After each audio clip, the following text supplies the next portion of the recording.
Councilors, please take your seats.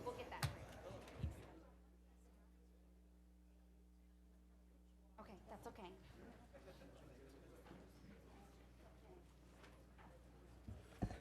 I'd like to call to order the April 5th, 2018 meeting of the Barnstable Town Council. Please note that tonight's meeting is recorded and broadcast on Channel 18, and that in accordance with Mass General Law, Chapter 38, Section 20, I must inquire whether anyone is recording this meeting, and if so, please make their presence known. Seeing none, please silence your devices. Madam Clerk, may we have the roll call? Councilors, Bender. Here. Crocker. Here. Cullum. Here. Dagwan. Here. Flores. Here. Rapgrassetti. Present. Hebert. Present. Levesque. Here. Neary. Here. Schnepp. Here. Steinhilber. Here. Tinsley. Here. Wallace. Here. That is 13. Thank you very much. Please stand for the Pledge of Allegiance and a moment of silence.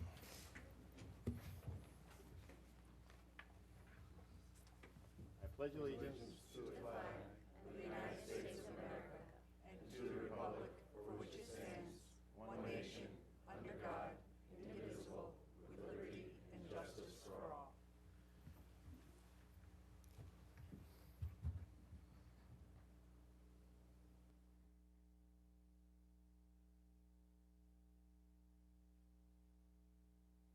Thank you.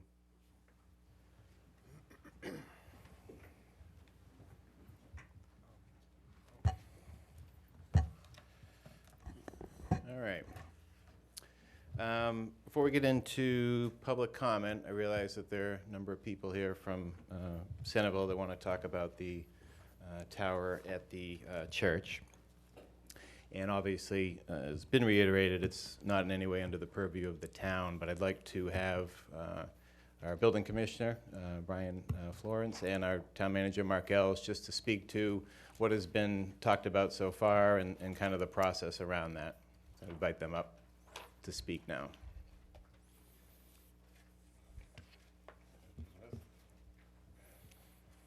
Mr. President, members of the Town Council, looks like I'm first. I was at the Centerville Civic Association meeting on Tuesday, or the other day, and had a good debate and discussion with the folks there. I explained to them the process of how our zoning ordinances come to be, that they're advertised, that they're heard before the zoning board, before the planning board, and ultimately the town council. I explained to them the regulatory process for permitting our cellular towers and cellular antennas. We talked about the difference between a tower and the device that's being installed at the church there, where it's located wholly within the structure and inside the steeple. We discussed the types of regulations. There's federal regulations. There are state regulations, building code and zoning regulations that are all checks and balances on these devices before they're installed. The FCC regulates, in its regulation, it says that we as a community cannot require special permits and variances for the location of these devices, specifically for radio frequency transmissions. So in our zoning ordinance, we came up with two different types of requirements. One that does require special permits, and that's generally for towers, and one that doesn't require special permits, and those are for the ones that are co-located on existing equipment and also within structures like is going into steeple. And they specifically wanted to make sure that we tried to put that stuff inside a steeple so it wasn't affecting the visual appearance of the community. So the structure, the devices that were put in the steeple at the church are allowed by they're allowed by right, and they don't require a special permit, and they only need a building permit. And so we did issue a building permit for that. And the folks were concerned that they weren't noticed, and I can understand that. But building permits in general aren't noticed. The only time there's a notice to the public is if there's a public hearing associated with it. Town council, zoning board of appeals, planning board, historic district, those are when public notice go out. So they weren't noticed of a building permit, just like we issued 11,500 permits last year, and of those, probably, a couple hundred of them were noticed to the public because they went to another, a committee that requires notice. So that's what we talked about. If there's something I missed, I'd be happy to get back up and answer any other questions. Do you know how many towers are in the town? I don't know total. I can tell you that in the last year and a half, we issued about 30 permits for devices, whether it's co-locating on an existing tower or, so we had about 30 total, 15 or 14 of those, were new devices that were not there before, some small, some large, like the one of them was the one in the steeple. And is the FCC the federal agency that regulates these? That's correct. And that's, the as of right comes from the federal government? Well, that part of it, yes, the location based on radio frequency transmissions, yes. We can't regulate that. Are there any other steeples in town that have antennas that you're aware of? I looked today, I know that there are, when we changed over to the new permitting software, some stuff got lost in the transition, Right. and I can't pull up the stuff from the old. I can get it, I couldn't get it for today. Okay. I know there are some, though. Oh, yeah. Yeah, okay. Any councilors have any questions on this? Town Manager Mark Ellis, did you have anything you wanted to add?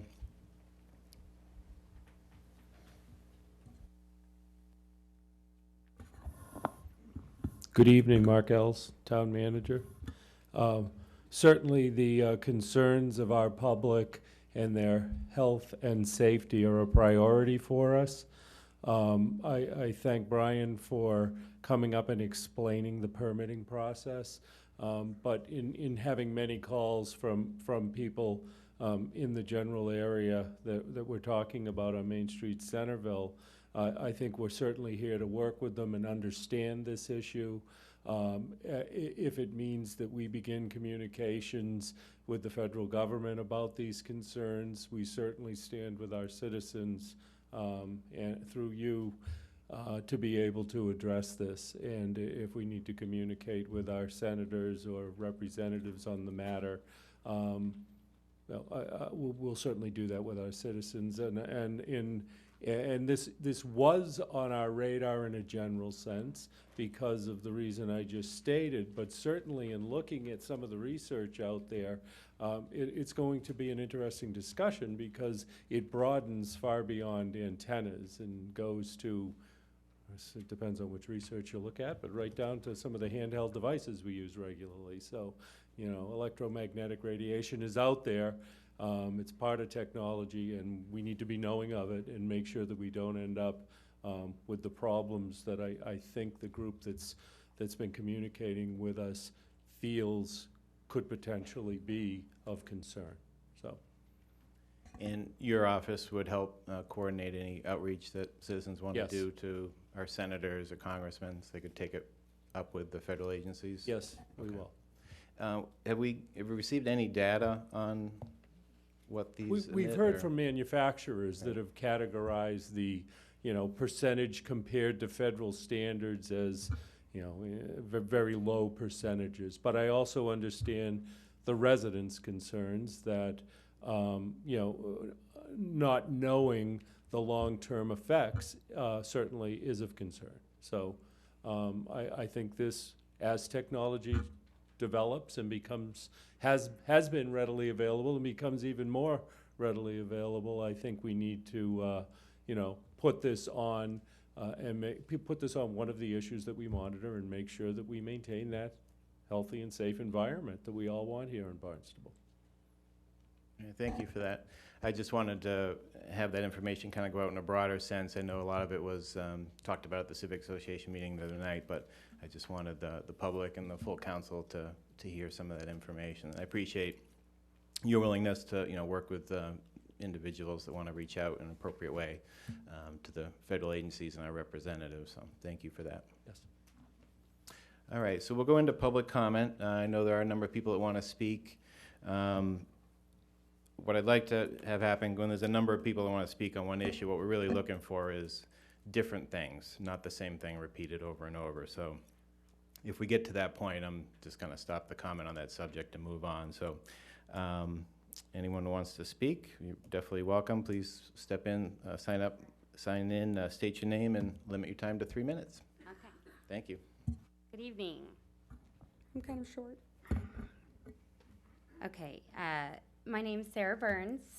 I come here as a resident. I live on Park Ave in Centerville, in the historic district of Centerville Village.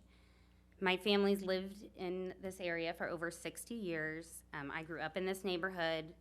Now I'm lucky enough to have the privilege to raise my children in that same house that I grew up in. Tonight, I come to you as a member of the Centerville Concerned Citizens. This is a group that we've organized in response to the recent T-Mobile antenna project inside South Congregational Church steeple on Main Street. This is a church I have a deep connection and love for. My parents were married there. My sister was married there. All my children in our family have been baptized there. We really love this church. But our mission here tonight is just twofold. It's really just to bring awareness of this project to the community, because until very recently, most have been completely kept in the dark about this.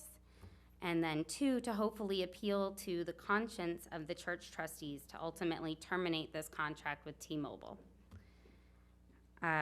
We don't come here contesting any of the legality of the project at all. It appears that the church and the town has checked every box legally necessary. We come here before you to question the morality of the process and the decision. That how can a decision that's made by a few church administrators be allowed to take away our voice in a case where we are all directly affected? Why, when I had new windows put into our home, did I have to notify 40 abutting neighbors before we could get approval? Yet there was no notice of this project given to any of the residents or business owners directly surrounding this location. This project has been in the works for months, yet it was only brought to our attention by accident just days ago. And surely everybody can see the absurdity of that, especially when there are possible health implications that are alarming. And we recognize that we live in an age where we're surrounded by wireless technology. We're exposed to it almost continuously nowadays.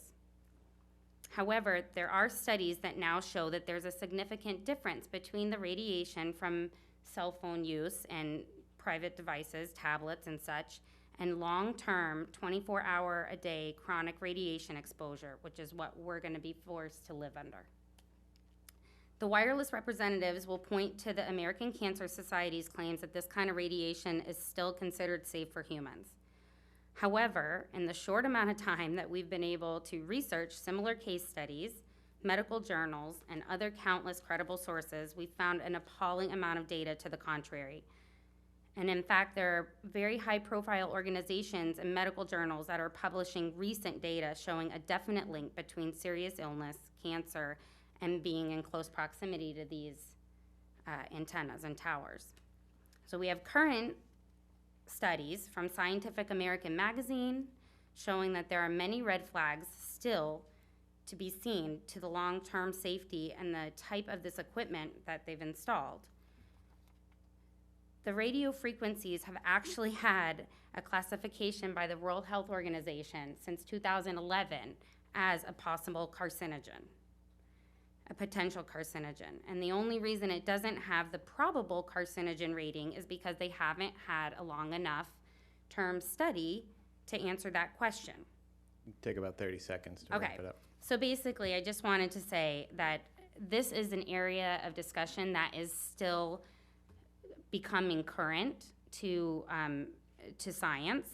The questions are still out there, and it seems quite immoral to me that when there are so many unanswered questions that this would be allowed to be established in an area where the most susceptible in our community, our children, are going to be exposed.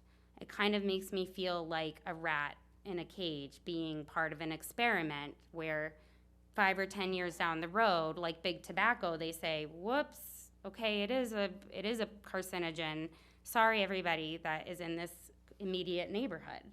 I mean, this is an area that is completely surrounded by a candy store, a playground, a rec department, an elementary school, an ice cream shop.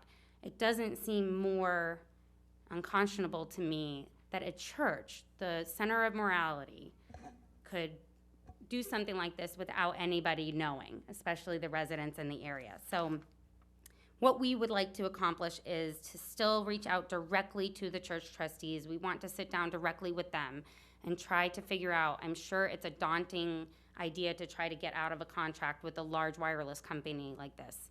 But we want to rally around this church and work with them to let them know we support them, and we will do what we need to do to help this church stay in business. We just really don't want to be told that this is something we're just going to have to deal with when that neighborhood holds such a near and dear place to all of our hearts, and we're scared, frankly. So there's a thank you. Facebook site. Can I wrap just up. say, okay, Yeah, yep. quickly do the Yeah, website. there and is that's it. a Facebook site, Centerville Concerned Citizens. There's lots of information, the studies. I've passed out information to all of you tonight. You can check out the site and just have your voices heard, actually. So that's what we're here for tonight. Thanks so much. Thank you. Anyone else wish to speak? Ask again to please limit your time to 3 minutes. Yep. Tina Carey from Centerville and Hyannis. I'm here about the recent renewal vote of the Business Improvement District in Hyannis. And I did file an open meeting law complaint with the Attorney General because they did take 7 properties off of the bid tax list without having a meeting before the town council, which is what is required in Mass General Laws 40, the letter 0, 1 through 10, and it's section 9. And Anne has copies of that if anybody wants to look it up. She's going to give you copies of the complaint just so that you have it. This is Carol. Oh, I have to give it to Anne. Oh, I'm sorry. Okay. I didn't know the procedure.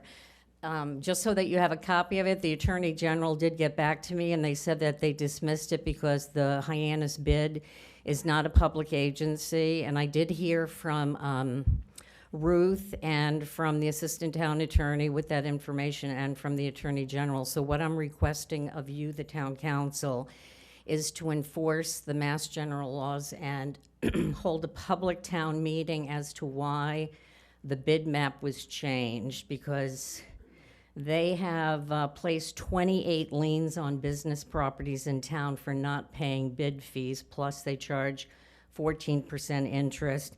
And the most latest lien that they have placed was Got about 30 seconds. was on 505 Main Street, which they did last year, and he could not be here tonight, but he asked me to tell you that. And he is the only one that has had a lien since 2012, and he would like to know why he's being discriminated against, because there are actually 18 people that owe the money, myself being one of them. So my request is to you, the Town Council, to hold a public hearing as to, you are the authority that has to enforce the Mass General laws according to the legislation. Okay, thank you. Thank you. If anyone else wishes to speak, please come forward. This actually has to do with the bid too. We've been, we're in, Can you please state your name? Carol Marassa, and I am the representative of the International Order of Odd Fellows at 354 Main Street, third degree Noble Grand, and their legal representative. We have been trying to get off of the bid list forever. We're a nonprofit. We're a 501(c)(3). We shouldn't be paying the bid taxes. We're a nonprofit. When Ted Kennedy gave his house away, he immediately got off the bid list as a nonprofit, but we're still on there, as well as the town taxes us when we are not supposed to be taxed. We were not taxed until 1998. Someone didn't, the man who filled in the paperwork died, and we started getting taxed. We do have 2 businesses in there that are renters that we pay taxes on that portion of the property, but in the rest of it, we do not. So we went to the town assessors, and they come and they fill out papers, and they have a meeting, and then they just say, no, you have to pay taxes. And we are the only lodge that pays taxes. And we are on the Massachusetts list of people who shouldn't be paying taxes. We pay no federal income taxes, state income taxes, or state taxes. Thank you. Thank you. Anyone else wish to speak? Hi, my My name is Janet Davis, and I live on Main Street in Centerville. And as we continue to process the news of the T-Mobile antennas at South Congregational Church, there are so many thoughts that are racing through our minds. Will we be able to halt this installation from becoming operational? How is an installation of this magnitude even allowed to be erected in our village of Centerville? No single entity should have the capability to decide what is to be installed, especially for one that we know poses such enormous health risks. For the church to not exercise their due diligence by informing the people of Centerville, the very ones who will be exposed to this radiation from the installation, is in my mind morally reprehensible. We would not allow an individual to harm or expose their neighbors to hidden dangers. How is this any different? As a member of the Centerville Concerned Citizens Committee, we have reached out to the church and its pastor, offering to sit down and discuss their possible options with T-Mobile. The pastor's 3-sentence response to us consisted of him thanking us for our concerns and him putting off the responsibility of this decision to the congregation's trustees. He explained that they were the responsible parties and he would forward our concerns to them. He closed the email with a blessing that, quite frankly, considering the circumstances, rang hollow to those of us feeling so betrayed by this church. This action by him does not depict the church as operating as a cohesive unit in my mind. Clearly, they are standing their ground and drawing a line in the sand, showing their unwillingness to compromise. Having been rebuffed by the church, our focus now is to show determination on how to stop this project in its tracks. Will it come to people picketing Main Street, Centerville, to prove our dedication in this effort to stop these dangerous emissions? How many children becoming ill will be acceptable before alarms go off? Of most importance is the children. If we don't put a halt to the powering up of this T-Mobile installation, they will be the most affected. I'm picturing the children running about the playground at the recreation center on Main Street. First graders sitting at their desks in schools learning their ABCs. A circle of children enjoying the library story hour literally feet from the cellular steeple. How do we explain to these children of Centerville that the adults around them did not operate under a code of common sense and decency and put their needs first? Thank you. Thank you. Anyone else? My name is Molly Sproul, and I reside in Centerville as well. Thank you for this opportunity to be heard regarding our deep concerns and many questions related to the installation of the cell tower in the center of our village. By our understanding, the laws have been followed in this situation, but we have quickly come to understand that our current permitting guidelines have not been established to stay ahead of technology, considering the rate of progression. We have come to seek your support as we collaboratively gather information and create a process that is clearly necessary. We want to make it well understood that our intention is to act together in the true sense of it takes a village, as we determine a way to cease the powering up of this device.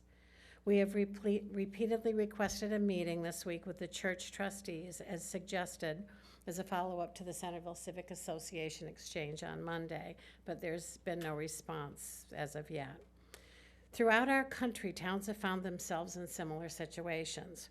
We have learned, for example, in Glendale, California, residents prevailed against T-Mobile when they discovered that there was no gap in coverage of cell service and no pre-installation needs study done. In Spartanburg, South Carolina, the City Council placed a moratorium on permits for cell towers when they began receiving multiple requests. They realized that they did not have the necessary guidelines in place. After considerable time and careful review, the city created a far more comprehensive ordinance designed not to prohibit, but to restrict. They suggest that municipalities that don't have a well-defined cellular ordinance should get one quickly, and that it should be made as tight an ordinance as possible. In Wellington, Florida, officials learned the lesson the hard way. Officials approved the construction of a tower on village-owned property in a residential area without doing any community outreach, much like what has happened in Centerville. When the tower went up, residents went ballistic, in the words of the former town manager, Keith Staley. Our mistake was not having a public hearing and not notifying the residents. We had looked at it as a monetary opportunity and didn't look at the negative impact. He goes on to say, I suggest, much like what's happened here. To avoid potential lawsuits from residents, Wellington found a new site, and the city paid for the relocation of the tower. He states that it was a financial burden we were willing to bear. It makes sense for us to wonder why 40 neighbors are notified when someone is replacing windows in their home, and no one is notified when a cell tower is installed. It makes sense for us to ask if a comprehensive inspection is done prior to the cell tower use, and if so, by whom. About 30 seconds. It also makes sense for us to wonder why in small print on the blueprint submitted, it allows T-Mobile to stray from the originally submitted details of the blueprint. It also makes sense for us to ask that a moratorium be put in place in order to be given time to review this situation and to make a plan. And the list goes on. Thank you. Thank you. Anyone else? Good evening. My name is Joanne Uckman. I live and work at 555 Main Street, the country store in Centerville, across the street from the South Congregational Church. I feel a myriad of emotions tonight. Shock has set in, as have anger, sadness, and fear. My comments focus on the economic implications of this project. In June 2014, the National Institute for Science, Law, and Public Policy in Washington, D.C., initiated a survey, Neighborhood Cell Towers and Antennas, Do They Impact a Property's Desirability? It was circulated online through email and social networking sites, gathering 1,000 respondents in the U.S. as well as abroad. The overwhelming majority of respondents, 94%, reported that cell towers and antennas in a neighborhood or on a building would impact interest in a property and the price they would be willing to pay for it. 79% said under no circumstances would they ever purchase or rent a property within a few blocks of a cell tower or antenna. The U.S. Department of Housing and Urban Development considers cell towers as, and I quote, hazards and nuisances. On a more local level, will this tower impact attendance to the summer day camps held on Main Street at the rec building? Will parents be notified of the close proximity to the tower? If parents are notified, as they should be, will this have a negative impact on enrollment at the site? In closing, I would like to say I have always thought of the South Congregational Church as my protector, protecting me from whatever Mother Nature sends our way. Today, I feel the church is my jailer. Thank you. Thank you. Anyone else wish to speak? Sir? Just want to make sure the green light's on. There you go. There we go. My name is Peter Christian. I am homeless, disabled in a wheelchair, and I keep getting forced into Boston where I don't have anybody. I have direct bloodlines going back to the Mayflower. I am a native Cape Codder. I was born in Cape Cod Hospital. I was raised in Eastham. My grandfather over 30 years ago was in the Cape Codder for being the oldest commercial fisherman on Cape Cod. I can't do this. Everywhere I turn, because of an old charge that I pled guilty to, it's turned around biting me in the backside every time I try to get housing. I'm tired of it. I can't survive with my service dog in this cold weather. It's supposed to rain tomorrow, snow Saturday, and be crap all weekend. I can't do that to my dog, and I need him. I have a letter in my other jacket from my doctor stating he is medically necessary. I am tired of the harassment I get from Barnstable police to the point where now my dog bites anything he thinks is a uniform. We've been trespassed from the hospital because an EMT who knew my dog doesn't like him walked next to him and he nipped his pant leg. Didn't grab him, just his pant leg. I can't deal with this. I have to come up with money to send him to another behavioralist to get that out of him. I can't afford that. I make $781 a month on Social Security. I have multiple sclerosis. I can't keep doing this. This cold weather is killing me. And if anything happens to me, my dog is going to get screwed because nobody will love him or take care of him like I do. And I'm just tired of the harassment. Every time I turn around, I had an officer grab me from behind. I bumped her foot on my old wheelchair with a back wheel. I can't see behind me. I don't have eyeballs in the back of my head. And filed 3 warrants for my arrest. My chair did 1.5 mile an hour before it died. A gentleman, Mr. Little, is letting me use this chair until I can get fitted for a new chair. I don't need this crap anymore. Right. You got about 30 seconds, but there's a lot of people here in the room that maybe someone could give you some suggestions of where you can. Yeah, absolutely. Deputy Chief, speak with you, to the side there. As soon as I can figure out how to back up, it'll be awesome. Yeah. Thank you, Deputy Chief. Anyone else wish to speak? Good evening. My name is Nancy Beauchamp. I'm on the board of the Committee of Buildings and Grounds for South Congregational Church. We appreciate our fellow residents' concern about the cell phone antenna that's been installed on the church premises. Our congregation's leadership has worked diligently to ensure the safety of this cellular relay system to the community. We ensured that T-Mobile sought and received all of the required town permits to install a self-relay antenna at the top of our church steeple. While we are not the first church in the area to move forward with this type of project, we still conducted thorough due diligence on this matter as part of our commitment to the safety of the community. In fact, a study by T-Mobile determined that the anticipated maximum contribution from the cell tower is only 2.6% of the allowable FCC established general public limit, which is well below the limit. Studies from numerous medical organizations, including the National Institute of Health and the American Cancer Society, have not found any evidence of health hazards from a relay antenna such as the one on the church premises. We will continue to ensure the safety of our church members and our community. I do want to say, though, that we understand that the group has been in touch with the minister and the Buildings and Grounds Committee looking for another meeting.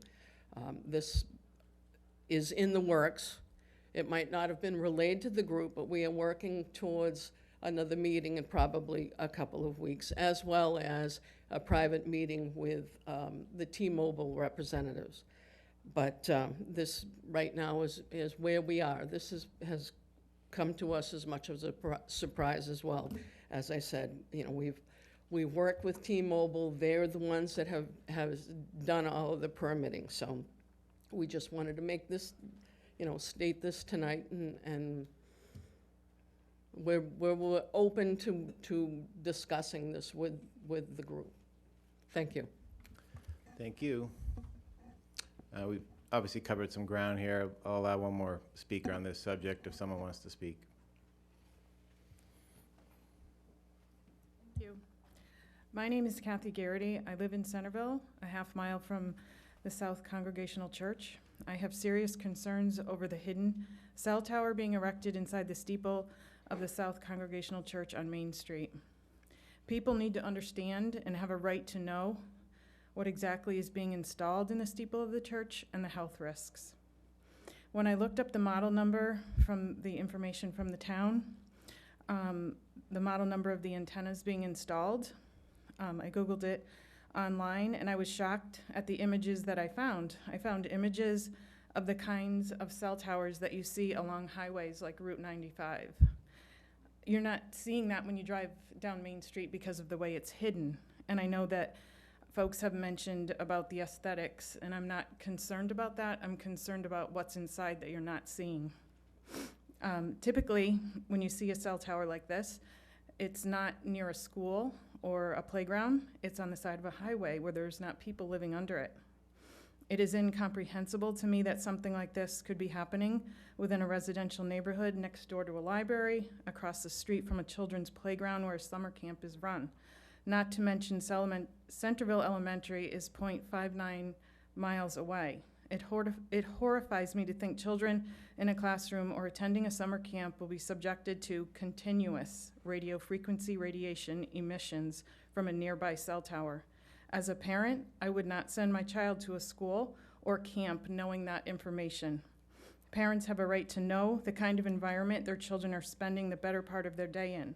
The manner in which this cell tower is hidden in the steeple is deceptive and doesn't provide parents the knowledge of what risks there are within close proximity to their children. I have been doing research and found tons of disturbing studies and information about the radio frequency radiation that is emitted from cell towers, especially to areas in close proximity to them. Symptoms from exposure to the RF MW radiation: headaches, fatigue, foggy brain, concentration issues, memory loss. Risks: elevated risk of developing leukemia in children. It can reduce male fertility. Paraphrasing from the International Association of Firefighters website, the IAFF opposes the use of fire stations as bases for cell towers until a study with the highest scientific merit and integrity on health effects of exposure to low-intensity RF MW radiation is conducted and is proven that such sightings are not hazardous to the health of our members. About 30 seconds. Okay, thank you. A quote from a physician, Gerd Overfeld from Austria: because children's bodies are developing and research is not complete on the health effects of microwave radiation, greater caution should be taken in siting cell towers near places where children spend considerable amounts of time. As a general rule, cell towers should not be placed near schools. My children have outgrown the playground, story times at the library, that'll make me cry, and no longer attend Centerville Elementary. But as a member of the village, I have grave concerns for the children who frequent these places on a regular basis, not to mention the residents who live around the church. Thank you. Thank you. Anyone? Town Manager Mark Ells wants to speak. Go ahead.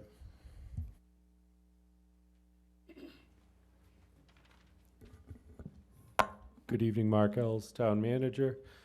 Thank you for letting me just make a clarification, and it's not to minimize any of the concerns that have been stated, but the town of Barnstable, if this were an antenna, I'm sorry, if this were a structure with an antenna, there would be a public hearing with this, and a tower. I'm sorry. The question here is that it's an antenna on a structure. If there were a tower being erected, it would go through and there would be public hearings on that. So it's just a clarification, but we do have that process in place relevant to erecting a tower in town. Now, that doesn't mean that we don't need to look into this. There is lots online relevant to antennas, and we'll certainly work with our residents on that to make sure that we keep a safe environment. But I just wanted to make sure for people listening that for towers, that process is in place. They have to go through ZBA, and there would be a public hearing associated. Thank you, Mark. No, we got to move on. Any other members of the public wish to speak on a different subject? Seeing none, I'll close public comment. Any councilor response to public comment? Councilor Rapcorsetti. Thank you, Mr. President, and thank you, everyone, for coming out speaking. With regards to Ms. Burns' comment about her notification when you're replacing windows, you must live in an historic property and residents within 300 feet have to be notified. Because there's no alteration being done, That's why there was no abutter notification required on this property. And the town manager spoke to public hearings on matters of this type. Whenever there's a structure above 35 feet, it's considered a development of regional impact, and that requires Cape Cod Commission review. And we went through this very recently, a couple of spots in town with regards to cell towers. One in Katuitt, a 170-foot tower just was placed in a residential zone, very close to a school. You gotta realize too, we've got a cell tower within sight of the Barnstable Middle School and High School, where there's an osprey, I think, on that tower. So I sympathize with you. Unfortunately, it's the way, you know, I think it was Mrs. Sproul, I'm not sure if I have your name right, but perhaps it's time for the town to look at putting a moratorium on all cell towers and antennas and creating some kind of ordinance. I don't know if the building permit is appealable. I know if it's denied, it's appealable through ZBA, but I'm not sure, perhaps Mr. Florence can speak to that. But, you know, a building permit was issued for this, and I think it's a little late for recourse on that. He's shaking his head. It's not appealable. No. I think if it were denied, then it could be appealed, but, and unfortunately, the reason why this antenna is in the tower and being located there is because the church is looking for money. And that's what it all comes down to, is money. Councilor Biedenbender? Thank you, Sarah, Janet, Joanne, Nancy, Kathy, Tom, I see you out there. Molly, I appreciate all of you coming forward. And I'm one of your neighbors. I live on Main Street. I listen to that church tower every single day. My mother-in-law is 98 years old. She's been going to that church for 60-plus years. So I know where you're coming from. I see two issues here. One is sort of an internal village issue, right? It's an issue of communication. That church is the physical, historical center of that village. And whether you're spiritually inclined or not, for many, it is the spiritual center of the village. So it has a physical presence, a spiritual presence, and it does feel that it let its flock down, if you will. I think where the church might have failed is just thinking in their due diligence, which they said that they did, and I believe they feel that they did, in their due diligence of researching this, they should have recognized that this was a hot button issue. And unfortunately, and I'm, you know, Monday night quarterbacking, right, or whatever that phrase is, you know, had they had a little bit more forethought, they might have recognized the fact that this could be a really tough issue for the village, and it would have behooved them to reach out and see if some other solution could have been found. So that said, that's a village communication issue between the villagers and the church. I think what we have here too is a much larger issue, much like emergent contaminants, technology that we don't really fully understand yet. And it is one of those things, it's like I come from the world of conservation, habitat conservation. You employ the precautionary principle. And I would like to see us do that as well. So as a town, I would like to follow up on what our town manager mentioned, what Jess mentioned, that there may be something that we can do to sort of protect ourselves moving forward, to maybe having a greater review process, or maybe there is some way to put in some stop gaps. So that will need to get reviewed.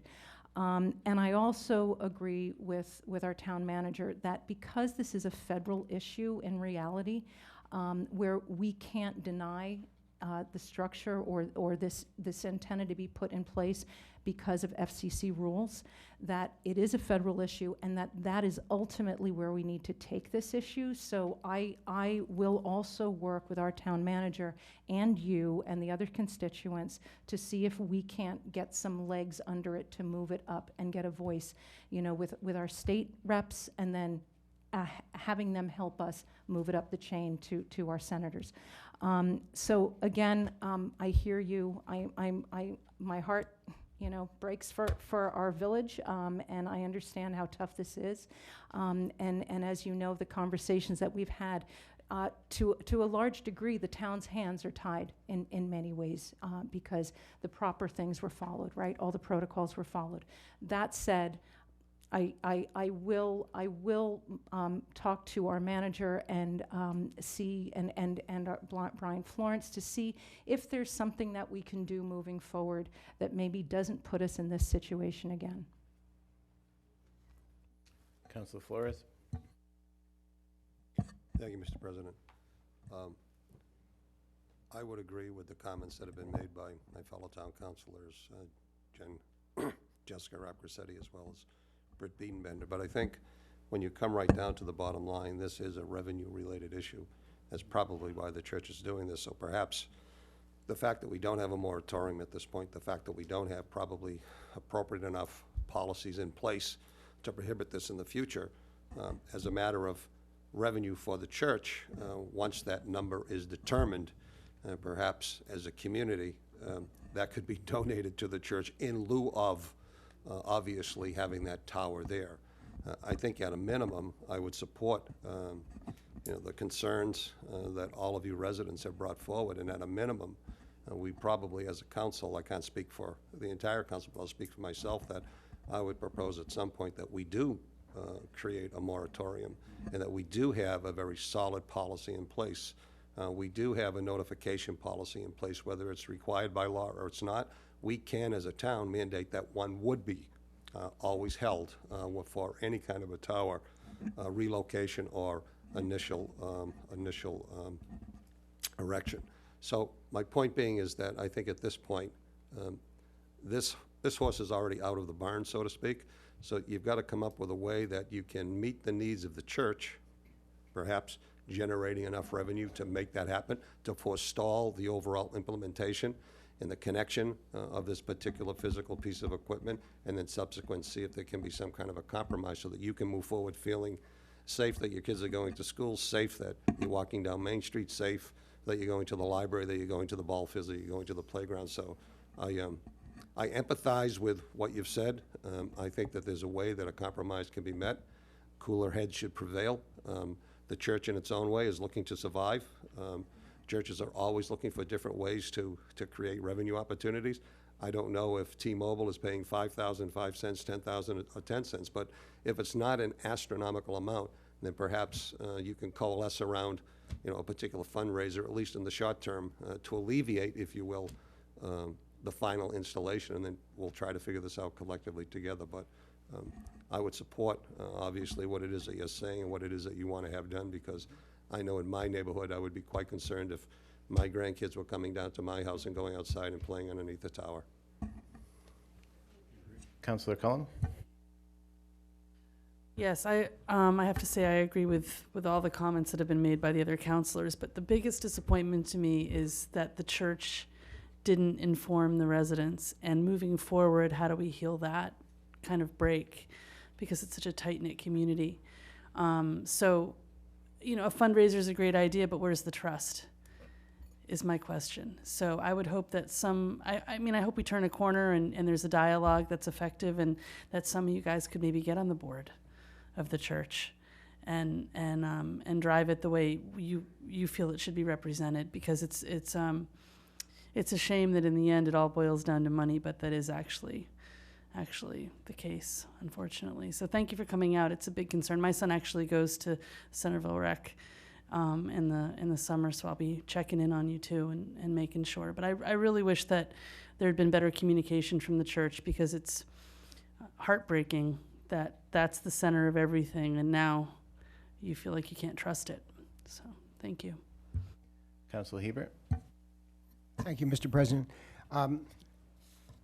In the room tonight, a group of students, and the students have found their voice in Florida, and I think they're going to find their voice tonight. And you have found your voice. It is absolutely incredible that you were able to put this together in, what, 2 nights, 3 nights?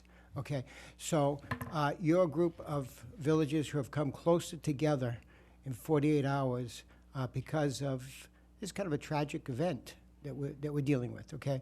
So you're really voicing that for you, enough is enough and threatening. And again, it's a national problem, it's a world problem, because through natural, I just went through this therapy on my face. I couldn't go to the meeting the other night because I would have scared everybody that I was contagious, you wouldn't run out.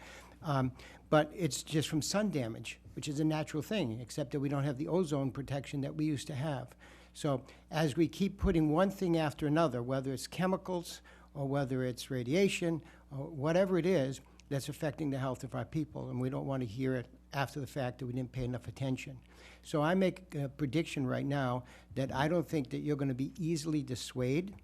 I think that your ability to do research and to focus your passion on finding corrections for this. Technology causes some problems.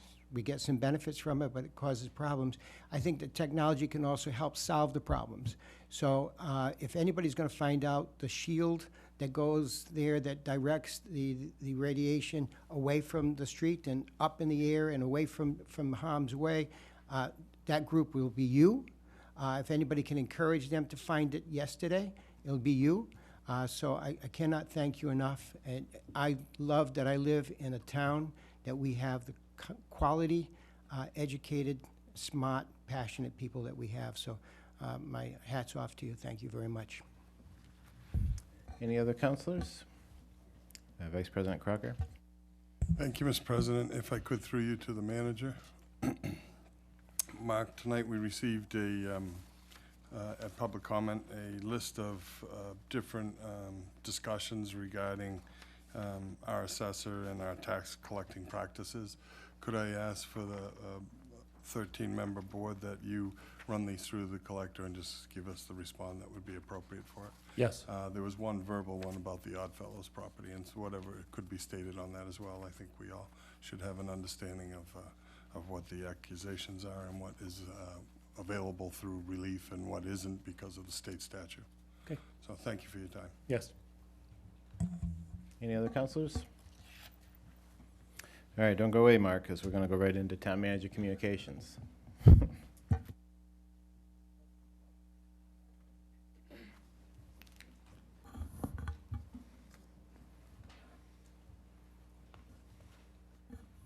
Good evening, Mark Ells. This is my town manager communication for the period of March 16th through April 5th. We are proceeding with the tasks in our budget action calendar, and commencing tonight, we will begin the FY 2019 Capital Improvement Plan, which will begin shortly. The information is available on our website. We continue working with the Mass Department of Fish and Wildlife, USGS, which, Department of Environmental Protection Water Supply, and staff regarding future potential water supplies proposed for the 250-acre parcel northeast of the Hyannis water system. The town is coordinating with DEP Water Supply to schedule the water quality sampling. The access agreements have been signed by the town and are pending. They could have been signed at this point, but we expect them to be signed if they haven't been shortly with Fish and Wildlife so that we can proceed on that issue. Concurrently, that we are also proceeding with the modeling in coordination with USGS to do preliminary assessment of locating wells on the property in question, the Fish and Wildlife property.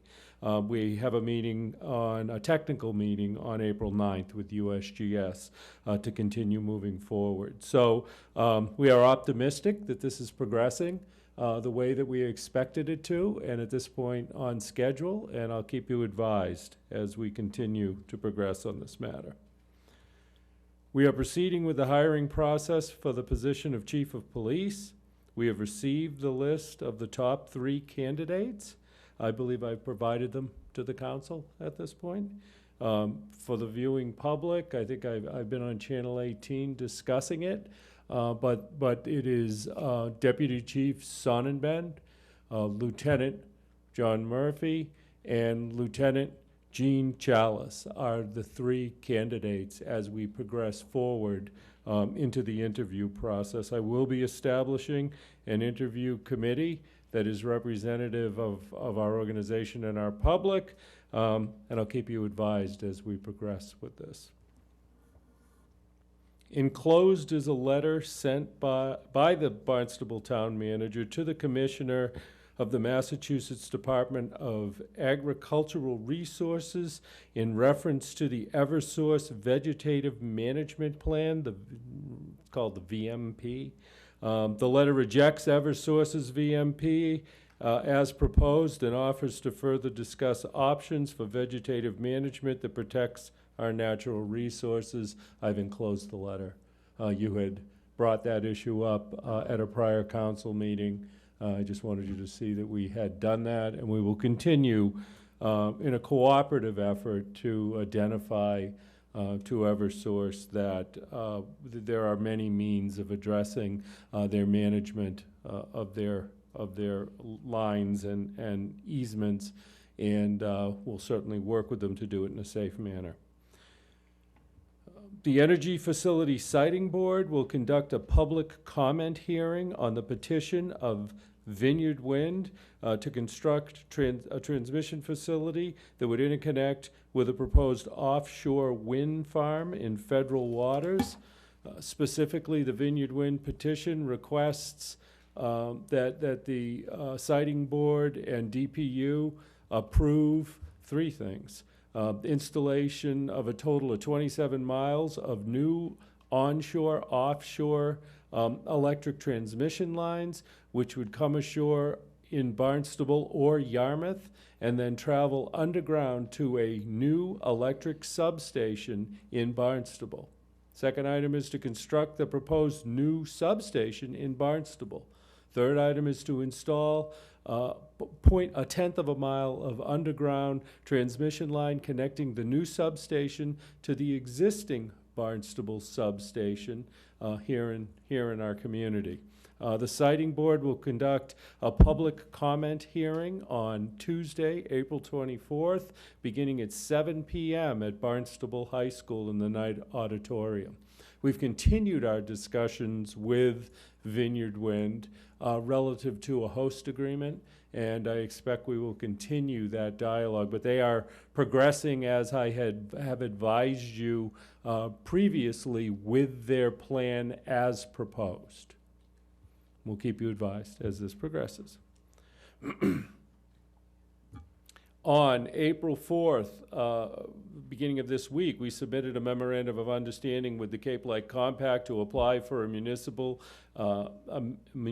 energy technical assistance grant. A META grant is how it's referred to. The META grant allows us to reestablish our greenhouse emissions baseline. We had done that within the decade. I don't remember exactly which year we did it, but we need to update that. And this allows us access to potential funding for energy efficiency improvements and programs. So we progressed with that. We are proceeding with the purchase of, we have proceeded with the purchase of sand to replenish the Sandy Neck Beach in the area below the parking lot, and we did that the last week of March. Actually, we had until, I believe, the 1st of April to get that work completed. So we authorized that purchase. The sand was put in place. Our chief ranger out there reported back to me that she was pleased with the outcome of that effort. We continue to work with our staff on both short and long-term management of our assets at Sandy Neck, and in coordination with state officials to ensure the protection of this important and sensitive resource. I can tell you that I've spoken both with the state CZM, which is Coastal Zone Management, DEP, and actually reached out to the Secretary of Energy Environmental Affairs, because as has been outlined by our staff in this process through an assessment that they've done, this is a very sensitive area. It's a complicated issue. We're reviewing the alternatives that they've identified in that study. We want to make sure ultimately when we bring forward a recommendation on how to protect the assets in an environmentally sensitive way, that it's one that we feel is appropriate, both in the short term, because I think they'll probably have two approaches. One will be short term, one will be long term, that's appropriate to address this. So there have been suggestions that we are not attentive to this matter, and I can tell you that it's the complete opposite. We are actively working with our staff on this issue. But there, in my opinion, as town manager, there is additional assessment that needs to occur relative to this. We are also pursuing any and all funding that may be available, whether it be related to the recent storm events or whether it be larger capital sort of funds that may be available for these efforts. In recent conversations with Coastal Zone Management, they've suggested to us that given some of the varied approaches that are out there, we may be eligible for funding. We're aware of that. We'll continue those discussions, and I hope we will bring forward, again, short-term and long-term recommendations to protect the assets that we have there at Sandy Neck. Finally, that concludes my portion of the presentation. I don't know if you want to ask me any questions before I leave the podium, but I want to ask the Assistant Town Manager, Andy Clyburn, to come up to provide you with an update on the results of the bid opening on March 28 for the disposal of tax possession properties. Yeah, well, Andy, finish it up, and then we'll do questions with both. Good evening, councilors. Andy Clyburn, Assistant Town Manager. As Mark said, I want to give you a brief update on the disposal process that we've been going through for some tax possession properties. We had an RFP out that we had a bid opening on the 28th of March. Very successful bid opening. Of the 23 properties that we had for sale, all but one received bids. So we're looking over the next 60 days to dispose of 22 of the 23 parcels. If we receive the total value of the highest bids, we should receive a one-time amount of approximately $519,000. And as these properties move from municipal to residential or commercial properties, based on the current tax rates, that has a potential of around $11,000 added to our tax roll each year.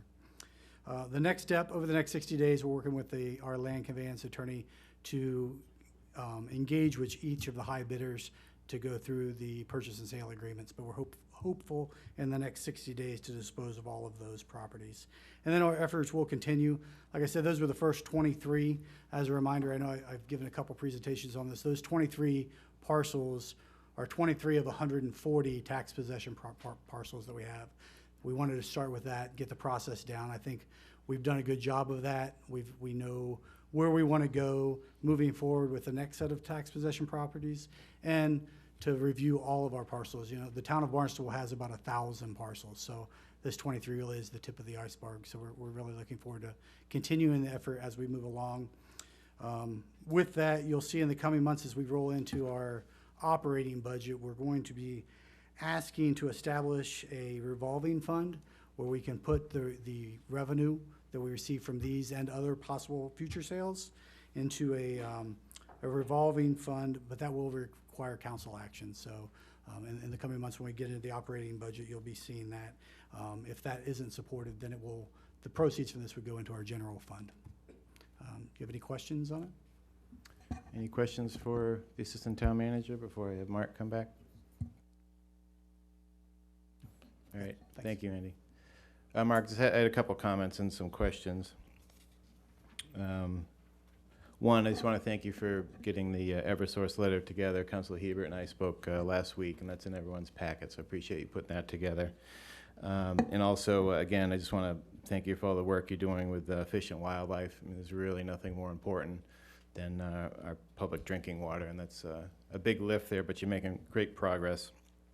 And I just want to compliment your leadership on that as well. And also on Sandy Neck, I want to thank you. I mean, this is something we talk about almost on a weekly basis for months now. But I want to thank you for getting the sand replenishment out so quick. I think we talked about that 2 weeks ago and tried to come up with a plan, and you gave me a call within 3 hours, and the order was made and the sand was being delivered, so that was great. As you're reviewing the options out there, many of which we've discussed, obviously I know they're just advisory, but you're keeping the board updated, the Sandy Neck board, of your efforts. Yes, I coordinate all efforts through Nina Coleman and through Nina to the board, yes. And the board actually asked through the liaisons, I think it was 2 weeks ago, if they could present, and I'd said at the town council meeting a couple weeks ago that during the summer we'd have them in after the budget season. There's a number of committees I'd like to have come in and just give us an update on things they're working on. We had done that a couple of years ago, so I want to do that again. But I appreciate all the effort you do in reaching out to the state officials and keeping this on the front burner, where it belongs.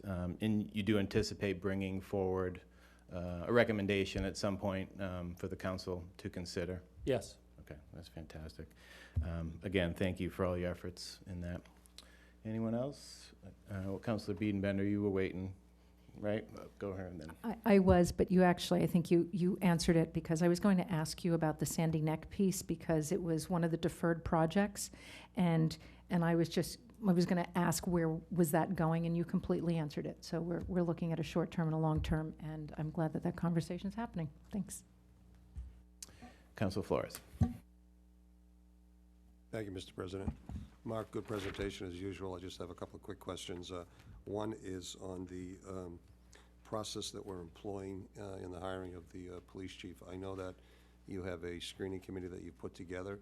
Is that a policy that we have on the books relative to how screening committees are put together, or is it an arbitrary decision that you as the town manager can make in terms of the composition? It is a decision that's delegated to the town manager. Because if you remember a couple of weeks ago, I had recommended that a patrol officer probably be included in that screening process. I plan to do that. Terrific, because obviously having someone who has experience on the streets of Barnstable, if you will, I think is an important aspect and an important opinion that should be incorporated into any of the questioning, any of the dialogue that probably takes place. Absolutely, and it is where it is a civil service position. When I've had discussions about those who are interested in participating in the selection process, I think we all reference back perhaps to the last interview we may have been involved in.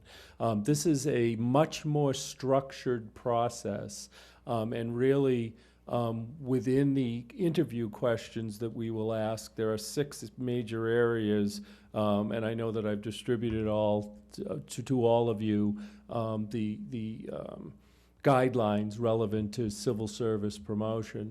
But there are really 6 major categories that we'll be looking for specific answers, and they're general enough categories that are representative of a person's ability to do a particular job. But once we've gone through that, the process is actually that we have 2 first-place candidates and a third-place candidate, and we have to progressively go through that and respond to them in that order, because the first-placed candidates can appeal the decision of the manager, the appointing authority, and if we can't show that, through written documentation that they weren't qualified, because they've already gone through one level of screening, then the decision of the appointing authority can be overturned here. So this is a very structured decision-making process. When I share that with people who are interested in the committee, I think they look at me and say, okay, so we're going to probably do a training session with everybody so that we all understand exactly what we're engaging in here, and then move forward with it. Those, I'm sure, that come from that background will be very familiar with it. Those who have not, this could be a very new experience. Yeah, I just suggested because I know my own days when I was a school superintendent, we had those jobs that was civil service and those jobs that weren't. and always when we had someone, whether it was a classroom teacher, whether it was the custodian, they always gave a unique perspective that helped us, if you will, do a better evaluation of however many candidates that we had, whether they were open to a final decision by the superintendent, or in this case, the town manager, versus a civil service set of rules, which is very, very structured, I realize that. One other quick question, too. On the Vineyard Wind project, there's 3 companies that I'm aware of that are going to be applying for those contracts with the state, so to speak. Is Vineyard Wind the only one that has really been active within the town of Barnstable? Have the other 2 been? No, I believe the other routing does not come through. No, it's going through. Yeah, it goes to the west. I don't think it comes on Cape Cod, I don't believe. No? Yeah. Okay.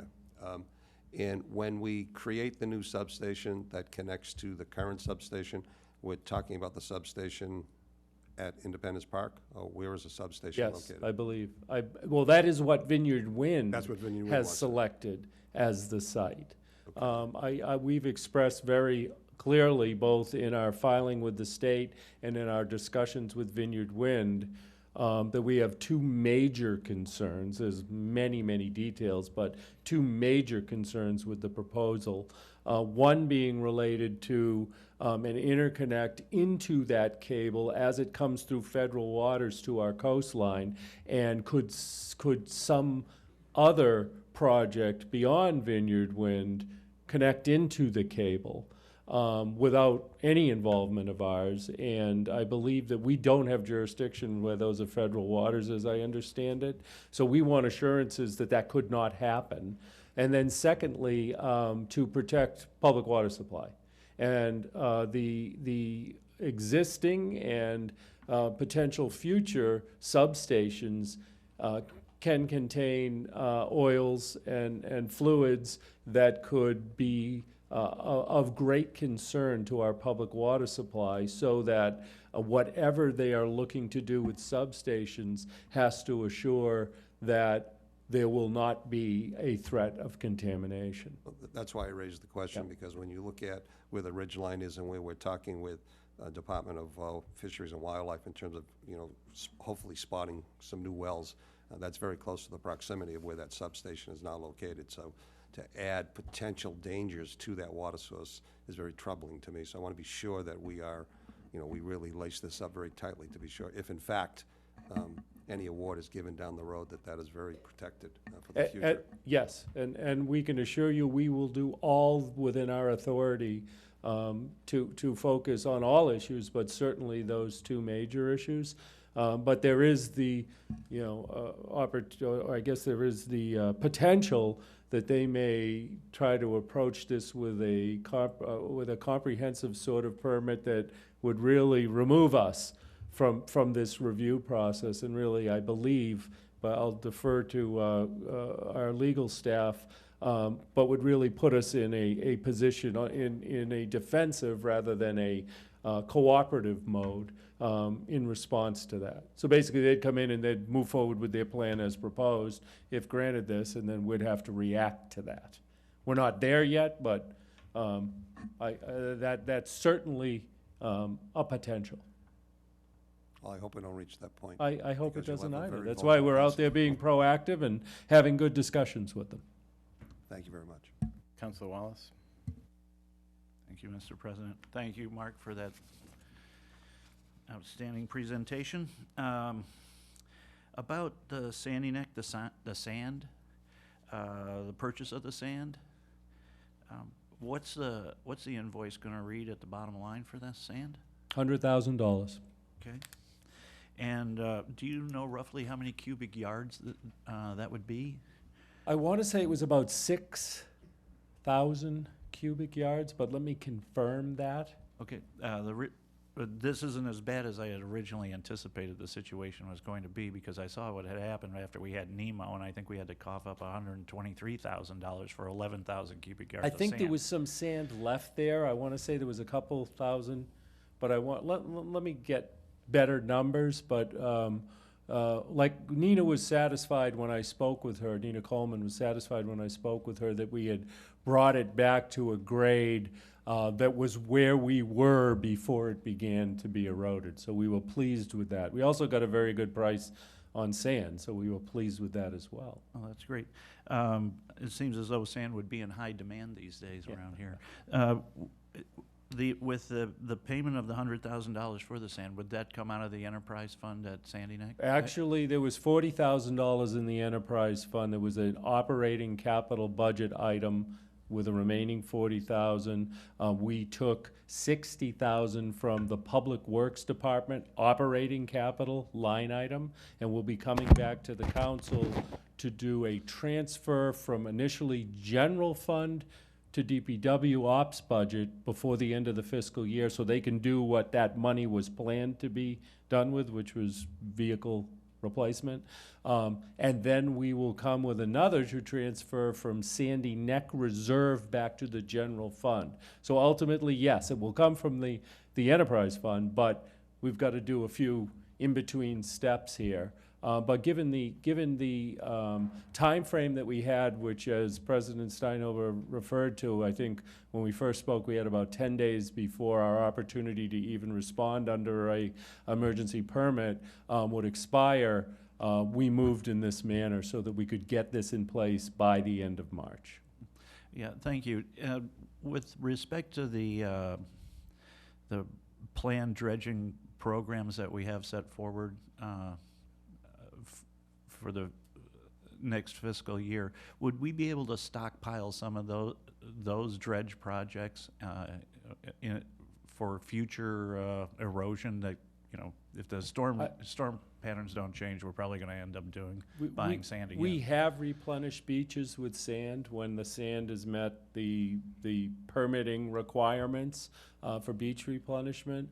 I'll have to meet with Director Santos and talk with him about stockpiling of materials and how we might utilize that. It all comes down to, is it less expensive to buy sand than it is to dredge it and stockpile it and transport it and reuse it. So, but yes, we will always look at reusing those resources that would be here. I mean, when we look at Blish Point in Barnstable Harbor, it basically moves from there to the channel, back to the beach, to the channel. I mean, that's an ongoing, you know, a shift in, you know, caused by the environment. Right. Thank you, Mark. Yes. Councilor Cullum? Yes, thank you, Mark, for the presentation. Just a quick question about the interview process for the police chief. When are you expecting you'll hold those interviews? This month. This month at some point. Thank you. Yes, yep. Councilor Hebert? Thank you, Mr. President. Since I was pushing for, I want to, you didn't just do a letter, you did an outstanding letter. And the research is very clear. When you came up with the reminding Eversource of the restrictive covenants that are on some of the easements that came from the town of Barnstable, I think in the game of chess, it's called checkmate. You did a great job on that. Terrific letter. Thank you very, very much for doing that and following up on that. And when it comes to the search for a new police chief, everybody that I've talked to is absolutely thrilled that you're using the talent that we have in our own police department of qualified people. Everybody's very, very happy. You have 3 wonderful candidates to choose from. Good luck doing that, but thank you very much. Any other councilors? Vice President Crocker? Thank you, Mark. Collectively, under the Emergency Relief Acts, are we anywhere near a point of expenditures that we may be able to seek some reimbursement, either at the state or the federal level for the series of storms or each storm independently? It might be worse because it's so many storms independently. Yeah, I believe we're waiting to see and hear whether we would be eligible for reimbursement. Okay, thank you. I have a question, if I may, of the assistant manager.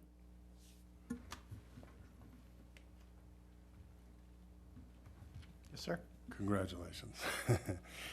Please forward our congratulations to David Anthony and his crew. They did a terrific job on that sale. I will, thank you. We saw and have had studied some of the bids, and we know that the process that was chosen certainly paid dividends as well by the distance between the lowest bid, the next bid, and sometimes someone who really thought they should own the property.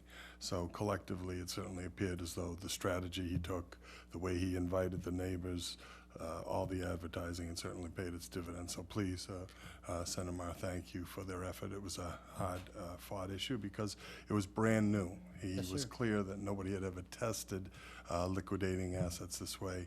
And so collectively, also Council Wallace's group made some impact on decision-making along, encouraging them to come out, but certainly the manager's office calling it surplus and giving David Anthony the green light brought forward some very positive results for us. I will be supporting the revolving account, and I look forward to speaking on that issue because the revolving account will put the money in a designated area so that we then will have the funds available to clean up all the title problems we have in the town. If we keep it in such a structured area, we will be working on the real estate issues regardless of how the deeds came in, and we may even have a chance to revisit some old town meeting actions that may or may not have been right. There's a whole host of things that we should have done to bring our real estate up to speed, and I think this will be the catalyst to get us going in that direction.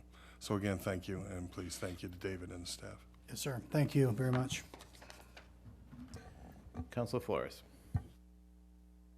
This is really for Andy and the team that we worked with relative to the disbursement of these properties. Being a member of the Asset Management Committee, I really do want to commend David Anthony and his team as well as our legal team. That was yeoman's work in terms of figuring out even what properties we owned, which ones were taxable, which ones were not taxable, and ultimately coming up with a potential new pot of revenue that will help us as a town and a community. But David did an outstanding job, and when someone in the town does that, we should commend them and say it publicly, so I am. Thank you. Absolutely. Thank you, sir. Any other councilors? Councilor Dagwan. Yes, Mr. Claiborne, I wanted to just reiterate on that. I thought Mr. Wallace, who was the chair of that committee, did an awesome job. I sat in a couple times, probably at the wrong meeting, showed up there several times, but I learned a lot about the town and about what assets we do have, and just a strong, lot of time and effort was put into it. And Mr. Anthony, I think, is just another fine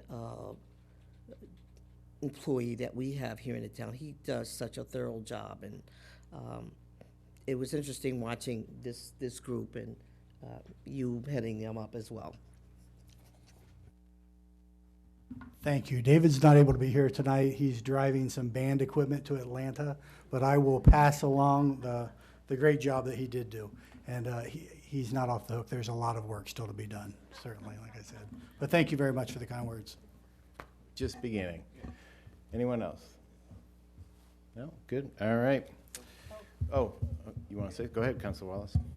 Yeah, as the chair of the committee, I'd like to thank my committee members. The minutia and the detail that went into this particular project, it was daunting. But our staff, Andy Clyburn and David Anthony, this town is truly blessed to have these two individuals working here because they did a first-class job, and they made everything easily understood and the procedures that we needed to go through to get where we ended up. Our leadership here has tasked us to move forward with other assets that are in the town, large assets, and the ways that we may use the same RFP process to move those back onto the tax rolls. So look for good things to come in the future. Thank you, Mr. President. Thank you for all your efforts. That committee's been around for a while. Councilor Rapcasetti actually formed that as president, so that just shows you how much work's gone in to get to this first phase, so hats off to everyone. Any other councilors? All right, Vice President Crocker, could we please act on the minutes of March 15th, please?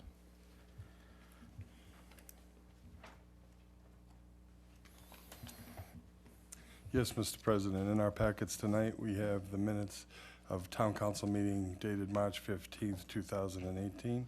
I'd like to move that they be entered into the record. Second. All right, I have a second. All those in favor of approving the minutes from the Town Council meeting on March 15th, 2018. And that is unanimous. All right. Council communications. Anyone have any announcements, board updates, mysteries, riddles? Councilor Schnapp. Thank you, Mr. President. I just wanted to announce that the Liberty Hall in Marston's Mills will be having their annual chicken pie supper on Saturday, April 21st, and that's from 4:30 to 6. Tickets are $10 and are available at the library. Councilor Bienbender. I just wanted to let everyone know that the Barnstable Democratic Town Committee is sponsoring a community forum entitled How the Changing Climate Affects Cape Cod. This is a bipartisan issue, however, so although they're sponsoring it, it is open to absolutely everyone, and I encourage everyone to attend. It's taking place on Wednesday, April 18th from 7 to 9 p.m. at the Barnstable Senior Center. It's going to be a discussion of the impact of climate change worldwide and on Cape Cod and steps to take action. The speakers are Richard Delaney from the Center for Coastal Studies, Madhavi Venkatesan, who is assistant teaching professor at Northeastern University, Andrew Gottlieb, the Association to Preserve Cape Cod, and Joanne Muramoto, also from the Association to Preserve Cape Cod. Councilor Rapicetti.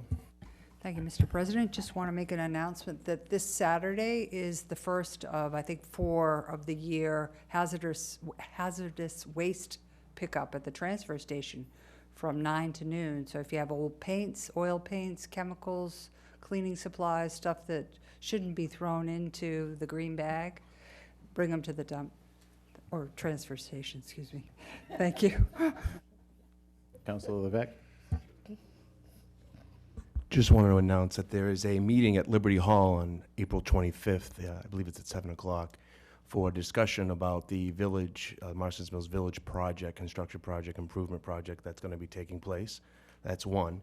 And two, another announcement I want to make is that this Saturday evening, there is a Funny for Funds, a fundraiser for the Cape Cod Super Sluggers, which is a organization that I put together, and we, along with some other coaches from Barnstable, we've taken 11 kids from Barnstable to Cooperstown, New York this year, and it's actually quite relevant tonight because there's a few players who have been on that trip in the audience, and there's going to be a fundraiser for that for this year's trip, and we're going in August again. And so anybody's welcome, and you can find out information. Just go on Facebook and search Cape Cod Super Sluggers. You can buy tickets online, and you can get tickets at the door. Again, Woquaca Lake Yacht Club. Doors open at 6. Thanks. Councilor Flores. Thank you, Mr. President. Just a reminder to everyone that on April 11th, from 6:30 to 8:30 at Cape Cod Community College, the Nuclear Decommissioning Panel, which is responsible for communicating everything that's ongoing with the eventual closure of Pilgrim Nuclear Power Plant scheduled for June 1st, 2019, will be holding a public hearing. As Governor Baker's representative and appointee to that board, most of the meetings, if not all of the meetings, have been held in Plymouth. At the beginning of the series of meetings a year ago, I managed to be sure that we would have at least one here on Cape Cod, listening to the Cape Downwinders, which some of you probably know is a group of folks that have been monitoring, if you will, the potential ill effects of what might have occurred or could still occur from Pilgrim Nuclear Power Plant. So if you want to have the opportunity to speak to the commission, again, April 11th, 6:30 to 8:30, we have invited area representatives, state senators, other folks in public elected positions to come forward and seek answers, recommendations, questions to what it is that we're working on, which is ultimately a set of recommendations and communication with the general public through the governor's office to be sure that when Pilgrim does shut down, it's being done in a very orderly, very systematic way so that the protection of our environment, the protection of our people, first and foremost, the primary issue that we address. So again, hope to see some of you there. Thank you. Councilor Wallace. Thank you. Well, we got big doings going on in West Barnstable. That's right. Saturday, April 7th from 5 to 7:30, we got our spaghetti supper. But hey, if you don't like spaghetti, we got a meatball special too, so you have an option. Yeah, there's salads, breads, desserts, and beverages, and the price is cheap, $10. And if you don't want meat, you can take $1 off of that. So it's only $9 for you for the vegas. Kids are only $6, and this is at the West Barnstable Firehouse, which is right on Route 149, Meeting House Way, to those that live in West Barnstable. And better than that, there's a 50-50 raffle, so you can go home with a pocket full of cash if you'd like, and it's all to benefit the West Barnstable Village Festival. So if you need more information, you can go to westbarnstable.org or call 362-3241. We look forward to seeing all of you there. It's a real fun social time and good fun for the whole family. Now, on April 21st, West Barnstable has their spring cleanup, and that starts at 8:30 a.m. at the West Barnstable Community Building. And I'm sure that most of you have driven around the town and seen what kind of a mess it's in. And with the storms we've had, it hasn't been great. So there's a lot to do, and if you'd like to help us out, we're going to clean up 6A, Oak Street, Route 149, and most of the major thoroughfares. So if you want to help out, please, we'd love to have you show up. There's also coffee, donuts, and other foods there for your consumption. So thank you very much, and that's all I have, Mr. President. Thank you. And I think at the Spaghetti Supper, they're running a special, buy two, get a third, full price. That's right. Okay, just making sure. But that only applies to you. Right. Any other counselors? Councilor Dagwan. Yes, I just want to speak quickly about the Hyannis Open Streets. It's going to be, the first event will be April the 22nd. Last year we had 4 events. We do 2 before the tourist season, 2 after the tourist season. And we brought at least 10,000 residents to Main Street last year in those 4 events. So I wanted to also thank all of the businesses and town agencies and participants who sponsored an activity or who showed up and set up a, some of their wear.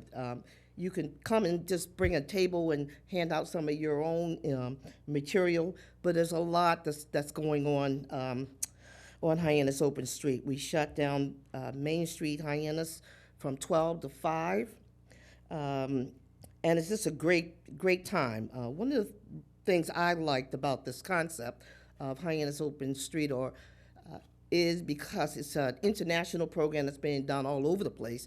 But what I liked the best about it was, and I jumped on board, is because it's generational. They try to provide activities for every generation, and it's free. It's free to residents to come down and spend time with their families, and it's great for those who are on a fixed income. They can come out and enjoy the day, enjoy the activities that are going on, and get a chance to patronize businesses on Main Street and just enjoy neighbors and friends. So we're encouraging people to, by all means, bring your animal with you. If you have a dog, bring your bike.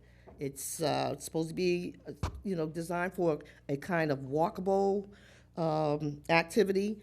There's all kinds of music, jazz, funk. I think we have the Grubalatos coming again. DJ Angel, if you like rap or whatever. Trevor the Juggler will be here for the kids. We have a kids zone that's set up on the village green. And we're inviting the 4-H PARS Dog Club to do a demonstration. So we're hoping to have a little area for people who do bring their animals that there'll be like a zone for them. I also are looking in the future to have a senior zone. We have a kids zone right now, but we'd like to have a senior zone too, so we can encourage all of our residents to come out and enjoy Main Street. So we had Tai Chi last year, and we have some activities again this year for people who bring their animals, but also for our seniors. So we don't want our seniors to feel as though it's an event that they wouldn't enjoy. So, and I asked the people, bring a chair if you're gonna come and hang out for a while. And we're still looking for volunteers to help out that day. If you could come just for an hour or a couple hours and just, just kind of hang out on the street and be an observer, help things move along. I need lots of help on the Village Green for the kids zone, because there's all kinds of activities, and it's always good to have an adult or someone there just to keep everybody safe. So if you'd like to help out for the first one, which is April 22nd from 5 to 12 on Main Street, get a hold of the Hyannis Civic Association and let them know you would like to volunteer, or you have an activity you'd like to see the Hyannis Open Streets offer, maybe in the future. Our second one will be May 20th, and they're both on Sundays. Thank you. Thank you, and I'm glad you're doing the senior zone. It's very nice that you want to include some of the town council members this year.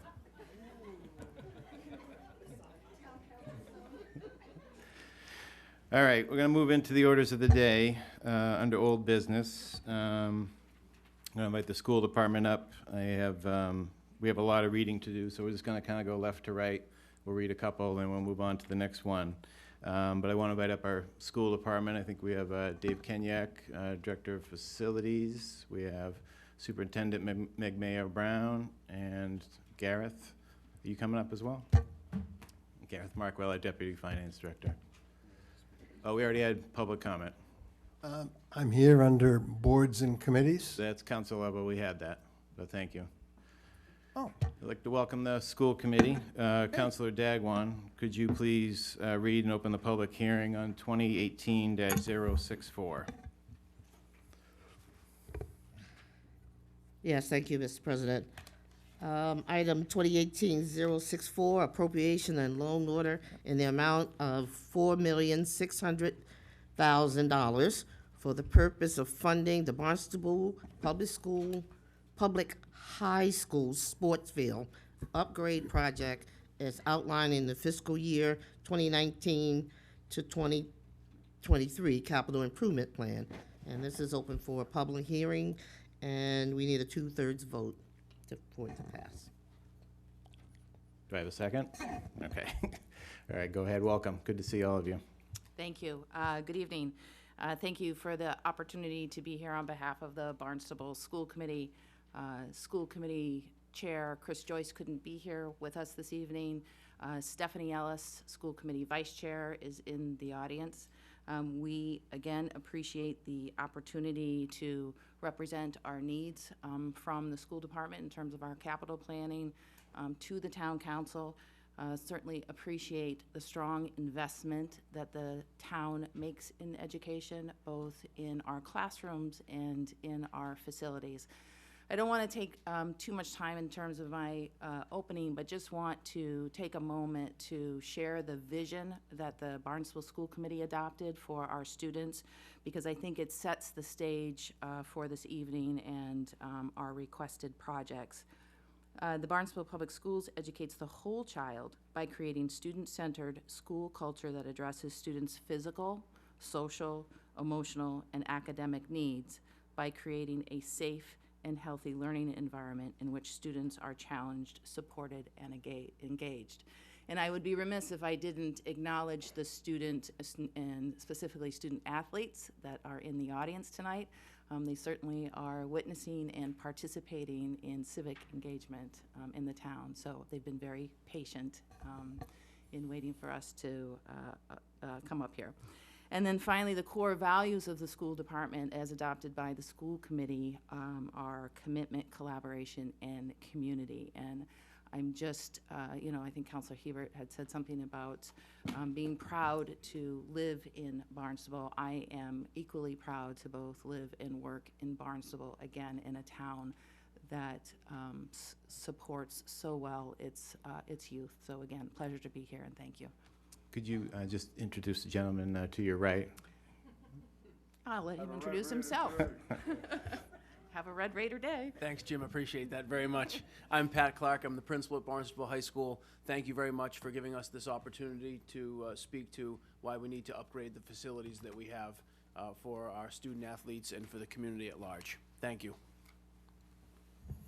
Welcome. And welcome to all the student athletes. I don't know if they can be seen on TV, but there's a number of them here. Good evening, counselors. I'm Dave Kanyok, Director of Facilities for the Barnstable Public Schools, and I'd like to give you a little bit of an overview of our Barnstable High School sports fields projects, our upgrades. As you probably know, our current varsity baseball field requires some major restoration and infrastructure upgrades. The existing surfaces are rutted, they're uneven, they create safety hazards for our student athletes. This project includes the construction and installation of a full-size varsity baseball, soccer, and lacrosse field. It's a multi-purpose synthetic turf field. We'll have restrooms, concession stand, picnic area, dugouts with storage. They will be lit. We'll have improved parking and sidewalks throughout the facility. This project would be phase one of a three-phase project. The other two phases, this phase, as you will see on this slide, is the dark green area, and then the parking and infrastructure around that would include the concession stand and the dugouts. Phase two is the remaining turf fields on this side of the road, the same side of the road, the high school side. And then phase three would be the natural turf fields behind the middle school. Just going back a little more about this, we've had some prior funding on our sports projects last year. We were appropriated $1,055,000 for our bleacher project. That's now underway, and we hope to have those bleachers in place for graduation. We also did some work on the high school varsity baseball field. We put a new backstop there. This backstop has been designed to be incorporated with the master plan, so it's part of that design, so it will fit right in. With this project, once it comes to fruition and we're up and rolling, we do expect to generate about $20,000 a year in revenue, just on first blush, without really doing any active marketing or soliciting for it. O&M costs for the first year are about $45,000 for this project. And then there's, on the left there, just some estimates there on the project itself. Design and permitting is $360,000. Construction's about $3.3 million. Project management, project contingency, and contingencies make up the rest of $4.6 million. And then future cost estimates for phases 2 and 3 are about $5 million for both projects total. Thank you, Dave. This is a public hearing, so if any members of the public wish to speak to this item, please step forward. Okay.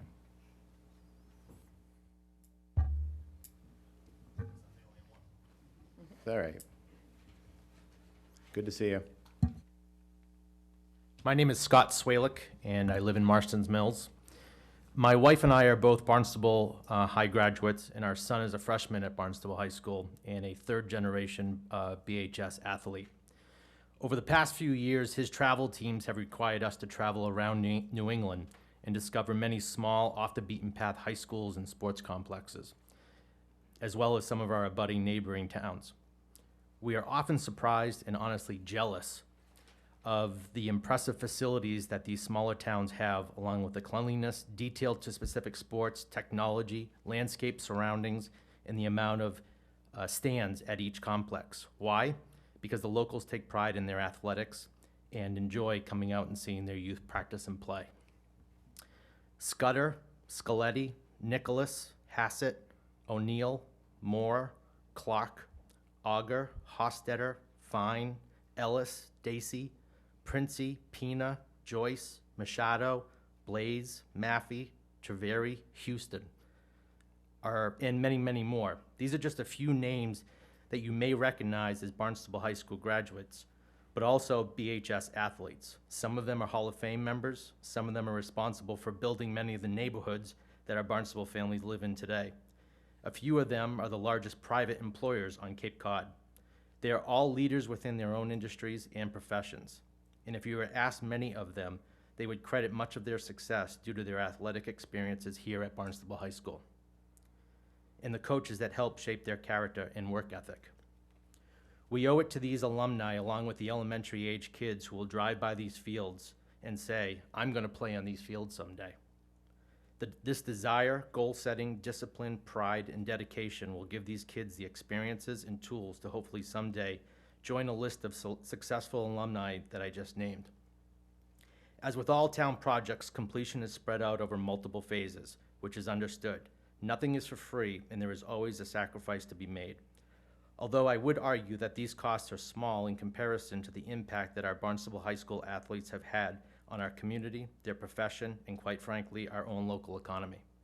We can't afford not to make this investment. Red Raider pride is alive, but needs a long overdue renovation. Thank you. Thank you. Anyone else wish to speak to this item? Seeing none, do I have a motion to close the public hearing? So moved. All those in favor of closing the public hearing? And that is unanimous. Councilor, discussion on this item. Councilor Wiedenbender. I want to thank all of the players that showed up this evening for exercising your civic engagement. I know today was a big day for you. It was opening day. And I know you would have preferred a different outcome, but congratulations at the start of the season. The only question I had a couple of questions and a concern. So one of the things is that there's an anticipated rental income of approximately $20,000 a year, and I know this is a preliminary estimate, and as you said, it does not include any marketing that might be done. Because that was a concern of mine, that there's $20,000 coming in, but estimates are already saying it's $45,000 just in maintenance. So we already have a deficit of $25,000. So my concern is the money going to be there to maintain this amazing field if it gets built, right? If you have all of these fields being redone, it's phenomenal once you get it started, but how is it going to work, operationally over the next 5-10 years financially? That's one concern. The other concern that I had was, and this may be incorrect, there have been rumors circulating around that when this happens, it would no longer be open to public use, that this would be strictly for students. And A, is that true? So that's the first question, and depending on whether it's true or not, will determine my next comment. Yeah, I'll take the restricting public use. So I think that we need to be strategic about that in the sense of the heightened awareness around school safety. And we need to ensure that during school hours and when our students are using those fields, that we provide the same level and degree of safety that we do inside the school walls. So yes, I do anticipate that there will be some restriction of the use during when our students are on the fields, and I think that our parents would want that. Thank you. I am a parent of a BHS senior, so I do appreciate it. Thank you. Any other councilors? Just, Councilor Schnepp? Oh, you want me to address your question on maintenance and? Okay, go ahead. And O&M? So, again, that was on first blush, $20,000. We talked to one user. We routinely raise more than that on our existing fields with rentals every year. So I'm confident with this type of field, we've been told that we could get a lot of summer-type tournaments here. And I'm sure we could cover our maintenance costs on the synthetic turf at least. Okay. Councilor Schnepp? Thank you, Mr. President, and thank you for coming. I would like to say I had a wonderful opportunity to tour the school, the high school, when the Citizen Academy met there just about a week ago. And we do have a reason to be very prideful of our schools. They're just amazing institutions, both what they do inside and just the infrastructure. I come with a couple questions, looking at a project that is, by my calculation, about a third of the capital budget general fund. So it's a big ask. and wanting to make sure that that expenditure is a wise one for our community to go forward with. I know that this is town meeting time, so in other communities, they're also having discussions about fields, and in Falmouth, there's discussions of doing a very similar project except with football, and it's about, it's a smaller price tag, it's about 3.1. So what I'd like to ask is, what is the extent of the other improvements that you're looking at that are outside of just the field that you're recommending? Okay. If you look at the photo up along the top edge there, and if you've ever tried to attend any games at Barnstable High School, parking is at a minimum. One thing that we've done here is we've incorporated parking from the start of the middle school all the way to the tennis courts. It will have handicap parking. It will have accessibility, which we don't have at any of our fields right now. So that walking path you see all the way around there will have accessibility. Will be accessible have accessible access. So will the concession stand and the restrooms on the hill. We'll have dugouts with storage. We're going to have a press box, which is accessible with a lift. We're going to have seating for 390 people around the base. We're going to have a real bullpen. And we're also going to work to improve the thoroughfare through there. We're going to do a study with the DPW, as a matter of fact, to do a traffic study there and improve traffic flow and fix that. There are no sidewalks there. So we'll have all the infrastructure in place for phases 2 and 3. Did I mention lighting? This field will also have lighting. So that's takes up a good portion of the budget. It's where the $4 million comes from. And there's some contingency built in there, and there's some design in there as well. This is a brand new project, so we only do some design and some grading there. I believe at Falmouth, they're going to an existing football site and just putting turf down, so they don't have as much prep to do as we do on their project, or they're not improving parking or things like that.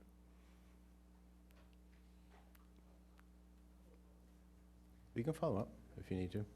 So I believe that there's a plan to have this as a multi-use field. What, you have any concerns that it will get overused if it's, is the synthetic No. field able to withstand multiple uses and?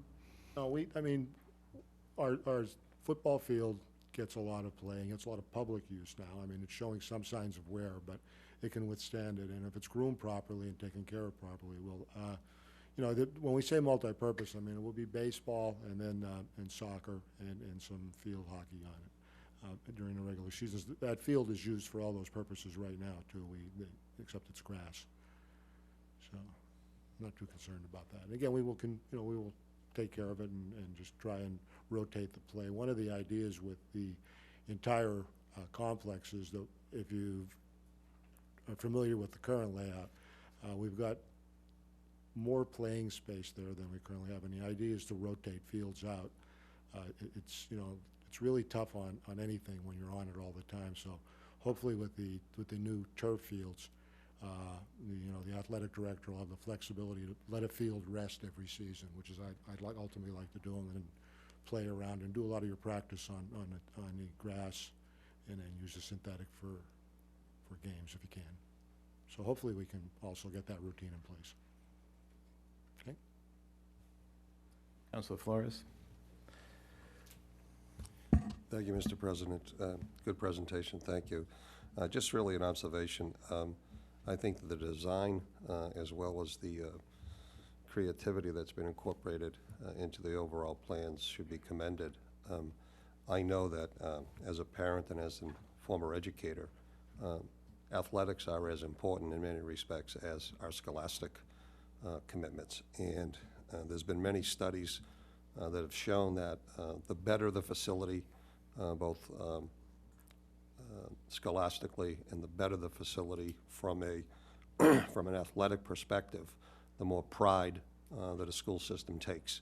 That pride transfers directly to kids. And when kids feel proud of what it is that they have, both in the classroom as well as on the field, they tend to achieve at a much higher level.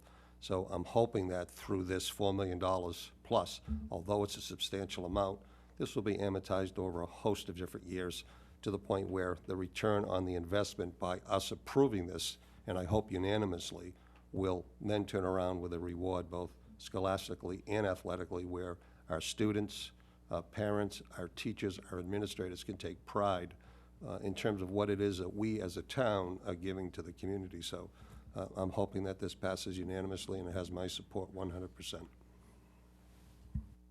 Councilor Dagwan?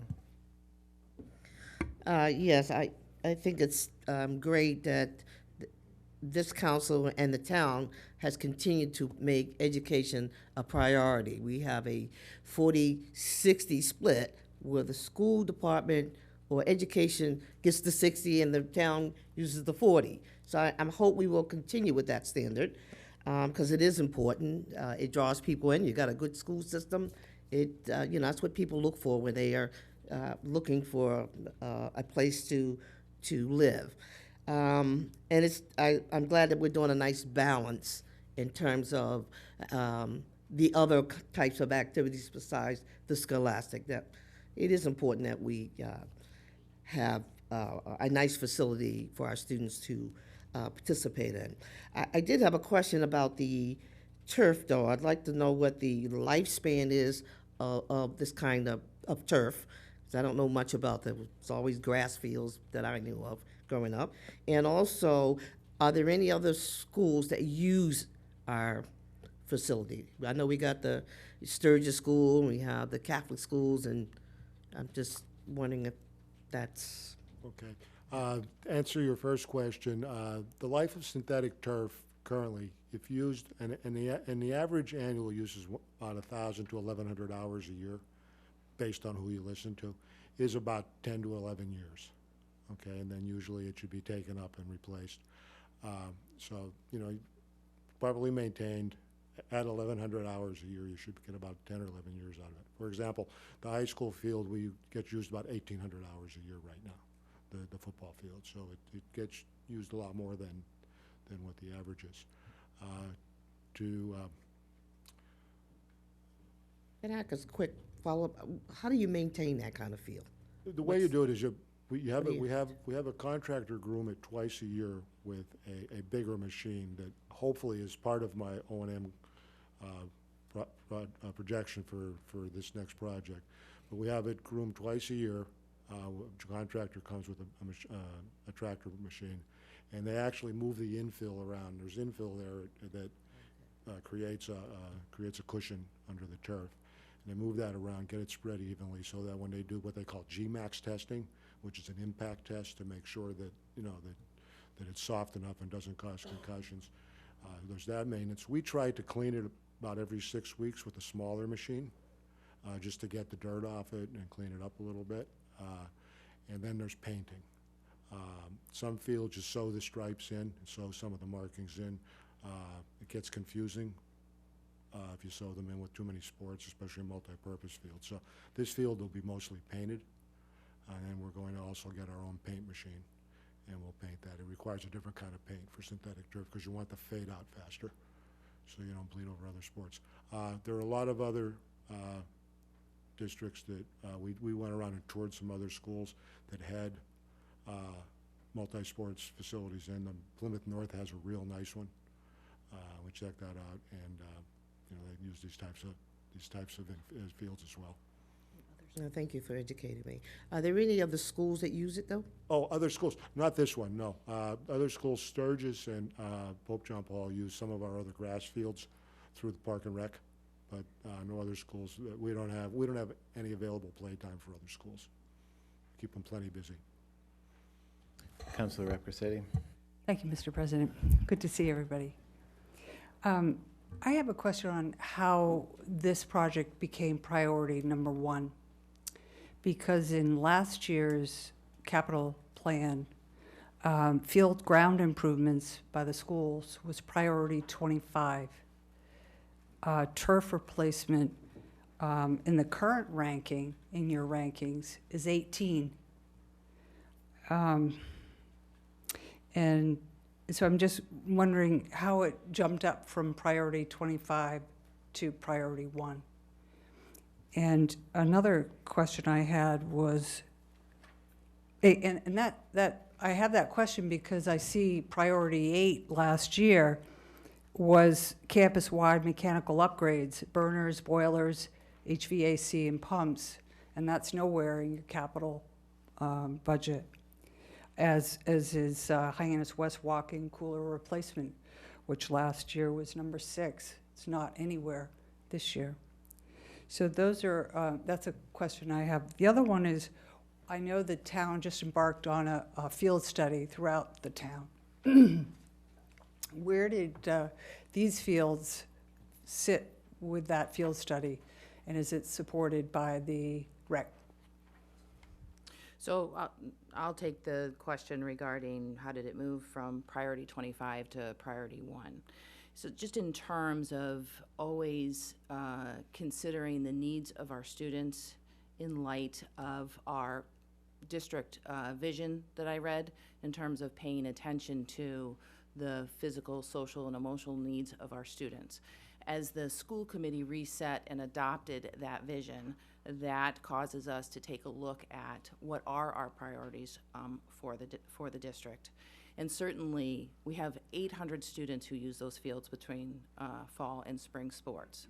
So we want to be sure that our decisions are always made with students first in mind. And it was really my recommendation to the school committee that we move that up so that our students can play on high-quality fields, so that our goal of attracting and engaging and retaining Barnstable families can still be our priority. And I believe that a strong athletic program does that for our community.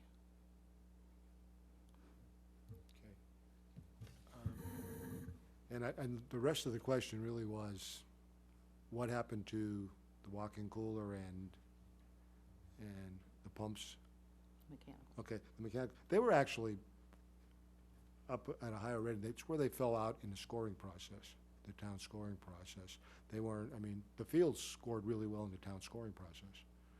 So they all worked out there. What we did, though, is after we discussed the field priority, Meg asked me to look at all of our other projects and if what could last another year. So next year, we're going to be asking for funding for the pumps and boilers. We're going to ask funding, my next one is to ask for some funding for rooftop units because they take priority. So we still have our priorities in order. We just shifted things a little bit. And the fields, the phase 1 of the fields, which was $1 million ask, was actually, I think, going to occur this year anyhow. We were going to ask for it. So we just pulled everything together. If you look at our original 5-year plan. Okay. Councilor Levesque? Thank you, Mr. President. Is there going to be, obviously now with these fields, is there going to be more staff attached to it just because there's going to be more maintenance involved or more, balls to juggle, so to speak, no pun intended? Is that Absolutely. in the plan? The first year, we're going to ask for half a head count, Okay. which sounds kind of weird, but hopefully it'll be a full person, but another grounds person. As we move on with phases 2 and 3, it definitely will require more personnel. And the numbers go up from there. It's $100,000 for those other phases. Right. And is there Lot of this? grass. Oh, I'm sorry. No, go ahead, I'm sorry. Okay. Is there a discussion in place right now as far as what the communication's going to be? Because obviously with such a huge undertaking, we're going to have somebody come and build it for us. They're going to kind of plant the garden, so to speak. But are we looking forward to there being better, just good communication between the school administration and the coaches and different things like that? Because there'll be so much more responsibility, training even, to be taken care of how to operate and how to use the fields. I think I can speak to that. Between myself and Scott Thomas, our athletic director, we're going to have to put together a plan that rotates some of the fields into action and out of action. And certainly communication with our coaches, communication with partner groups who may be renting it and running a clinic. We're going to have to make that a top priority. So yes, you can bank on that being done. Some sort of training, and how to use the facilities. Right. And if you look at some models that we have around, I think the Katuitt Kettleers have done a fabulous job Sure. coaching people up as to how they use their space in Katuitt. And I think if we take some tips from them, we could do a good job in terms of coaching folks up as to how to use the Barnstable High School spaces. And how to clean up sunflower seeds. And how to clean up sunflower seeds. Thank you for bringing it up. Yeah. The other comment, I guess, is just a bit of a charge. I mean, we're going to have this beautiful facility, and we're going to be, which will be a great blessing for our kids. And I just, again, you know, no matter how beautiful the complex becomes, I just think it's even more important to make sure that we have the correct, as I pertain to, as I talked about, a garden, the right gardeners to take care of the seeds that are planted there, and that they take care of the fruit when it's ready to be picked. And so I just think that that's, you know, the character that's going to be built on those fields is the most important thing, and that's what's going to speak for Barnstable and the future of Barnstable. And if that's forgotten, then 10 years from now, it could be, you know, the garden might not be as useful. So, Matt, I would just say the person who lives furthest from this facility out of the three of us and our athletic director is Meg, who's about 5 miles.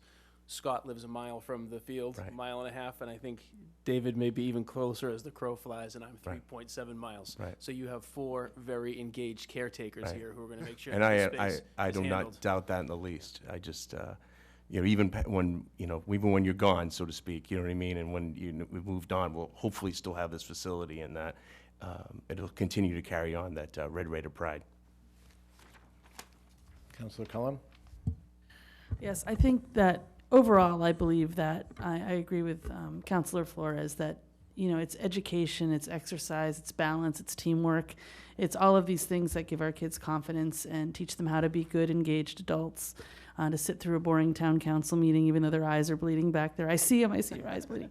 But I think it's the stuff that our community is made of, is believing in the next generation and helping them believe in us, really. And especially with school choice, it's an attractive thing to have such a facility, so that people don't feel like they need to go to Falmouth or somewhere else. So I'm going to support this wholeheartedly. My son is now 10, so please hurry up. And we don't need to mow the lawn, which is nice. I'm thinking I'm going to do this for my backyard, actually. It seems like a good idea. Councilor Neary?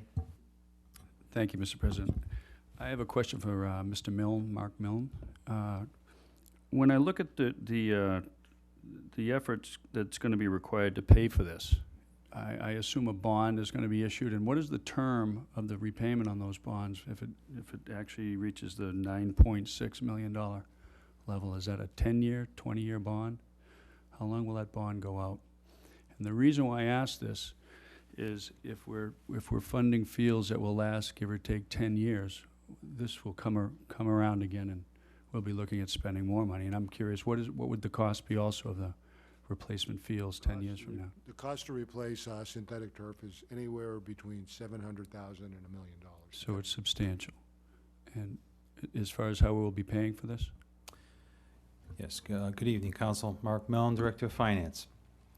Yes, this will be a bond-funded, we will issue a municipal bond to finance the construction of this project, and we're looking at an amortization period.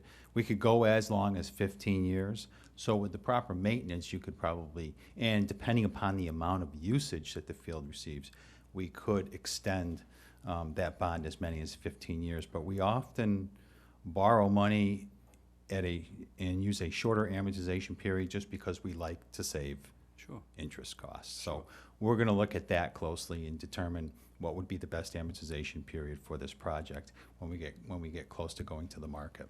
Thank you. The reason I bring it up is I think we'd be remiss in not at least addressing the fact that this is costing the taxpayers money. I mean, this is money. And I think the ultimate decision is,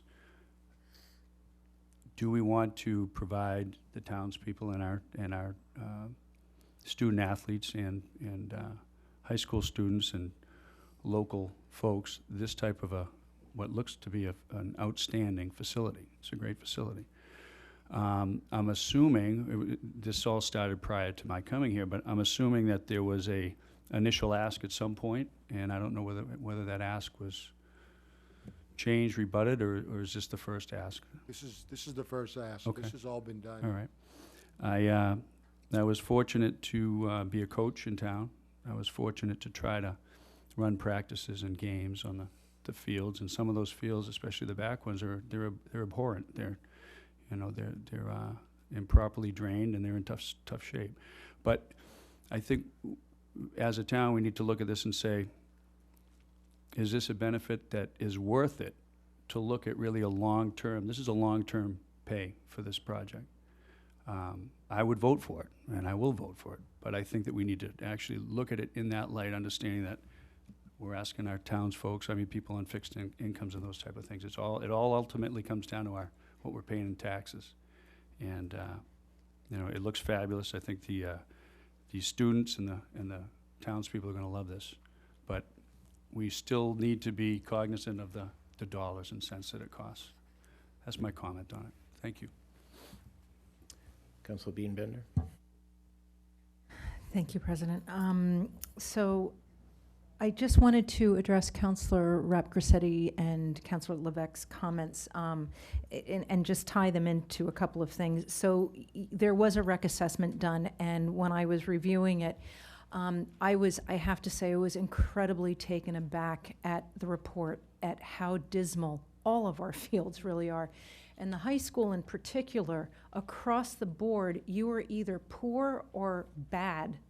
So it wasn't even mediocre. It was really on the bad end of things.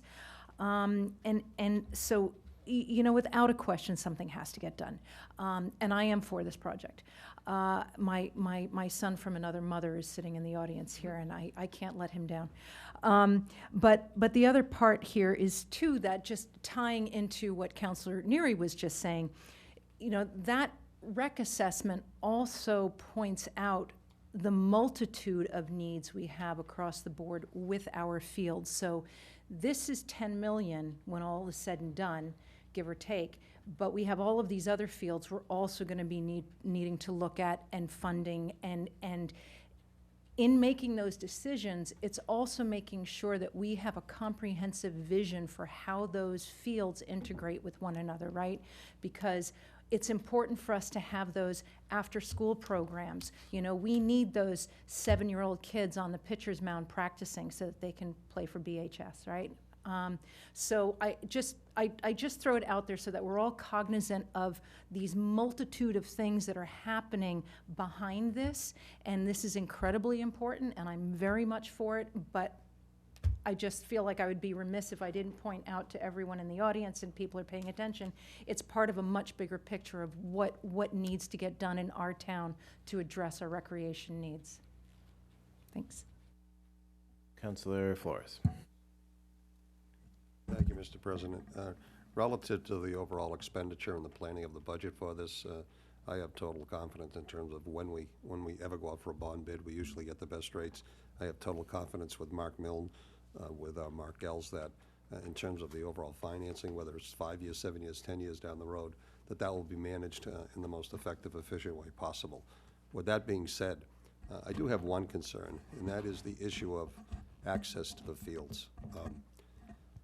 Granted, we have a 60-40 split between our tax rate, and probably percentage-wise, we probably have about 20% of the families in the town that actually have kids in the schools. So that means that 40% of the, 80% of the population might not have children. Some of them are elderly, some of them are senior citizens. They love to walk the track. So we need to figure out a way where every generation can coexist so that everybody feels that the tax money that they're being charged, that's being expended, that they're getting a benefit for. Now, how that happens, I'll leave to the school administration to figure out that in an afternoon, that senior citizens can be walking around that track when and if and when they want. Just as we protect kids inside the schools today, with whatever protocol we have established, we can establish a similar protocol outside. So I would encourage the school department to take a serious look, as opposed to saying that when kids are on the fields, especially after school, that the track and other locations will not be available to the general community, is probably not in the best interests of the town. And I think also in terms of garnering support for the schools, you'd be much better off reaching out and making a very proactive choice and saying, we want to invite the community in, taking into consideration that today's environment is very different than probably when we were all in school, except for the young boys, young men who are here today. So I encourage you to take a hard look at that and figure that out. Thank you. Councilor Wallace? Move the question. All those in favor of moving the question? And that is unanimous. This is a 2/3 vote. This is item 2018-064.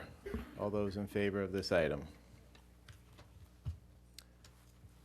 All those opposed? Do a roll call, though. Well, you want to do roll call? It's Yeah. 2/3 vote. All right, we'll do roll call. This didn't say roll call here. Counselor Biedenbender, Yes. Crocker, Yes. Cullum. Yes. Dagwan, Yes. Flores, Yes. Rapcrissetti, Yes. Hebert, Yes. Levesque, Yes. Neary, Yes. Schnepp, Yes. Steinhilber, Yes. Tinsley, Wallace. Yes. That is unanimous. Thank you very much. All right, we got a few more school items. Yeah, you guys want to take a break? You guys can go home and play Fortnite.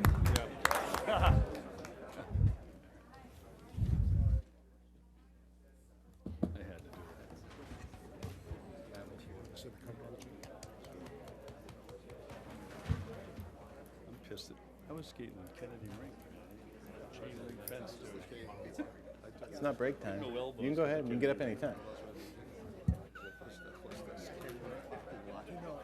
Attaboy. Yeah, if you Of could course he was. leave quietly and take the conversations outside, please.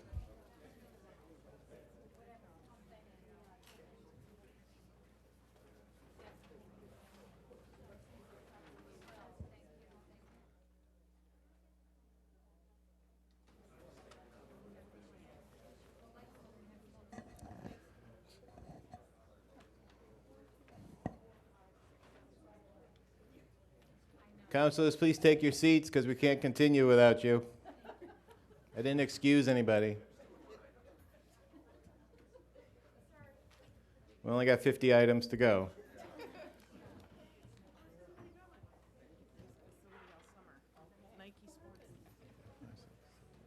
All right, I have enough now. Councilor Dagwan, could you continue on, open the public hearing on item 2018-065? Yes, Mr. President. Item 2018-065, appropriation and loan order in the amount of $250,000 for the purpose of funding the Barnstable Public School District-wide communication, video surveillance, and entry improvement project as outlined in fiscal year 2019, fiscal year 2023 capital improvement plan. This should be open for a public hearing, and a 2/3 vote is required to pass. Second? Go ahead. So this is our district-wide communication, video surveillance, and entry improvement plan. This is also a multi-year project which includes upgrades and improvements to the district telephone, video surveillance, and door entry systems. The upgrades would include a centralized voice-over IP phone system, integrated video surveillance, and door entry systems. These systems would be designed to operate on the networks, the school district's networks. And initially, our efforts will be focused on the voice-over IP phone system. The prior funding on this, 2015, we were appropriated $213,000. That funding went toward upgrades to switches and wireless access points. That's been completed and in place in the district. 2017, last year, we were at an appropriation of $250,000. That was to upgrade switches and to support power over internet, to support our phones and video surveillance. That is complete as well. So we are currently in the process of talking to network consultants on phone systems. We had some money appropriated last year for that, and we're hoping to move ahead with phone systems in the high school this summer. This $250,000 will cover the installation of phone systems there, and we're going to start doing some work down at Barnstable United next. Great, thank you. This is a public hearing, so any members of the public wish to speak to this item, please come forward. Seeing none, do I have a motion to close the public hearing? All those in, All those in favor of closing the public hearing? And that is unanimous. Council discussion on this item. Councilor Flores. Thank you, Mr. President. Just a couple of quick questions. Will this surveillance extend to the fields that we just approved? Yes. It will. And who is trained to actually do the monitoring of this, and how does that work? Do you have staff that We have does this staff 24/7? Currently, we have staff, not 24/7. I mean, in the schools, we have staff who not monitor, but have it in case of emergency. I think it's monitored, except for front doors. Okay. By administrative folks. And in the event of loss of power, as we have all experienced over the past month or so? Yeah. Do we have built-in generators? Because your voice over IP, if it goes down, you have no telephone. We have generators, and where You we do have have- the head ends, they'll be on an emergency service. Okay, thank you. Councilor Rapcorsetti. Thank you very much. Just for my edification, so you've spent $463,000. So when all told, this whole upgrade will cost $1.7 million? And that's... That's for cameras, and that's an estimate right now. 1.5, no, million to about almost 1.7 million, yeah. Yeah. Yep. Okay, I'm sorry. thank you. Yep. These are all like night vision cameras and colors, high def, okay. Councilor Tinsley. Thank you very much. Just with what's gone on throughout our country that we all are well aware of, I just wanted to know, as I looked through, why the phone before the surveillance entry upgrades?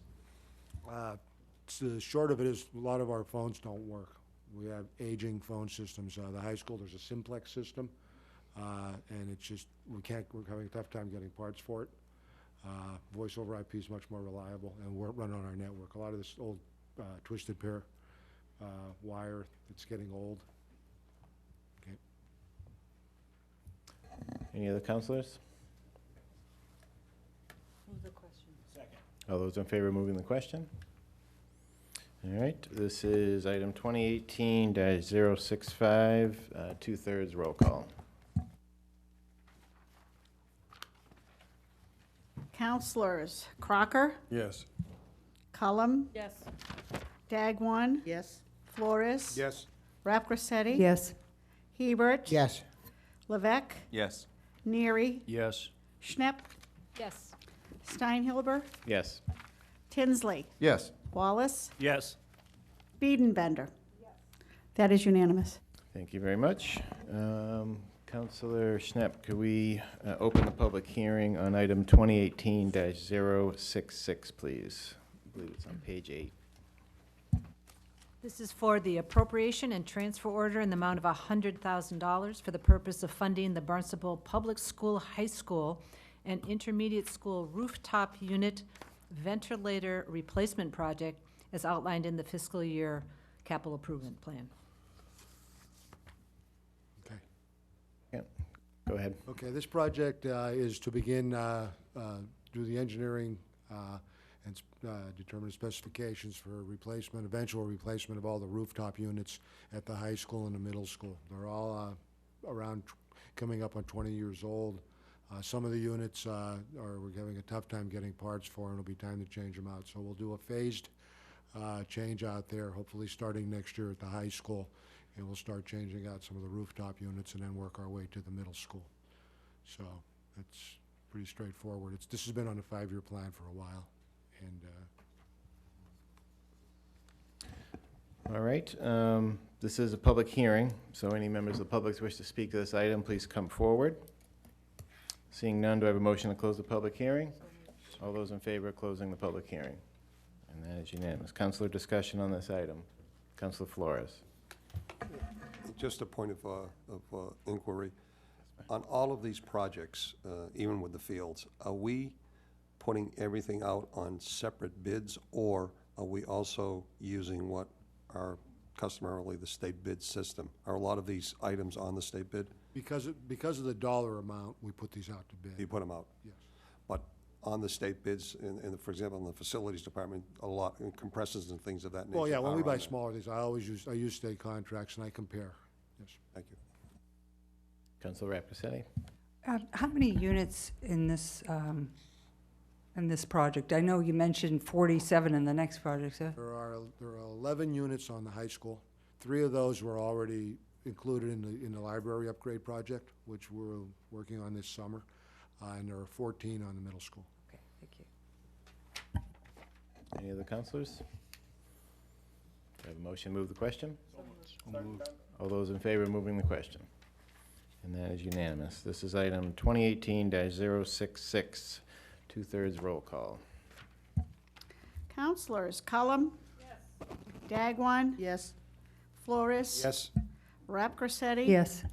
Hebert? Yes. Levesque? Yes. Neary? Yes. Schnapp? Yes. Steinhilber? Yes. Tinsley? Yes. Wallace? Yes. Biedenbender? Yes. Crocker? Yes. Unanimous. Thank you very much. Counselor Schnapp, could we continue on, read item 2018-067 and open the public hearing? It's for the appropriation and loan order in the amount of, wait a minute. 67, of $250,000 for the purpose of funding the Barnstable Public School Elementary School Unit Ventilator Replacement Project as outlined in the fiscal year 2019-2023 Capital Improvement Plan. Have a second? Go ahead, Dave. Okay, many of you are probably familiar with this project or this phase project. This is phase 3 of hopefully a 4-phase project. Prior ones were 2016, 2017 for $250,000 each.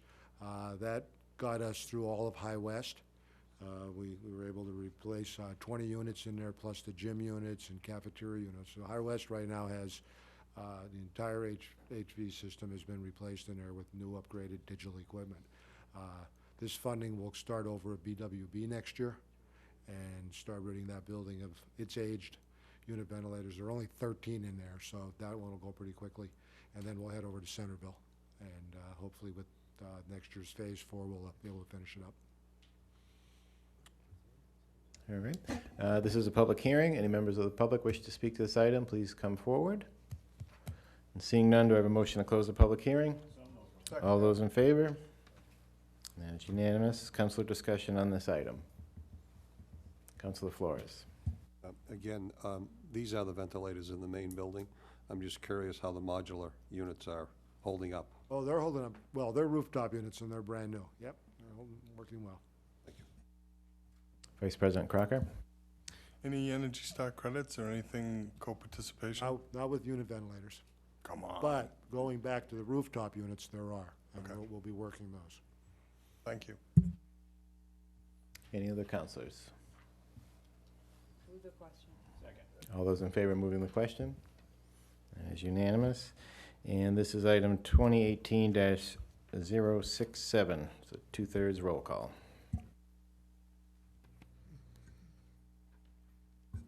Counselors Dagwan? Yes. Flores? Yes. Rapcorsetti? Yes. Hebert? Yes. Levesque? Yes. Neary? Schnapp? Yes. Steinhilber? Yes. Tinsley? Yes. Wallace? Yes. Biedenbender? Yes. Crocker? Yes. Cullum? Yes. Unanimous. Thank you. Councilor Biedenbender, could we read item 2018-068 and open the public hearing, please?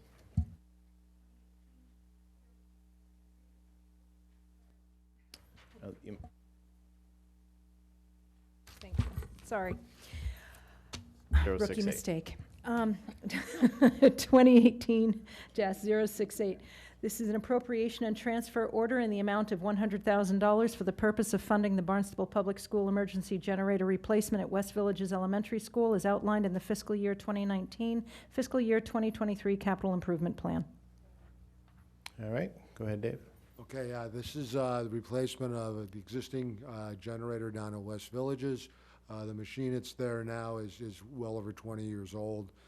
It's getting to the end of life. It's powered by actually a Ford V8 engine, and it's starting to have some issues, and we have a tough time finding parts for it. So about a year and a half ago, we did install a new transfer switch in that building, so the network and everything is ready for it. We just need to put a new generator out there. It's pretty much just a drop-in replacement, new generator. Thank you for that. This is a public hearing, so any members of the public wish to speak, please come forward. Seeing none, do I have a motion to close the public hearing? All those in favor? That is unanimous. Councilor, discussion on this item. Councilor Rapcorsetti. This is more of a comment. I have a 2006 Ford V8, and it's still running. It's got over 120,000 miles on it, so they just keep going. I know, you'll recognize it. Look in there. I have a picture of it, you see it? I can't figure out if it's a Cleveland or a Windsor, though. Any other councilors? All those in favor of moving the question? And that is unanimous. This is item 2018-068, it's a 2/3 roll call. Counselors, Flores. Yes. Rapcorsetti. Yes. Hebert. Yes. Levesque. Yes. Neary. Yes. Schnepp. Yes. Steinhilber. Yes. Tinsley. Yes. Wallace. Yes. Biedenbender. Yes. Crocker. Yes. Cullum. Yes. Dagwan. Yes. It's unanimous. Thank you very much. And thank you for being here tonight. And we're going to see you again in a month when we do the operational budget. All Thank right. you very much. Thank you for your support. Thank you. All right, I'm going to welcome up the airport. For the second year in a row, you're not the last group. I'll welcome our airport manager, Bud Briald, our assistant airport manager, Katie Service, and I have our airport commission chair. Good to see you, Bud.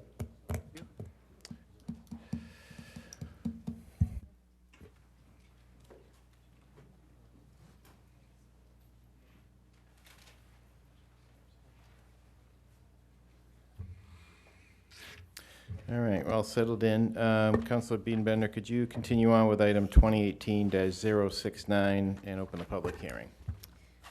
All right, 2018-069, open to public hearing. This is an appropriation and loan order in the amount of $300,000 for the purpose of funding the comprehensive airport layout plan and master plan project as outlined in the fiscal year 2019, fiscal year 2023 capital improvement plan.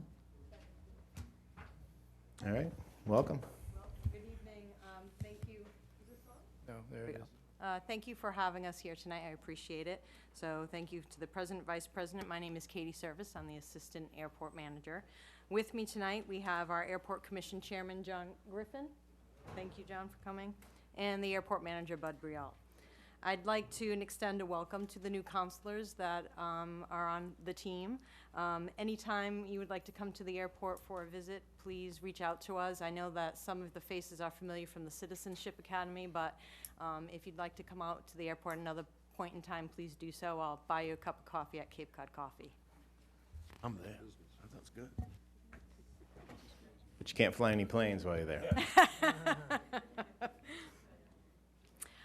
This most recent picture, I'm just going to go through a couple of slides initially just to get some of our newer counselors up to speed with how the airport funds the capital improvement plan. This is our most recent picture, aerial shot of the airport that was taken this past October. It was with the most recent completion of a runway 1533 rehabilitation project. We basically rehabilitated the pavement that was over 20 years old. Over the past several years, we have, since 2011, we've had 9 major construction projects at the airport. Of those projects, they accounted for nearly $7 million worth of airport improvement projects. Of those projects, $62.5 million were funded by the Federal Aviation Administration and MassDOT Aeronautics. So we do our best to leverage our funds for capital improvement plan projects. So of those projects, $7.5 million was the share from the airport since 2011. The next slide, please, thanks. And this is another graphic. This is the very next day when we opened that runway in October of 2017 for the project. Thanks. I know that existing councilors have heard this before about our reimbursement program that we have through the FAA and through MassDOT Aeronautics Administration. Our CIP program, for the most part, is funded through grant funding through those two agencies. On average, 95% since 2014 has been leveraged through MassDOT and through the FAA for eligible projects. Our funding match for those projects is no different for the CIP projects that we're presenting to you this evening. We do have the opportunity oftentimes to be able to leverage funds through MassDOT. They do offer a number of statewide projects. Two of the statewide projects that we've been able to work with MassDOT on are painting projects at the airport. Typically, we have to set aside anywhere from $75,000 to $150,000 annually to repaint our runways, our taxiways, our pavement, our aprons. In the past couple of years, in 2015, MassDOT has paid 100% for that annual project. They also offered to do that again this year for our 2018 project. Bud was actually present for a 2014 project. MassDOT had some additional funds because they did not have projects that could move forward within that fiscal year, so they reached out to airports that were shovel-ready. Bud so happens to always have projects that are shovel-ready. The East Ramp was one such project. That was a $4.6 million project, and the vast majority of it was paid for by MassDOT. Our share was $600,000. So whenever we have that opportunity, we do try to take that. You will know in new business today, we have several projects that fall under that category.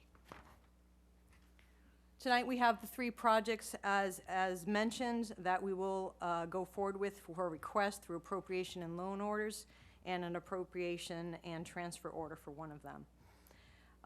These projects account for just over $2 million. Of that $2 million for equipment purchases and for operations and to secure future funds for the airport, $71,000 comes from the airport's share for the $2 million projects. As always, if MassDOT and FAA do not move forward on our grant projects, we will cancel the project. We will not move forward with it if we do not have grant funding from those sources. All of these projects that we're presenting to you tonight are necessary for us to fulfill our federal certification requirements. We are certified by the FAA as an air carrier airport. With that comes attachment for a number of requirements that we must fulfill, including snow removal, equipment that we need for snow removal, and other items that I'll present this evening. And I think we're up for the first project. Next page then. There you go. Thanks. The Airport Master Plan project is the first project we're presenting to you this evening. It's required by the FAA. It is tied to any request that we have for future funding. Typically, an Airport Master Plan will take a look at short, medium, and long-term projects for the airport. It is the way that the FAA and MassDOT Aeronautics identify what funding needs they will have for the region. So typically, an airport is required to do a master plan update anytime there's a significant change at the airport or if there's a change to their master plan. So for instance, if we decide that we are looking for hangar development in another location on the airfield, we would have to have that on our master plan approved by the FAA and approved by MassDOT in order to move forward with it. So it's their way of controlling what their capital plan looks like across the region for all of their airports. The last master plan was updated in 2008. We are looking at doing our master plan update because we have seen some changes in our growth at the airport, and we have identified and we have spoken to both the president and vice president about the airport's revenue diversification needs at the airport. So this master plan is not going to be your typical master plan. It is going to include very unique elements in the master plan that will look at ways that we can uniquely look at different revenue options, whether that be aviation and non-aviation options. So examples would be like our solar array system that's at the airport. That's a non-aviation use that, thank goodness we have that in place. It pays for the electricity at the airport, which is typically about $225,000 a year, and we get about $345,000 from that system. So the company that we have hired as part of the master plan, we'll take a look at other unique ways for the airport to make money that are not so tied to the aviation and the cyclical motion of aviation at the airport. So we want to make sure that our revenue stream is looking at two different egg baskets to make sure that we don't have everything all in one basket. We have an appropriation order that was previously approved for the project, $700,000. The additional request is for this evening, which is $300,000. Of that total amount, $50,000 is the airport share. And that $1 million price tag for the report includes many items in it outside of just looking at revenue stream. It looks at changes in the FAA's criteria for design criteria. Unfortunately, if accidents do happen around the United States, the FAA will investigate that and make modifications to their runways and their taxiways to come up with different safety standards. Those are standards that we must implement at the airport. So the study will look at all of those elements. They'll look at the revenue stream for the airport, and they will also look at what we need to do in the future with our land leases to move forward for the airport with non-aviation revenue and aviation revenue. This graphic is typical of what is produced as a master plan. It basically shows a future layout of the airport. This is the layout that was provided in the 2008 update. It identifies building infrastructure. It identifies runway extension in the future. It identifies other types of land uses. This is what will be produced at the end of our master plan. And that's all I have for that project. Any questions? Well, this is a public hearing, so any members of the public wish to speak to this item, please come forward. Seeing none, do I have a motion to close the public hearing? All those in favor? That is unanimous. All right, council discussion on this item. Councilor Biedenbender. Thank you so much. Great presentation. Two questions. Just when will the completion of this project happen in FY 2019? It will. The master plan, I mean. The master plan will most likely go into fiscal year 2020. It's usually an 18-month process. We've just started the process with our consultants. Right. And my second question, in the document that we've been working from, there is, in the rationale of the impact of denial or postponement, it says, failure to analyze alternative revenue generation for the airport will increase the risk of budgetary impacts if air carrier activity continues to decline. So my question for you is, why is air carrier continuing to decline, or why is it declining? And what are you implementing at this moment in time to sort of mitigate those effects? Sure, that's a great question. Nationwide, the aviation is seeing significant impacts. Not so much to major air carriers, but to airports that have air carriers that are similar to ours, such as Cape Air, where it's a smaller commuter type aircraft, as well as Retrix Shuttle. As you know, JetBlue operates at the airport, but that's on a seasonal basis. What's happening with a lot of the commuter airlines is they have a significant pilot shortage across the nation. So for pilots that are essentially retiring, a lot of the younger pilots are moving up. And unfortunately, when you're working for commuter airlines, your paycheck is not as significant as it would be working for a major airline. So oftentimes you will notice that pilots, as soon as they get there, the number of hours that they need to move on, they'll move on to the major airlines. So that's one of the reasons that we're seeing a decline. I think we're also seeing a decline in general because the type of model that the airlines are operating at the airport has changed over the years. There was a time when you could come at 6 o'clock in the morning, get on a flight with any one of our airlines that was there, and they would automatically put on another flight if they had passengers that needed that. That doesn't happen anymore. That isn't necessarily the airline's fault. It is also what's happening in the industry. So if they don't have a pilot to add to that aircraft, then they don't have a second aircraft to put on. So it's going back and forth with the airlines, and that's what they've dealt with over the past several years. And over the past 10 years, we have seen a significant decline. Fortunately, over the past 4 or 5 months, we have seen an increase in our passenger activity. Retrick Shuttle and Cape Air have both shown passenger increases on their aircraft, and we also have charter flights that have started at the airport that are also picking up the slack from the airline that we lost in 2015. If I may, one other impact that's really been bothering us is the impact of the high-speed ferry. It's very difficult to compete with those fares. So we have lost a significant amount of traffic to the ferry system. Councilor Rep Garcetti. Thank you, Mr. President. Good to see you. Good to see you, Bud, too. In the master plan, I hope that there's going to be some overtures for aviation development on the property. You mentioned hangars for condominium hangars for private planes. I don't know how many private planes you see there, but I would think that there'd be a market for private plane hangars on site. Right. Has that been looked at all?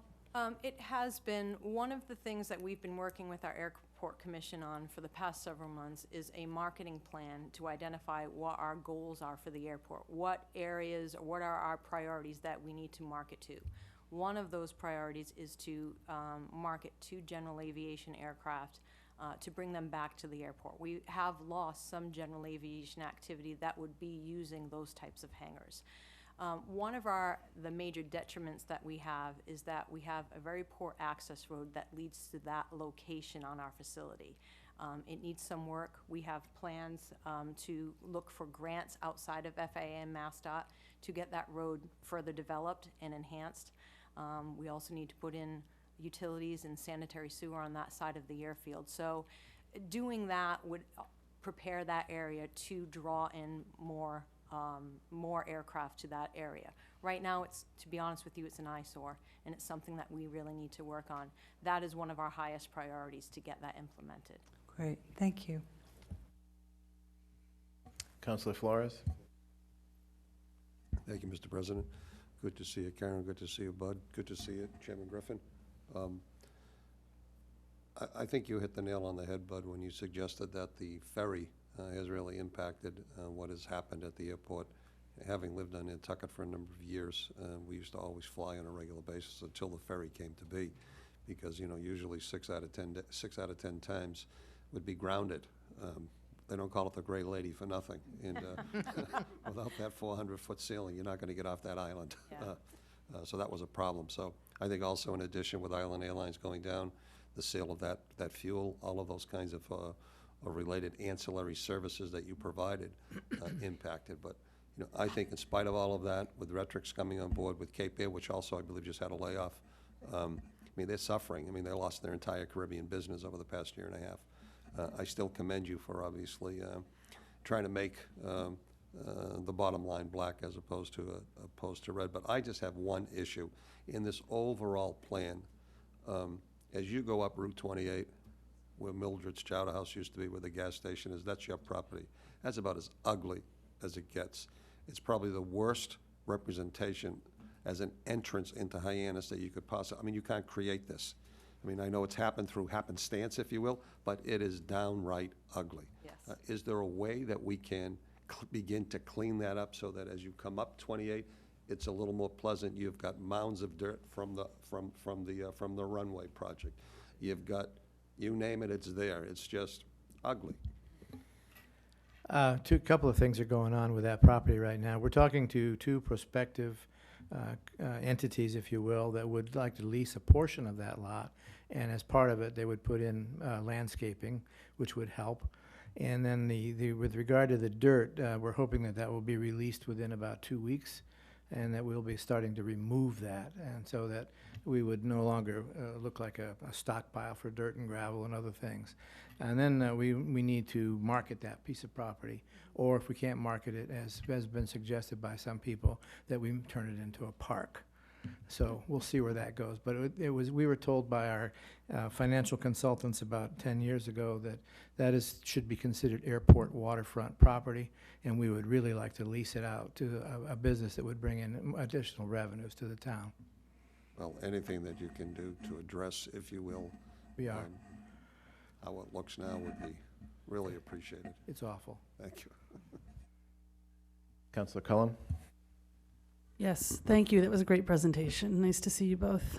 And so I wanted to make a couple of comments. The first is I think you'll realize a much healthier budget when we move on the Kmart Plaza. That'll be, not to bring up the second most blighted property in the town. Sorry, I'm not going to say that. I just did.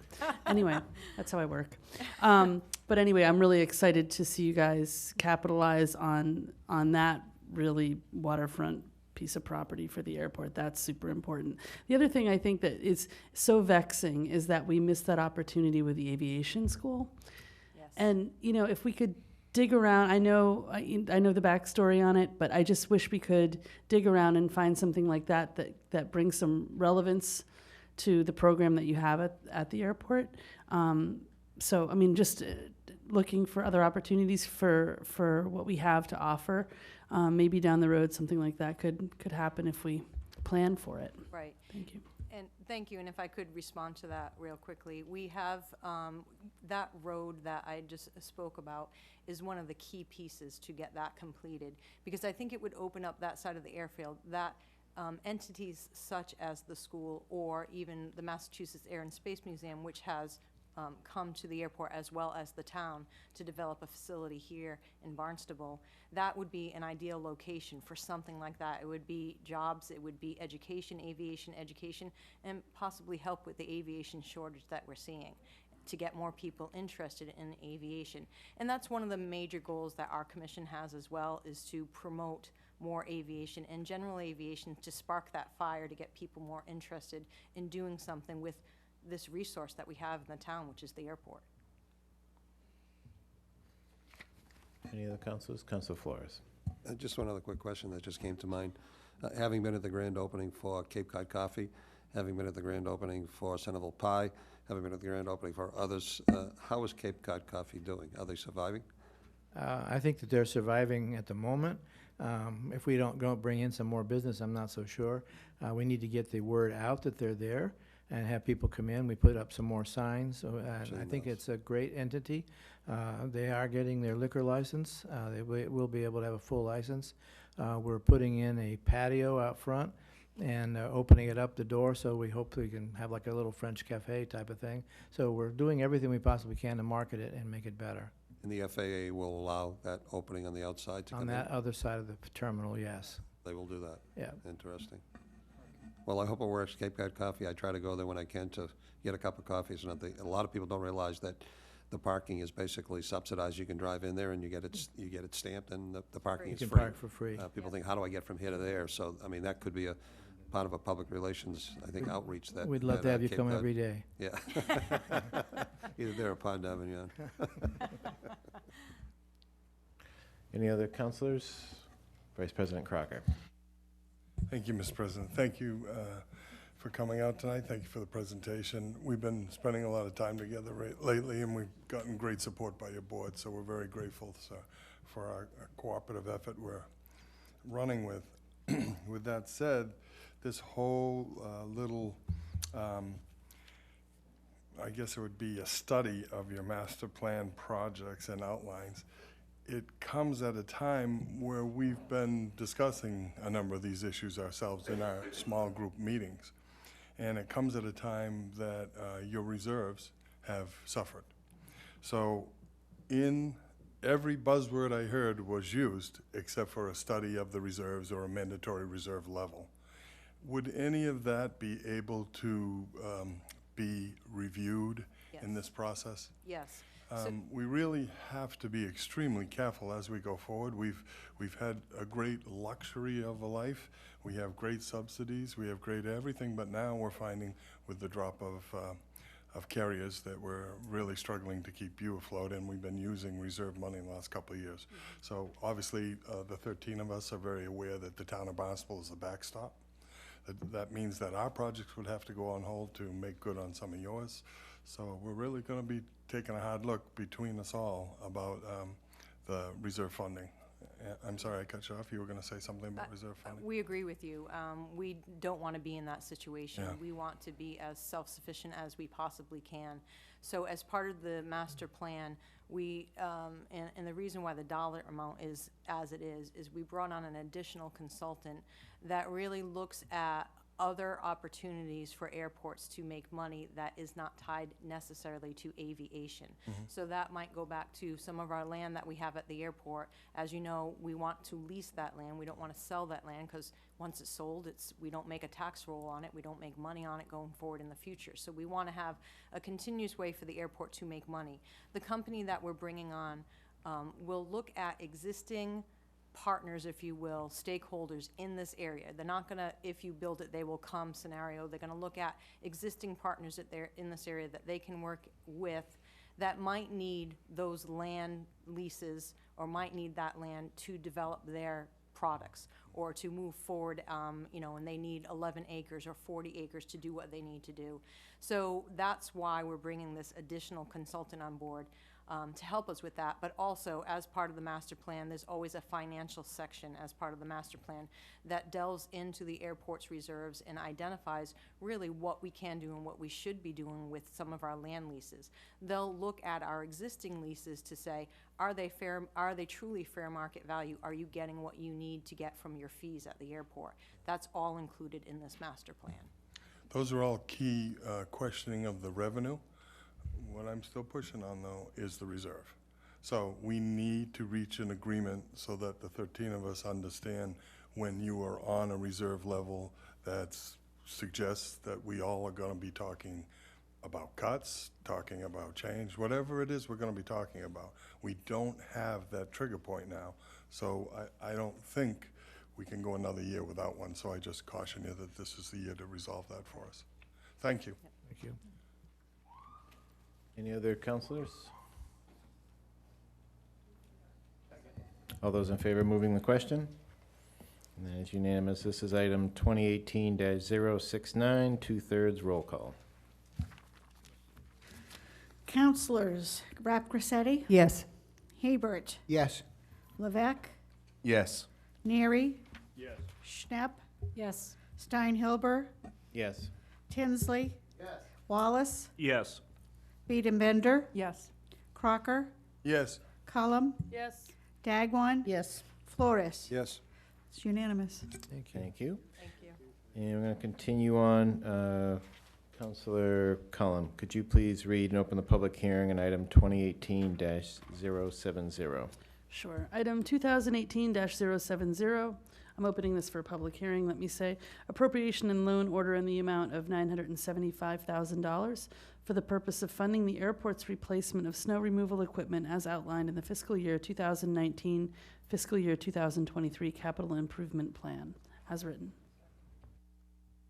Go ahead. This request is to replace two pieces of snow removal equipment. Both are aged pieces of equipment. They're heavy equipment. They're both over 20 years old. We're required to maintain our snow removal equipment, obviously, so that even this weekend, if we get snow, we can clear snow from our runways and taxiways and remain open for our air carrier service. If not implemented, the airport could potentially be decertified from the FAA for our certificate. We're required under that certificate to have adequate equipment to be able to maintain our facility and to maintain operations at the airport. You go to the next one? Yeah. The request is for $975,000, as indicated earlier. 90% of that funding will come from the FAA, 5% funding from MassDOT Aeronautics, and the remaining share of $48,750 from the airport. Next picture. That is a picture of the equipment. The top left is the heavy equipment sander that needs to be replaced, and the bottom right is one of our mammoth snow blowers that we have at the airport. DPW might be interested in only the one at the top left.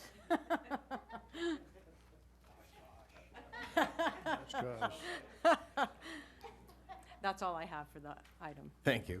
This is a public hearing, so any members of the public wish to speak on this item, please come forward. Seeing none, do I have a motion to close the public hearing? All those in favor? All right, council discussion on this item. Councilor Biedenbender? This is just for my education. Do we typically buy new vehicles, or do we do used vehicles, or some combination thereof? Is there some sort of philosophy behind what we do? So typically, if we're getting funding from the FAA and from MassDOT, they want to see that their investment will last for 10 to 20 years, so they'll look at new equipment.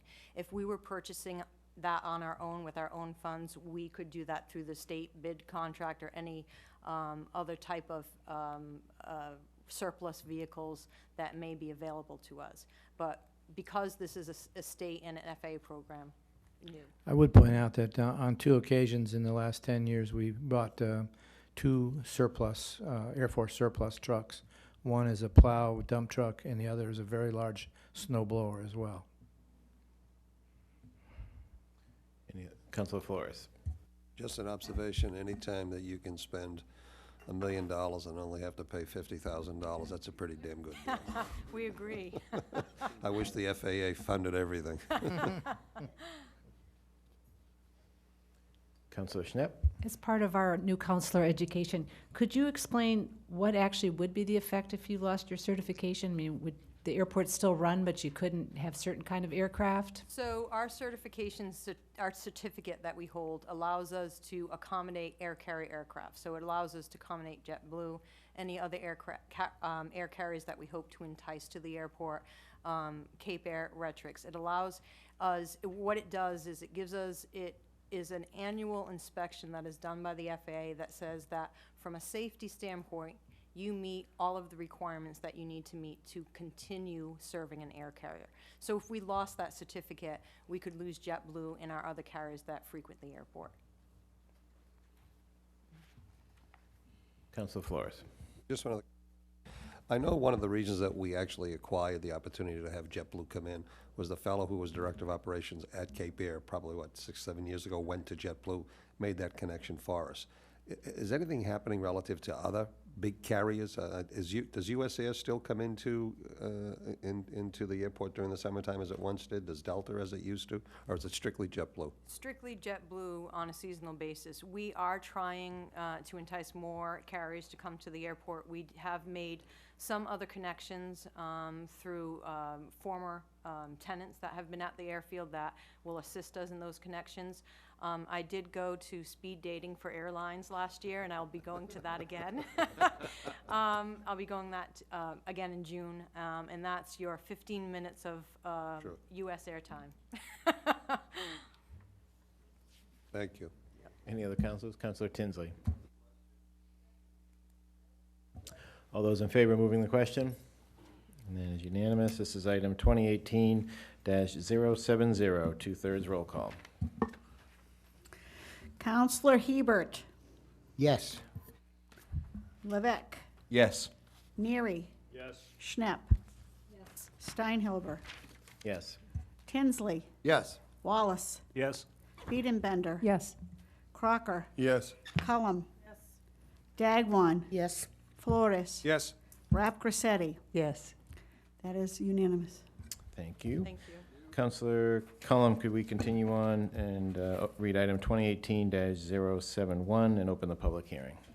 Yes, I'd like to open a public hearing for item number 2018-071, appropriation and transfer order in the amount of $145,000 for the purpose of funding the airport's replacement of aircraft and firefighting equipment response vehicle as outlined in the fiscal year 2019, fiscal year 2023 capital improvement plan as written.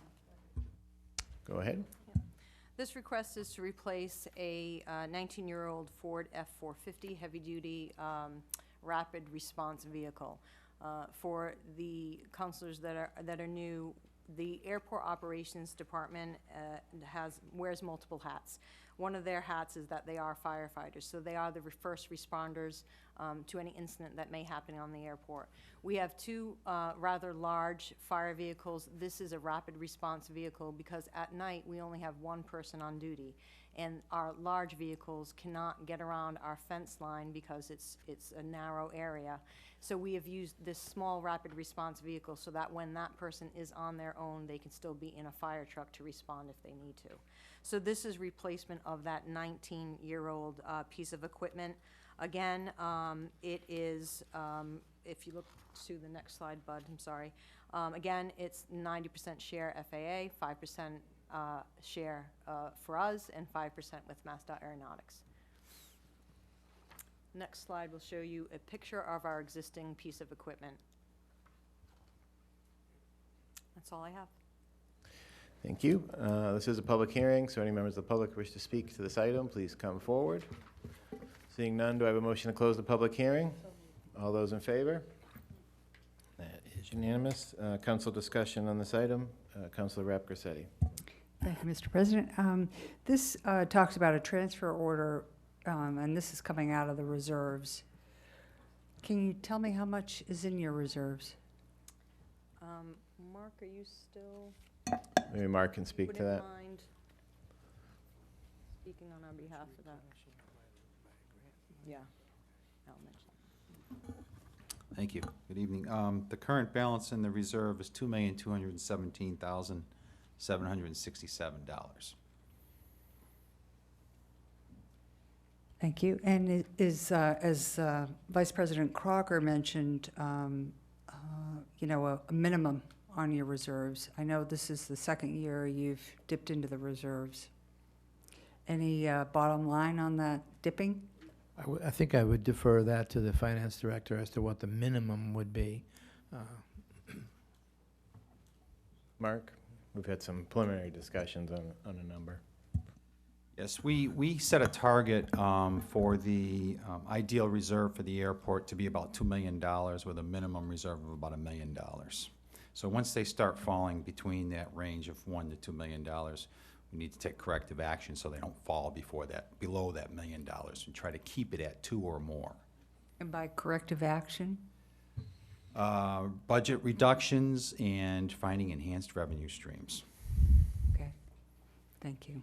And we're looking at all of that. I know you are, but. Councilor Flores. That tells me you have about a $200,000 window before you really have a serious problem. In terms of the fire department, so to speak, at the airport, that is a separately funded, separate entity apart from Hyannis Fire Department. There's no legal, there's no monetary connection between the two, correct? Correct. That, Go ahead. that is part of our operations department, and that comes under our salaries and wages, and that is required for our certificate, so to have them on the airfield. Hyannis Fire does work with us. As soon as they show up on the field, they take over, they have control of the site. Hyannis Fire Department does. Hyannis Fire Department. But there's no monetary exchange between us and Hyannis Fire. Okay, thank you. Councilor Dagwan. Yes, have you ever had to deploy this vehicle? This particular, yes. We actually use that vehicle almost every day. It's used by our folks that are on the midnight shift. And also we use it as an additional vehicle if our folks have to be out of the barn, if you will. So if they have to go out on the airfield, they will go in that vehicle so they have an opportunity to respond if they need to. So it's used on a daily basis. But you've not had any serious event that would require them to actually go into action with? Yes. On that particular vehicle? Yeah. With that particular vehicle, we have responded with that vehicle, yes. Councilor Cullum. Yes, I'm wondering if you're going to name the new vehicle 817. We already have an 817, so it will be 816. Any other councilors? Councilor Hebert. Thank you, Mr. President. I want the listening public to understand, and it would be impossible for us individually and even as a group of councilors to make these kinds of decisions. We're spending millions of dollars just tonight, obviously. So I just, for the public to understand that, you know, we get advance notification by the ton, really, to look at. But we really rely on, you know, each amount of money request comes with a sponsor, and in this case, it's always Mr. Mark Els. And so we know that you do your due diligence and you work hard to make sure that you get the best bang for the dollar, to do your job and to do it safely and do it well. And then I know that Mark's team looks it over and checks it out. And we know that Mr. Milne is always going to be looking at, you know, where's the bottom line? Can we make it do? So our job is so simplified because when you come to talk to us, we come up with some pretty ingenious questions and you know, thoughts about, and we're speaking on behalf of the public, concerned to make sure we balance everything out. But I don't want anyone to think that there's something magical going on here. There's a lot of sweat that goes into this. By the time it reaches us, it would be hard for us to say no because we trust our finance team and our management team to present to us things that they know are workable. And then we try to fine tune if we think we can contribute to that. Outside of that, you know, we're just trying to protect the taxpayers and do a good job. So I just wanted to say this so that the public understands that there's nothing magical, that we're on top of all of this. It would be impossible unless we were doing this full time. So I just want to make that comment. If I could respond to that real quickly. Yep. I thank you for saying that, and to be honest, I failed to say thank you to our team at the town. Mark Els, Mark Milne, Andy, they have all been very supportive of the airport. We've been working with them on a more regular basis, and we're going to continue doing that. And they really helped the airport pull this together. And they know that we are in we have some concerns, as does everyone else. And they've been working with us to help alleviate that. Thank you, Councilor Hebert. I find that councilors from Precinct 1 tend to be uniquely gifted when it comes to questions. Thank you. Past and present. Any other councilors? Councilor Tinsley. All those in favor of moving the question? And that is unanimous. This is item 2018-071, and this is a majority vote. So all those in favor of this item? And that is unanimous. Thank you very much. Thank you both for being here. Thank I know you we'll very be much. talking soon. Appreciate it. Yes, we will. All right. Thank you. Thank you, Griff. Thank you, Griff. Thank you all. Griff, you're fading away. All right, we're going to move on to some items from our golf department. Our director, Bruce McIntyre, is here.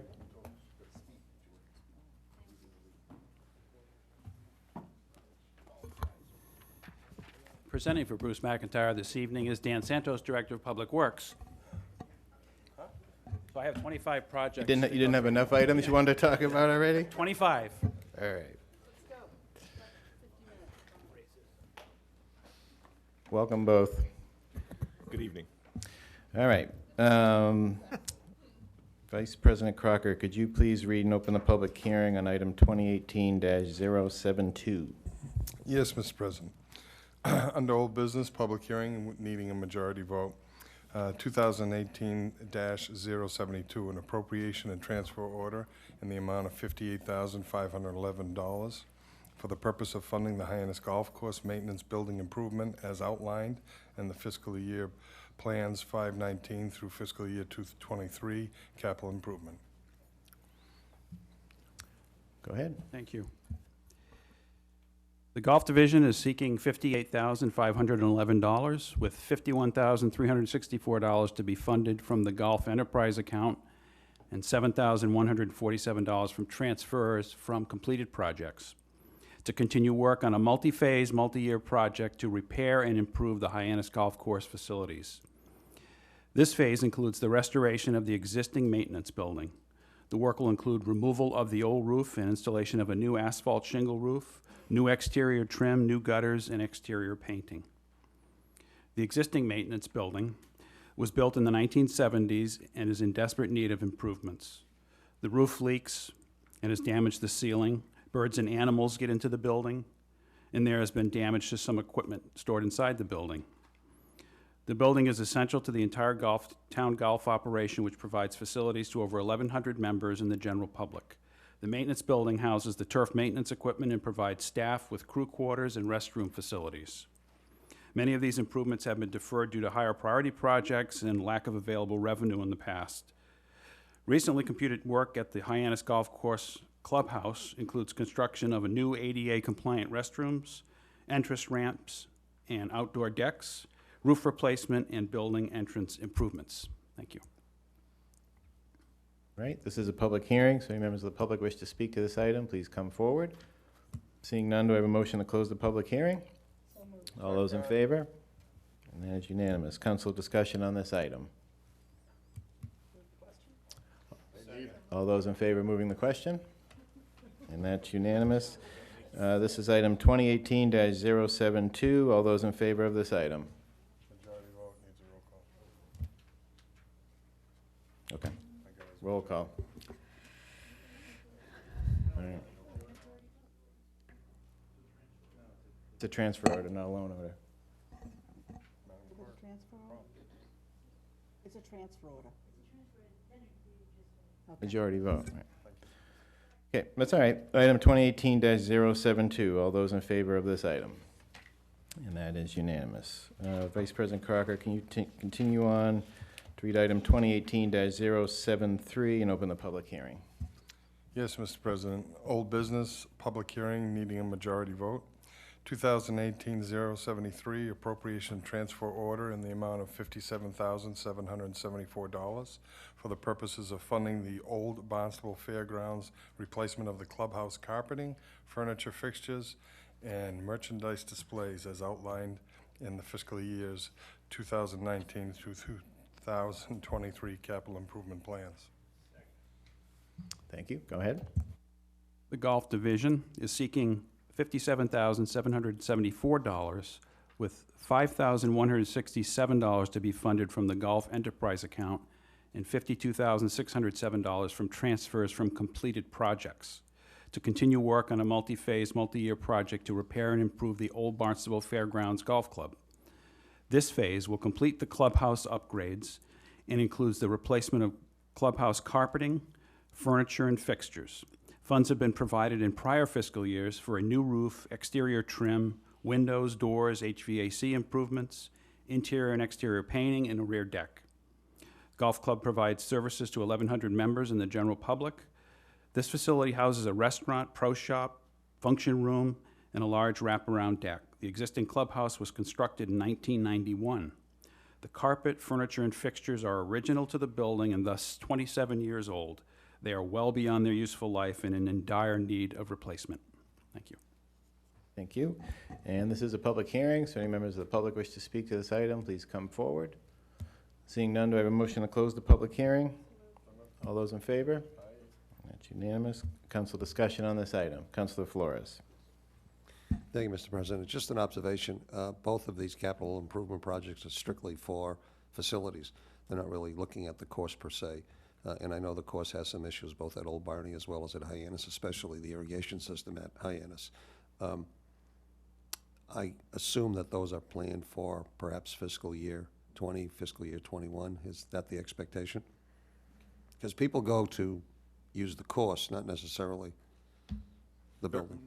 Absolutely. I mean, we're golf course facilities. People come to recreate and play golf. In regards to items such as an irrigation system for Hyannis Golf Course, or the much-needed infrastructure improvements, cart paths, et cetera, are going to be completely dependent on the Golf Division's ability to pay additional debt, as well as potentially some creative financing or funding, maybe help from CPC down the road or something to be able to get a project like that completed. The Hyannis project is probably a couple of years away anyways. Yeah, and I speak to that issue as the liaison now to the golf committee. You know, I meet with those gentlemen on a regular basis, and I hear their concerns, not criticism, just concerns in terms of the overall facilities. They say they're terrific, but yet there are specific issues that we as a town are going to need to address, short-term as well as long-term, to maintain the integrity of both courses. Good. Town manager had some comments here. Good evening, Mark Ells, Town Manager. Bruce McIntyre did bring forward capital projects relevant to the golf course itself. After discussions with me and our staff, we asked whether he could go another year without proceeding. We really need to sit down and look at his master plan, both from the cost standpoint as well as the revenue generation standpoint. Make sure we prioritized and then come forward with those projects. So I just wanted to say that, yes, he did bring those forward, and after review, we made the decision to hold another year. But you will be seeing a review of the golf course and its use, as well as the capital project and the potential revenue to offset the costs associated with the capital project. Thank you. Yes. Councilor Rapcasetti? Thank you. Good to see you. With regard to potential funding, is it possible for a private entity to adopt a whole? I mean, we adopt areas, public areas in town to be maintained by companies. In exchange, they put their signage up. We have some of our fields are maintained by private companies, and they get recognized in programs. Is it, and I mean, look at the Masters, every hole, or look at golf tournaments. Holes are adopted by companies in exchange for things. So I wonder if that's an avenue that's been looked at. No, it hasn't. The only thing we looked at on a couple of occasions was a T signage program where a company may adopt a hole from the standpoint of they would pay for signage on that particular hole in lieu of advertising for their particular establishment or business. But in terms of adopt a hole for a golf hole, I've never heard of anything like that. Is that something that could be done in the town, Mr. Mill? A landscape company, an irrigation, Stearns Irrigation could adopt, I don't know. Yeah. So. Good evening, Mark Mellon, Director of Finance. Anything's possible, so we'll look into it.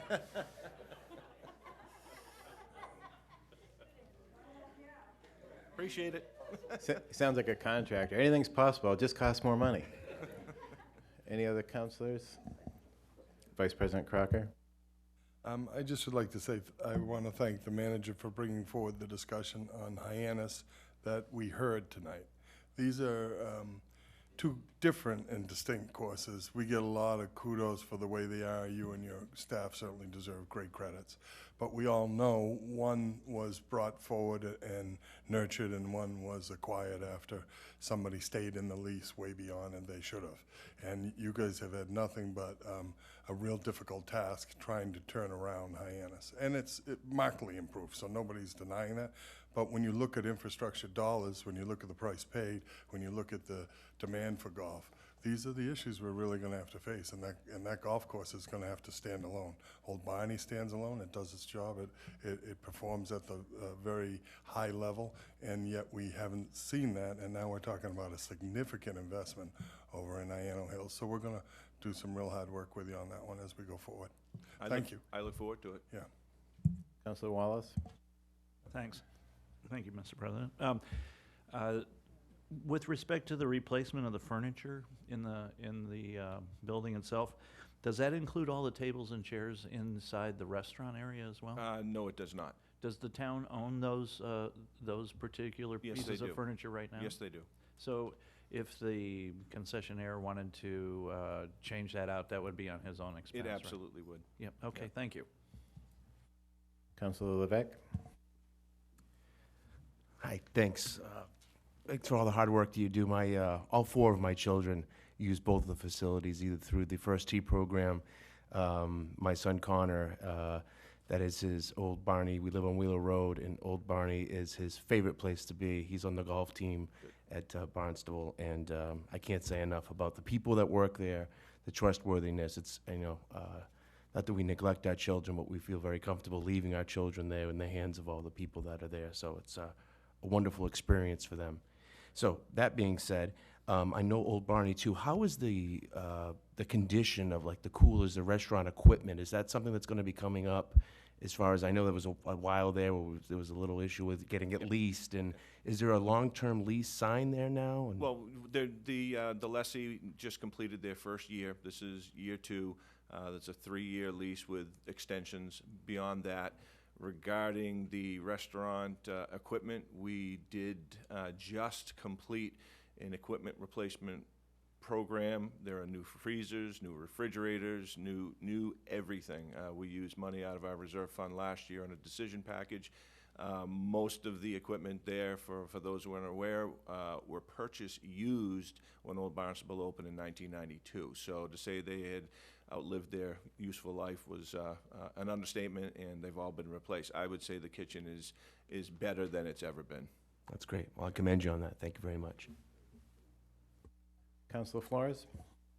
Yes, having been to Old Barney just recently and having observed the installation, I do commend you for upgrading everything that's there. It's looking great. I'm just curious, how are memberships doing? Have we seen an increase? I know you had a deal there for a while where if you signed up in March, you got an extra 6 months for X amount of dollars. It was a good marketing tool. Well, How are you doing with it? The membership is fine. Our annual pass holders are extremely loyal. Total numbers through FY17 were 1,260, including all categories. Right now, through March 31st, we're slightly ahead of last year's renewals. And given the weather that we've had, that's kind of surprising. We do have a lot of snowbirds who are annual pass holders who are going to be coming up sometime in April and May and renew. We're very confident that the pass holder numbers remain strong. We have a good, loyal group. Yeah. It's good to hear. Councilor Levesque? Thank you, Mr. President. Just one other thing too. Can you, when you cut the youth price from $260 in half to $130, have you seen a great response to that? And do you believe that obviously I would think the idea is to bring more children in so that as they become adults, they also fall in love with the course, become permanent members. Can you speak to that? It's starting to, and what we'd see in general on the junior and student pass holders is they don't usually get really active until the weather warms up and they're out of school and they have the time. And typically speaking, May and June are huge months for that. Right. But in reducing that rate, we brought it in line with what a lot of other public golf courses, muni courses around the Cape. So with the First Tee program and the huge farm league, so to speak, that we're creating coming up through the ranks, it's the right price for that age group. Yeah, and where we compete more so is that you get those 2 courses for $130. And less restrictions to play. Right, correct. Yeah. Good deal. Any other councilors? All those in favor of moving the question? That is unanimous. This is item 2018-073. All those in favor of this item? And that is unanimous. All right. I guess we're done with golf. Thank you for being here, Bruce. Thank Good you. to see you. I'd like to thank Dan and the rest of the DPW administration. They've been very helpful to golf, especially with the facility upgrades. It's not something that we're that good at, and so we rely on them and Mark Marinaccio a lot. So I appreciate their help. Great. Thank you very much. Vice President Crocker, could you please read item 2018-074 and open the public hearing and continue it to April 26, please? Yes, Mr. President. Under old business, public hearing, 2/3 vote, a continuation to April 26, 2018. Item number 2018-074, appropriation loan order in the amount of $1 million for the purpose of funding the Cotuit Bay entrance channel dredging project as outlined in the fiscal years 2019 through fiscal 2023 capital improvement plan. Item 2018-074, all those in favor of opening and continuing this to April 26, 2018? That is unanimous.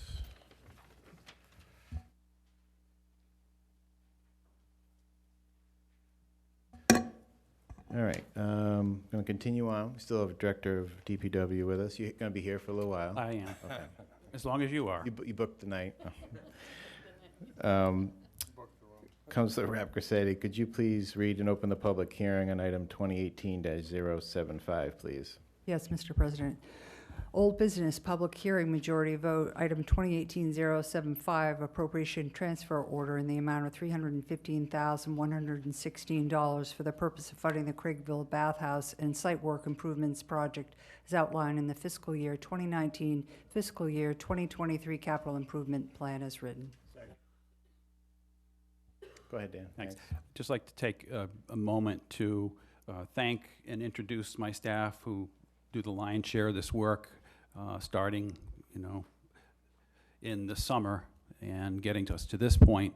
So with me here tonight is Assistant Director Rob Steen on the clicker.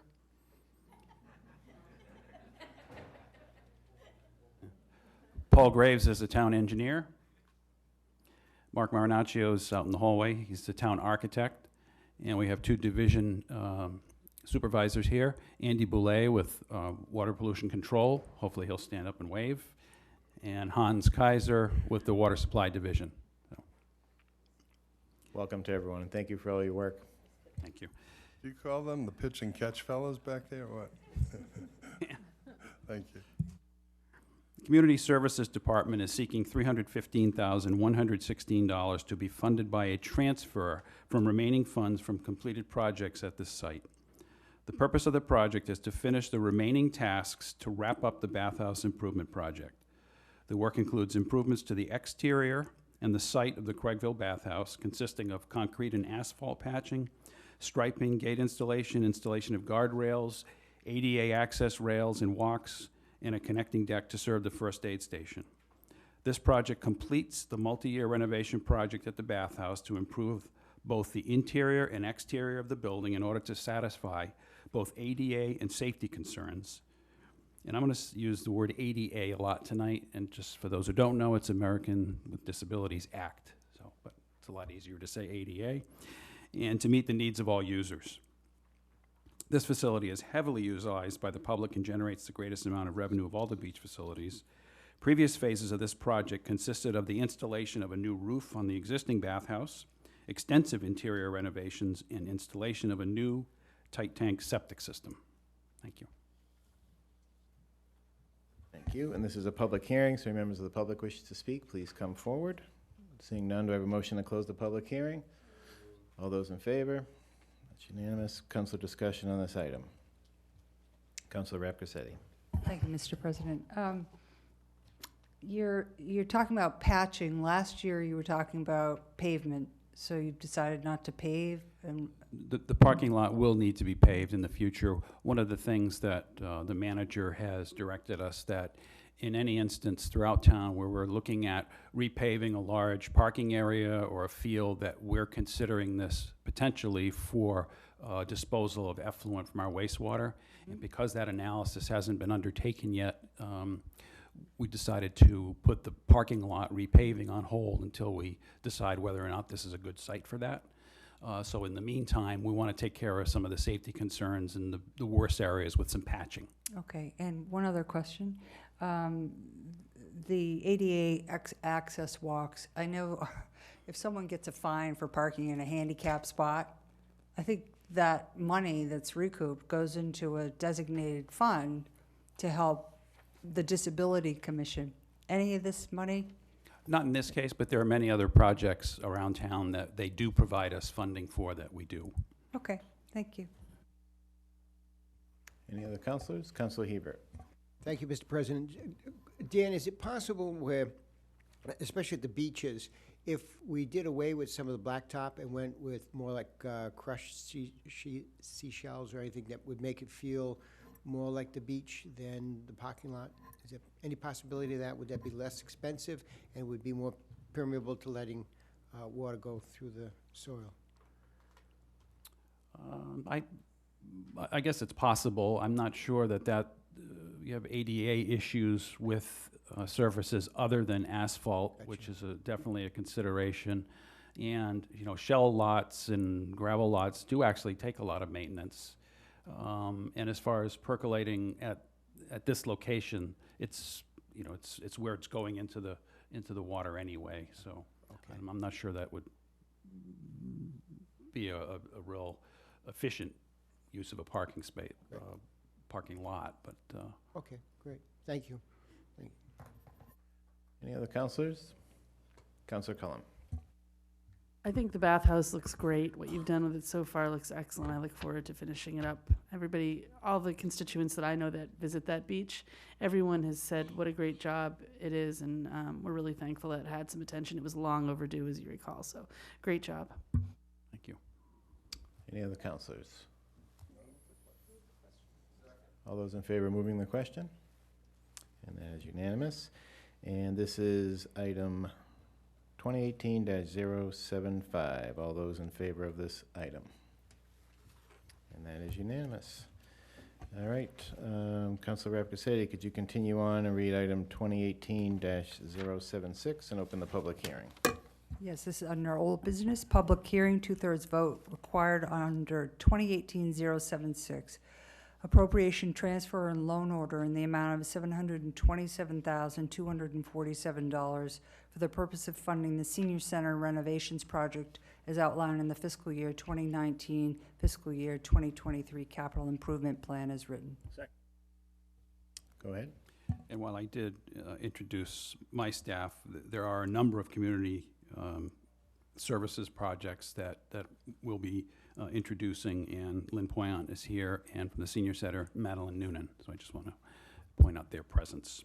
Good to see you both.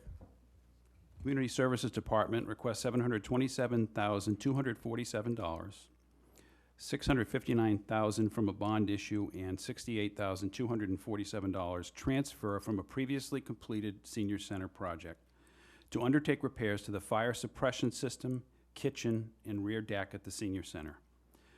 Due to original construction deficiencies and updated manufacturer's information, the building sprinkler system requires a comprehensive evaluation and repairs.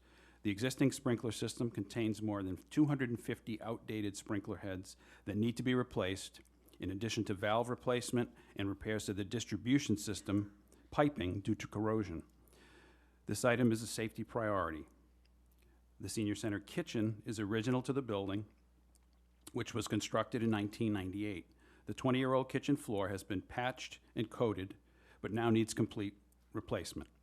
The kitchen equipment is failing and beyond its useful life and must be replaced. Cabinet and countertop repair and replacement are also required. The existing rear deck is supported on laminated wood beams. These beams are in a state of decay and need to be replaced. The beams and columns will be replaced with more durable and appropriate structural members. Thank you. Thank you, Dan. And this is a public hearing, so any members of the public wish to speak, please come forward. Seeing none, do I have a motion to close the public hearing? All those in favor? It's unanimous. Councilor discussion on this item. All those in favor of moving the question? All right, this is item 2018-076, 2/3 roll call. Counselor Levesque, Yes. Neary, Yes. Schnapp, Yes. Steinhilber, Yes. Tinsley, Wallace, Yes. Biedenbender, Yes. Crocker, Yes. Cullum, Yes. Dagwan, Yes. Flores, Yes. Rapgrassetti, Yes. Hebert. Yes. It's unanimous. Thank you very much. Councilor Wallace, could you please read and open the public hearing on item 2018-077? Yes, Mr. President. Old business open for a public hearing. Item number 2018-077, appropriation and transfer order in the amount of $195,668 for the purpose of funding the Hyannis Youth and Community Center roof replacement project as outlined in the fiscal year 2019 to fiscal year 2023 capital improvement plan. Mr. President, this is a 2/3 majority vote necessary, as written. Thank you very much. Go ahead, Dan. The Community Services Department is requesting $195,000 in capital trust fund reserves to undertake the first phase of a multi-phase, multi-year project to evaluate, design, repair, and replace the roof system at the Hyannis Youth and Community Center. The existing membrane roof system and asphalt shingle roof have been plagued by leaks and exhibit signs of premature deterioration. This project has been divided into multiple phases of work, each addressing specific elements of repair as identified by roofing consultants. Some of the repairs may be yet to be discovered. The first phase will consist of investigation, design work, and critical repairs. The evaluation will include the feasibility and cost to modify the roof structure in order to potentially accommodate solar panel installation. Roof leaks and water penetration into a building are considered a major failure mode of a building system and may result in convenience and use impacts, surface finish and structural deterioration, and health concerns from mold growth. Without repair and replacement, roof leaks will continue to penetrate the exterior skin of the building and create additional issues. Thank you. Thank you. And this is a public hearing. Any members of the public wish to speak, please come forward. Seeing none, do I have a motion to close the public hearing? All those in favor? Councilor, discussion on this item. Councilor Schnapp. Thank you. Thank you, Dan. I'm going to assume that there were some maybe design flaws in the original building that 10 years into a lifespan of a roof, we're looking at replacing it? Yeah, I think there was a number of issues, both in the design and in some of the application and in the materials. We have 3 different types of roof on the building. There's a membrane roof, there's a standing seam metal roof, and there's asphalt roof. There's some very complicated connections of those roofs in valleys, and I think we have flashing issues which are creating a lot of this problem. One of the biggest problems is the asphalt shingles. This building was built at a time in the late 90s, or in the 90s, when there was notorious issues with asphalt shingles, and many of those have not lasted nearly what they are intended to last. We also found that in many cases the shingles weren't attached properly, so we're losing a lot of shingles. But the fact of the matter is there's lots of leaking going on. We've tried to do small repairs, but we really need to look at the whole system. I agree with you. We should have gotten much more life out of it, but the fact is it is leaking. We need to address it, and we've chosen to do that in a very measured, phased approach so that we understand what's going on and just repair what's necessary as we find that. Councilor Biedenbender, you're all set? Any other councilors? Vice President Crocker? Hey, how are you? On this particular roof, we have the 3 different styles of roof involved and the 3 different materials. Which is predominantly going to receive the bulk of the 195, or is it predominant there's going to just be money spent on all 3 styles? The 195 is going to be looking at all 3, but the worst of it is on the membrane and the asphalt. Okay. On the membrane, have we had anybody give us an assessment if the shaved insulation underneath it's wet or damaged, or if we're getting water leaks? Oh, yes, we absolutely are getting water leaks through that material into the building itself. So are we replacing the shave insulation too? We got new drainage plans in mind? What are we really doing to make sure this is an improved? That's what this money is going to be doing, looking exactly at what went wrong, how do we make it better, and how do we ensure it doesn't happen again. So this is really the planning and design phase. This is the assessment phase? Assessment, yes. So this isn't minor repair, this is just assessing with no money spent to repair? This may be, if there's some emergency repairs, things we need to deal with now because we're getting deluge of water and we're going to take care of that. But it's primarily to figure out what's going on and make a plan to correct it. Okay, and that plan will come in next year's budgeting, is that what? Yes. Okay, thank you very much. Councilor Rapcorsetti? This is a question for our finance director regarding the debt service on this building. Hi. Hi. So how much do we have left to pay off, and when is that finished? The last payment on the loan is 2028. 28. Okay, and what's the balance? I think the balance on the loan is about $8 million. Okay, thank you. Any other councilors? Councilor Flores? Thanks, Dan. I'm just curious, overall, in terms of all of these projects, how many of them are done internally versus how many going out to bid? As the DPW, you have staffs pretty much across the board, from architects to engineers to probably all of the trades and services. I'm just, is it 60-40? Is it 70-30? How do you structure that? It's almost exclusively contracted. our staff is really for maintenance and operation. We have done some renovation, restoration, but in the last year, it's been identified to us and in other communities as well that we really can't use in-house forces on vertical projects, so building projects. We have to contract out, and that's just part of state law. And that's part of the wage rates issue, that if we were to use in-house forces, we have to pay the prevailing wages of what contractors pay. And it's really quite a vast difference between the two. But that doesn't account for horizontal projects or road work, utilities.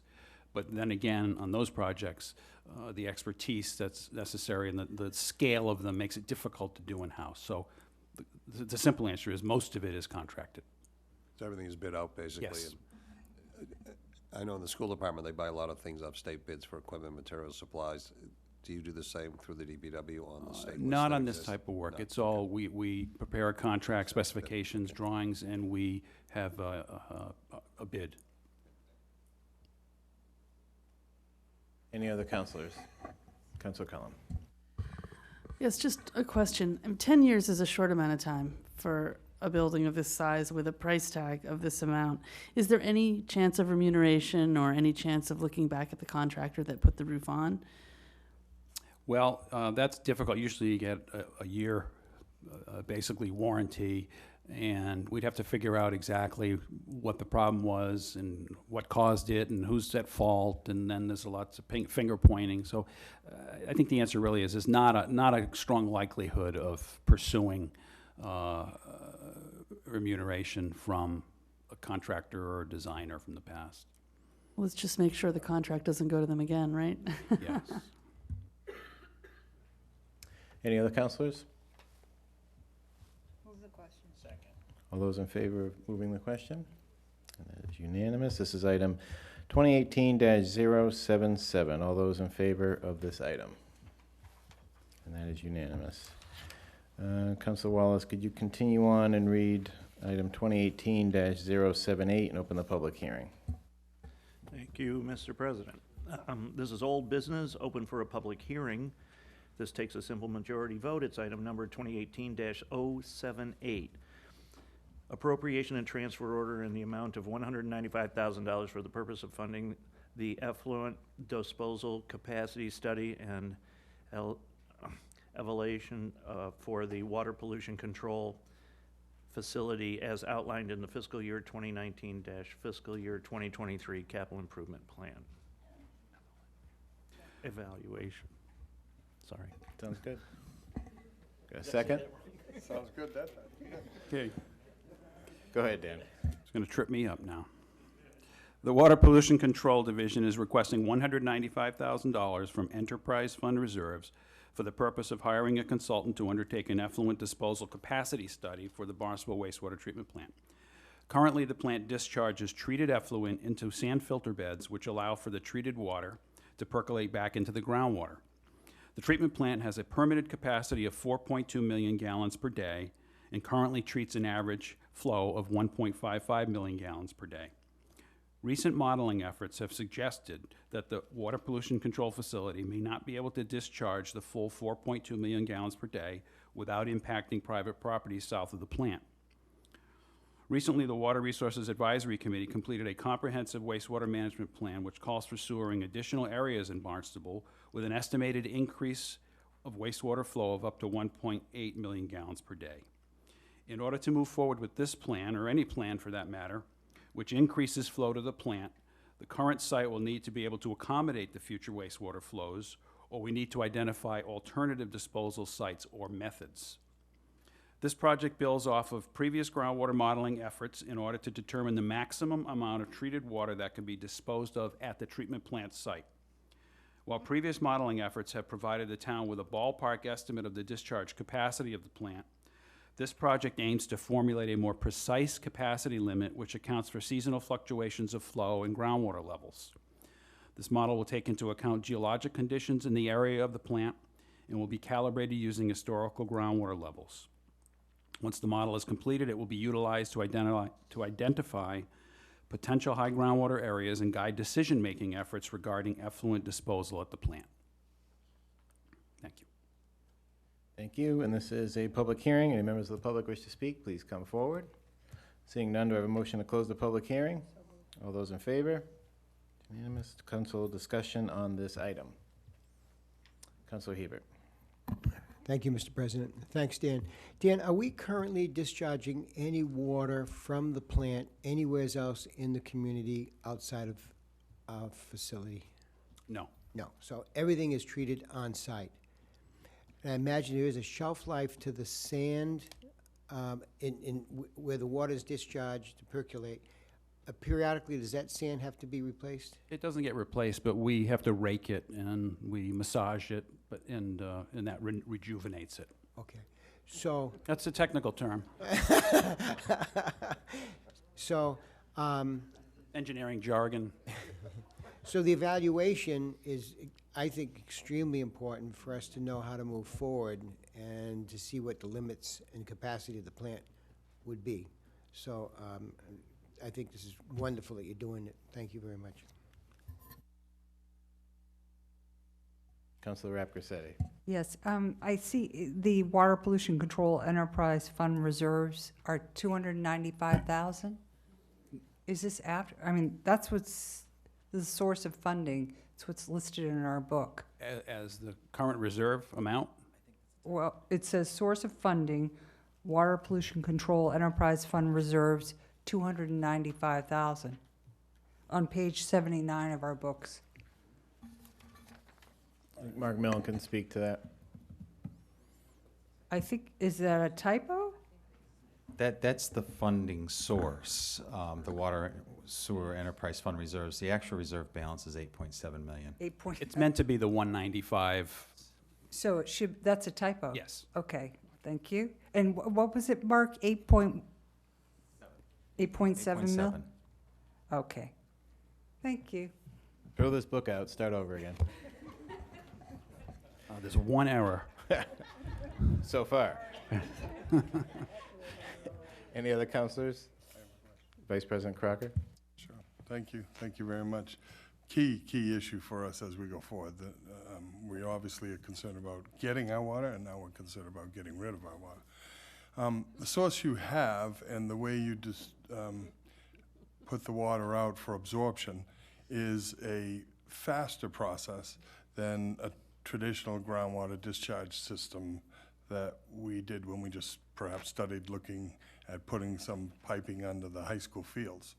So if we are looking at this for all the purposes, is there ever a discussion that even this technology or this approach could be altered to do more absorption at that level with different types of systems? I mean, At this location? Yeah. Yeah, we're going to look at that.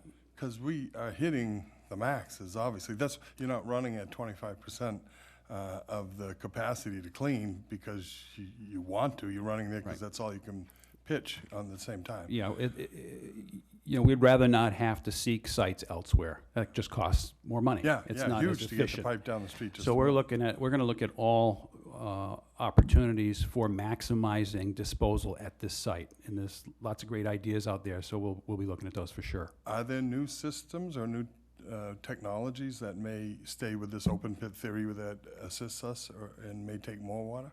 It might be different than the open sand filter beds. Yes. But on the location where there's various ways that of extracting water and using it elsewhere, reusing it. So there are ways to maximize the disposal there, and that is absolutely our goal, because we have that site. Yeah, well, we're going to cheer you on to study to the 9th degree, because every dime we spend is key for the ecological base here for our livelihoods, and it's certainly long overdue to have a long-term plan to extend the sewer network. So thank you. Yep. We need some answers here, so thank you very much. Councilor Rapcorsetti? Just had a follow-up to that. Are you looking too at the quality of the effluent and the percentage of nitrogen in that effluent? So I would think that the cleaner the water that you're disposing, and I know there's a cost associated with that too, is that being looked at? to upgrade the plant with regards to the treatment? Well, right now, at some point in the future, we're likely to have to upgrade the plant to new standards, but that's not on the table right now. So that would provide in the future more opportunity for more disposal, but we have to do the assessment based on what we're producing now. Okay. And so I guess the economic decision would be, does it make sense to have a better treated effluent? The fact is, the cost of that would far exceed the value of what you get from being able to dispose, because that's where the cost is in Or the putting it treatment. off-site somewhere? Okay, thank you. Vice President Crocker? Hi, I'm sorry, I need a follow-up too. When you talk about modeling and water modeling under the surface, it's kind of like putting a water balloon under something that's already existing, and it's creating a change in the groundwater as we know it, and that's why we've had some discussions of the effects on the neighborhood surrounding it. So at some point, saturation is met, and then your question will become, is the plant suitable to change water to a degree that it could be discharged in different forms in different locations? Yes. Will any of that study be done with this kind of money, or is this specific? That's the next project. Okay, thank you. Any other counselors? Do I have a motion to move the question? Okay, all those in favor of moving the question? And this is item 2018-078. All those in favor of this item? And that is unanimous. Counselor Levesque, could you please read item 2018-079 and open the public hearing? This is old business, majority vote, 2018-079. I'd like to open a public hearing for appropriation and transfer order in the amount of $150,000 for the purpose of funding the effluent discharge location evaluation for the water pollution control facility as outlined in the fiscal year 2019 to fiscal year 2023 capital improvement plan as written. Okay, and just mindful of the time, I do want to push forward a little bit more here to make the next meeting a little more manageable. So before Dan gives us a rationale, do I have a motion to continue past 11 o'clock? So moved. All those in favor? And that's unanimous, even Councilor Tinsley. What? All right. Write it down. I wasn't looking. All right, Dan, go ahead, thanks. The Water Pollution Control Division is requesting $150,000 from Enterprise Fund reserves to conduct a comprehensive study to identify and begin evaluating potential alternative effluent disposal locations in Barnstable. Currently, the wastewater treatment plant discharges treated effluent into sand filter beds, which percolates back into the groundwater. The treatment plant has a permitted capacity of 4.2 million gallons per day and currently treats an average flow of 1.55 million gallons per day. Recent modeling efforts have suggested that the plant may not be able to discharge 4.2 million gallons without impacting private property south of the plant. As you just heard in the previous project request, the DPW is going to be conducting a study to evaluate the validity of this claim. However, we also need to prepare in the event that previous analyses are proven to be correct. This project will begin that process by developing a methodology and a hierarchical approach to evaluating potential sites. Thank you. Thanks, Dan. This is a public hearing, so any members of the public who wish to speak, please come forward. Seeing none, do I have a motion to close the public hearing? All those in favor? Council discussion on this item. Move the question. Second. All those in favor of moving the question? That's unanimous. This is item 2018-079. All those in favor of this item? And that is unanimous. Councilor Levesque, could you please read item 2018-080 and open the public hearing? This is old business, two-thirds vote. I'd like to open a public hearing for 2018-080, appropriation and loan order in the amount of $701,000 for the purpose of funding the Pleasant Street Sewer Line Upgrade Project as outlined in the fiscal year 2019 to fiscal year 2023 capital improvement plan as written. Go ahead, Dan. The Water Pollution Control Division has requested $701,000 to be funded by a bond issue for design and construction to replace the sewer lines on Pleasant Street in Hyannis. The first iteration of the Hyannis Growth Incentive Zone identified the Pleasant Street sewer line as undersized and at capacity. In other words, unable to handle any additional flow. Fortunately, the recently approved Captain's Road project is able to connect via South Street, despite it being located primarily on Pleasant Street. Recent sewer CAD modeling analyses by DPW engineers, made possible through a recent capital appropriation, have shown that not only is the Pleasant Street sewer line at capacity, it also is the primary distribution line between areas north of Main Street and the Old Colony sewer pump station at the intersection of Old Colony Road and South Street. This project will provide funding to design and install a new sewer line between Main Street and South Street. The project will also address associated drainage needs and repave the road curb to curb. The water line in Pleasant Street is being replaced by a combination of the Sea Captain's Road developer and the Water Supply Division, funded by a separate appropriation. Thank you. Thank you, and this is a public hearing, so members of the public wish to speak, please come forward. Seeing none, do I have a motion to close the public hearing? All those in favor? Council discussion on this item. Councilor Bienbender. Thank you, Mr. President. I have a question and just an observation. My question is actually directed not just towards this project, but a number of subsequent projects that come through in this capital improvement plan. And that is, while we have the roads being dug up, are we taking advantage of that to lay conduit for fiber optic, for potential future fiber optic, or are we taking advantage of potential for putting other type of utilities in the ground while the ground's opened up? And when we're sealing it up and repaving it, are we taking the opportunity to put in bike lanes or striping or anything like that? I think it depends on the project. In all cases, we plan our projects with all of our divisions and all utilities in mind. So as I mentioned, the water, if we're going to replace the sewer line and dig up that road, we make sure that we're coordinating with the gas company, the water company. In the case of Hyannis, it's our division, but in other communities or other villages, it's with the water districts there, in any utilities, so that if they need to replace those, it's the right time to do it because they take advantage of us fixing the road afterwards. As far as opportunities for different striping and bicycle lanes, if we're just putting in the utilities and the sidewalks are in, we're unlikely to upgrade that to in complete reconstruction of that road. But in some cases, we may. So I guess the answer is it's on a case-by-case basis, but it's definitely in our thinking. We plan well ahead of these, and that's why you'll see requests and appropriation requests in the other divisions for a project in their division on the same road. Barnstable Road is an example. The east end of Main Street is an example. When we do Main Street there, this Pleasant Street one. So, yes. Thanks.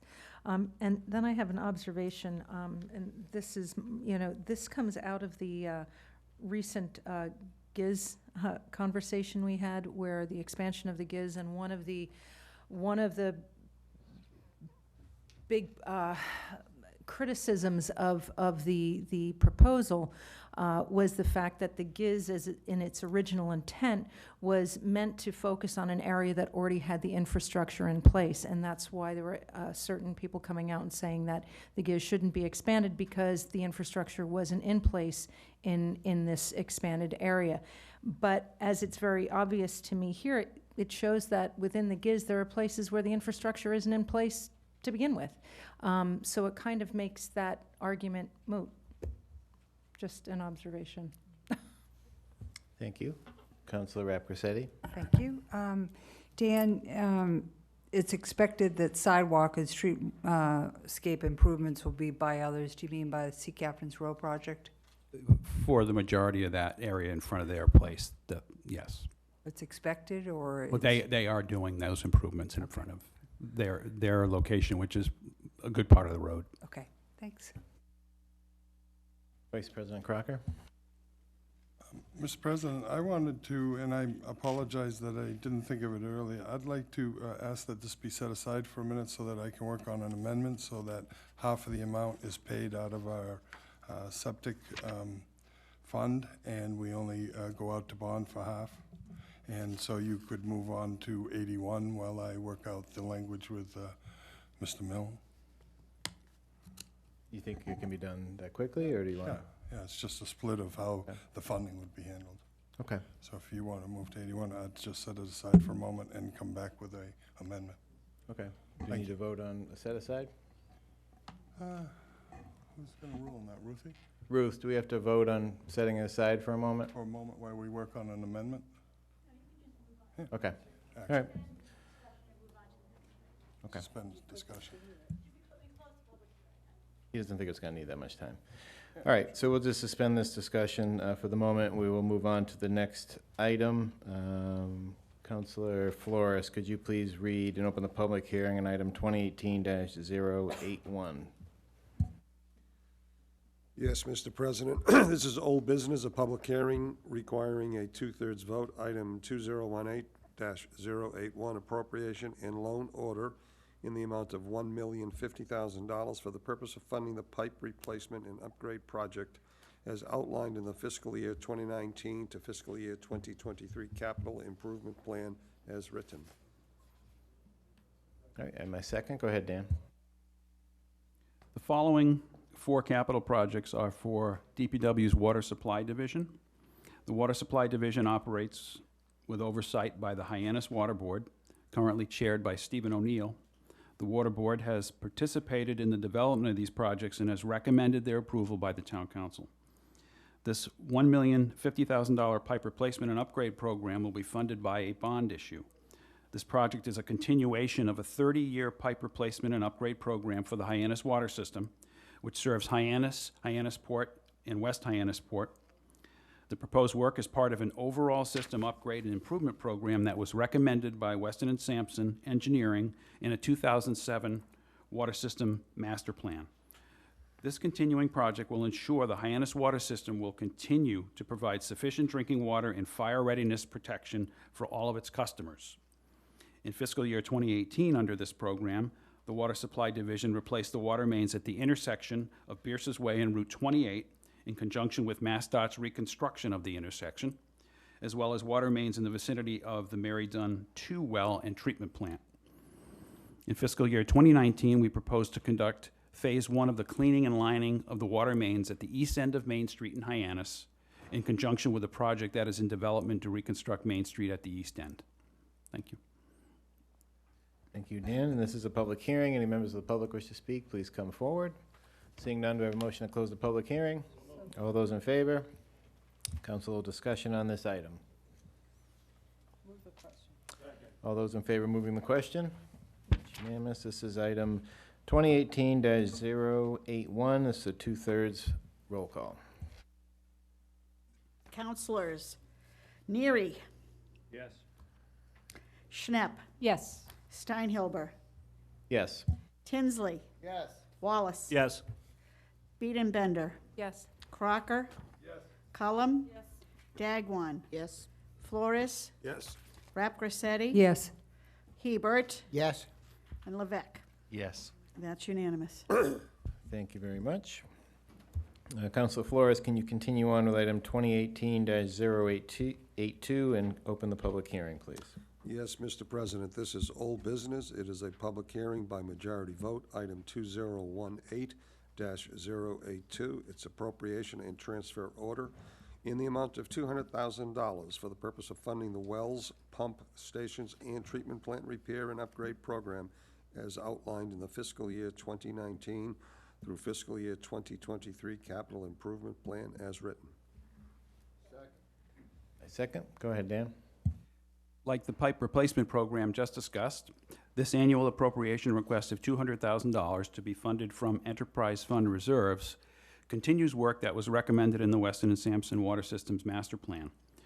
Due to aging facilities and components, starting in 2014, the Hyannis Water Board recommended implementation of an annual program to address major components of the water system infrastructure, including wells, pump stations, treatment plants, buildings, security, and safety. Funds are allocated to 4 general areas that include buildings, process control equipment, safety and security, and electrical equipment. In FY18, the funds for this annual program were utilized for projects at the Mary Dunn Well Field, including security fencing and gates and relocating electrical utilities underground. In FY19, we're proposed to undertake repairs and upgrades of the SCADA radio systems and antennas, electrical and process control improvements, and chemical injection control panels at the Mary Dunn Treatment Plant. Thank you. Thank you. This is a public hearing. Any members of the public wish to speak, please come forward. Seeing none, do I have a motion to close the public hearing? All those in favor? Council discussion on this item. All those in favor of moving the question? This is item 2018-082. All those in favor of this item? And that is unanimous. Councilor Neary, could you please read item 2018-083 and open the public hearing? Yes, Mr. President. This is old business with a public hearing requiring a 2/3 vote. Item number 2018-083, the appropriation and loan order in the amount of $555,000 for the purpose of funding the New Well Exploration Program project as outlined in the fiscal year 2019 through fiscal year 2023 capital improvement plan as written. Go ahead, Dan. This request is for $555,000 to be funded by a bond issue to continue the ongoing program for locating, permitting, designing, and constructing new water supply wells for the Hyannis water system. The Town Council previously funded earlier phases of this work that have been used in part to fund a study by the engineering firm Weston & Sampson to identify the best options for the Hyannis Water Division to provide clean drinking water in adequate quantity for its customers. As you are well aware, evolving water quality standards and existing groundwater contamination have impacted 7 of the existing 12 wells within the system. With this funding, the town will be able to conduct in-depth investigations and undertake design and permitting of sites identified in the Weston & Sampson study. As you have heard during frequent town manager updates, we are working with the Massachusetts Department of Fish and Wildlife and the U.S. Geological Survey to investigate the feasibility of siting new water supply wells on their property, east of Mary Dunn Road. Agreements to conduct the modeling study and preliminary water quality sampling are currently with Fish and Wildlife for signature. Their property is an ideal location for new wells as it is proximate to our existing infrastructure, is ideally protected, and hopefully not impacted from upgrading and contamination sources. The new well construction process can take from 5 to 7 years on average. Therefore, funding this request will position us to move quickly once potential sites have been identified. Thank you. Thank you. This is a public hearing. Any members of the public who wish to speak, please come forward. Seeing none, do I have a motion to close the public hearing? All those in favor? Council discussion on this item. Councilor Rapcorsetti. Thank you, Mr. President. Just looking that this was priority 8 of 9 last year. It's interesting that last year, this item was $475,000. This year, it's $80,000 more. What, in a year's time, that much difference in this item? I think we just relooked at it, and when we looked at the scope and priced it out, that's, you know, that's what it came to. So there's no percent increase. I think it's just revisiting the scope, and that's what the estimate was this year. Okay. Any other councilors? Move the question. All those in favor of moving the question? This is item 2018-083, 2/3 roll call. Councilors Schnepp, Yes. Steinhilber, Yes. Tinsley, Yes. Wallace, Yes. Beedenbender, Yes. Crocker, Yes. Cullum, Yes. Dagwan, Yes. Flores, Rapcorsetti, Yes. Hebert, Yes. Levesque, Yes. Neary. Yes. 12 yes. Thank you. Councilor. Do you mind if I just answer that? Just so you know, when we did relook at that scope, we weren't considering the Fish and Wildlife project at that time. And when we did look at it, there are more stringent requirements that they're putting on us, so that did make that price go up. Yeah, sorry.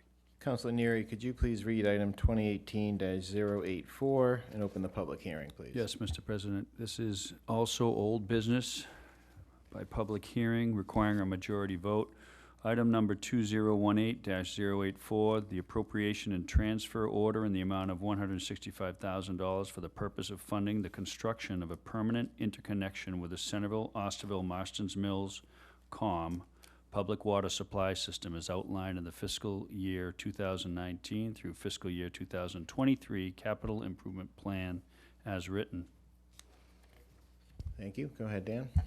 This request is for $165,000 to be funded by the Water Supply Division Enterprise Fund Reserves for the construction of a permanent interconnection with the COMM public water supply system. 2 years ago, at the height of the water emergency due to PFOS contamination, the Hyannis Water System constructed temporary water interconnections with both the town of Yarmouth and COMM. Last year, we constructed a permanent interconnection in Yarmouth. This project will construct a permanent interconnection with the COMM system. This project is needed to ensure water supply availability for the Hyannis Water System's customers in case of major mechanical or electrical failures at water pumping or treatment facilities or well contamination issues. It will also be able to enable the Hyannis Water System to provide water to COMM if that situation ever arose in the future. The current system is at the intersection of Finney's Lane and Longview Drive in Centerville, located in a portable storage trailer, which you can see in the photo. The new interconnection will be several doors down on Longview Drive, located on town-owned property. The portable trailer and equipment will be moved to the new location and a structure erected around it to blend seamlessly with other neighborhoods, homes, and buildings. Thank you. Thank you. And this is a public hearing. Any members of the public wish to come forward, please speak now. Seeing none, do I have a motion to close the public hearing? All those in favor? Council discussion on this item. Vice President Crocker. I'd just like to point out that COMM was very kind to us in the pricing of water when we did business with them, so it's great that we're going to have this to be a two-way gate in the future, because everybody can hit a problem that we've hit. So exciting opportunity to work as a group. Thank you. Councilor Rapcorsetti. Is this going to be, can this be put underground? I mean, that's an eyesore, that thing there. Well, we're going to build a building around it, and it's going to look like a house, basically. Oh, okay, because there's, I mean, there's No, houses roof right next. shingles and windows and So it'll be pretty, plantings. pretty. Absolutely. Okay, thanks. Anyone else? It's cheap. It's a cheap house. All those in favor of moving the question? Well done. No granite, ladies, no granite, calm down. This is item 2018-084. All those in favor of this item? And that is unanimous. Councilor Hebert, could you please read item 2018-085 and open the public hearing? Yes, Mr. President, old business open to a public hearing, majority vote. Item number 2018-085, appropriation and transfer order in the amount of $100,000 for the purpose of funding the Addicks Lane Pump Station Sewer Expansion Design Project as outlined in the fiscal year 2019 fiscal year 2023 capital improvement plan, as read. Go ahead, Dan. This request is for $100,000 from the Sewer Construction and Private Way Fund for the design of sewers in the vicinity of the intersection of Route 132 and Old Strawberry Hill Road, which will feed into the soon-to-be-installed Addicks Lane Pump Station. The Addicks Lane Pump Station is being constructed by the Cape Cod 5 Bank as part of their new corporate headquarters project, and it will be operated and maintained by the town. This project will provide businesses and residences a municipal solution to their wastewater issues, and in so doing begins to protect nearby shallow pond from damaging nutrients. It also supports economic development in the area and addresses difficult-to-site septic systems along Old Strawberry Hill Road. This project is addressing areas that are included in the Water Resource Advisory Committee's recommended wastewater management plan. Ultimately, 37 properties will be connected in this area with an estimated flow of approximately 15,000 gallons per day. Thank you. Thank you. And this is a public hearing, so any members of the public wish to speak, please come forward.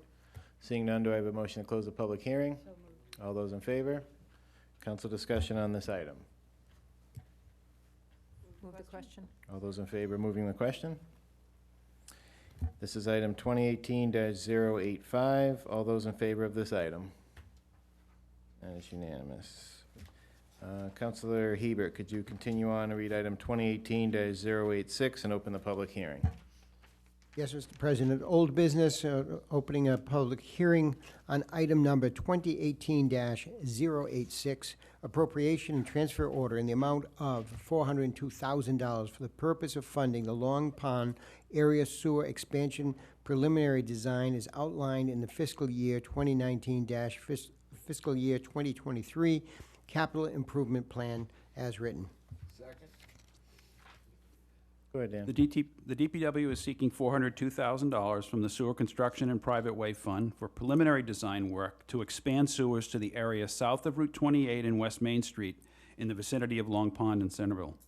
This project will provide municipal wastewater collection to more than 830 homes and businesses, representing 165,145 gallons per day. It will consist of gravity sewers, low-pressure sewers, and a submersible pump station to be located in the vicinity of Mothers Park on Finney's Lane. Businesses and residences in this area are completely dependent on on-site solutions to address their wastewater, which has had a deleterious effect on Long Pond and Centerville River.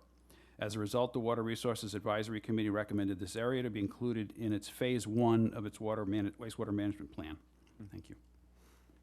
Thank you. And this is a public hearing, so anyone from the public wishes to speak, please come forward. Seeing none, do I have a motion to close the public hearing? All those in favor? Council discussion on this item. Councilor Schnapp. Thank you. Could you clarify that the work that we have already approved to analyze the capacity of the wastewater system would be sufficient to take on these projects, even if we find out something negative in that report? Well, we're looking at both issues concurrently. Okay. And the construction of this is several years in the future. We have to do Right. preliminary design, then we'll do final design and construction. And starting this year, we'll be looking at alternatives and what the capacity is for the disposal. So we will either have the capacity Right. or we'll bring projects forward that will work concurrently with the construction so that it can take place. Okay. And then this is another question that's probably a further, another discussion another time, but I know that the Stewart's Creek system, there is a 50% betterment. Are we making an assumption that as we go forward with the construction, we're going to use the same type of payment? We're not even having those close. Okay. discussions yet. Not close. Any other councilors? The question. Okay. All those in favor of moving the question? All right, this is item 2018-086. All those in favor of this item? And that is unanimous. Councilor Tinsley, could you please read item 2018-087 and open the public hearing, please? Yes, Mr. President. Open to a public hearing, item number 2018-087, appropriation and transfer order in the amount of $315,000 for the purpose of funding the Finney's Sewer Expansion Preliminary Design as outlined in the fiscal year 2019-2023 Capital Improvement Plan as written. Go ahead, Dan. DPW is requesting approval of $315,000 from the Sewer Construction and Private Way Fund for preliminary design work to expand sewers to the area north of Route 28 along Finney's Lane, east of Waquaket Lake in Centerville, to approximately Old Strawberry Hill Road. This project will provide municipal wastewater collection to over 550 homes and businesses. It will include gravity sewer and low-pressure sewer. As envisioned, the project requires a submersible pump station be located as discussed in the last project, in the last CIP project I just read. And residences in this area are completely dependent on on-site solutions to address their wastewater, which has had a negative effect on Lake Waquaket, and to a lesser extent, the Centerville River. As a result, the Water Resources Advisory Committee included this work in their recommended wastewater management plan. Thank you. Thank you. And this is a public hearing, so any members of the public wish to speak, please come forward. Seeing none, do I have a motion to close the public hearing? All those in favor? Council discussion on this item. Move the question. All those in favor of moving the question? This is item 2018-087. All those in favor of this item? And that is unanimous. How close are we on 080?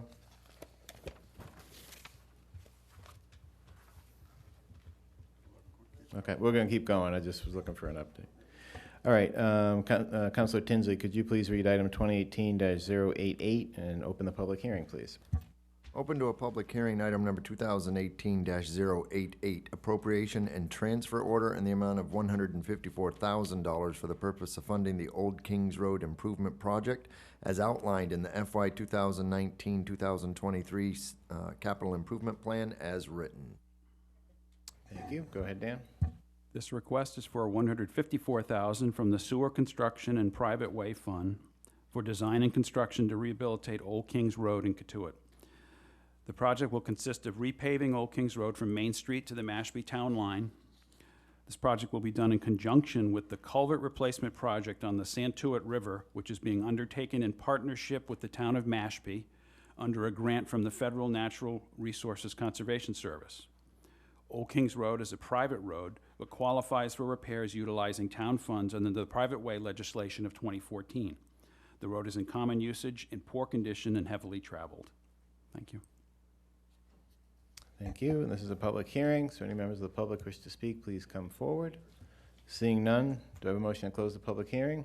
All those in favor? Council discussion on this item. Councilor Rapcorsetti? Well, you knew I couldn't stay quiet on this one.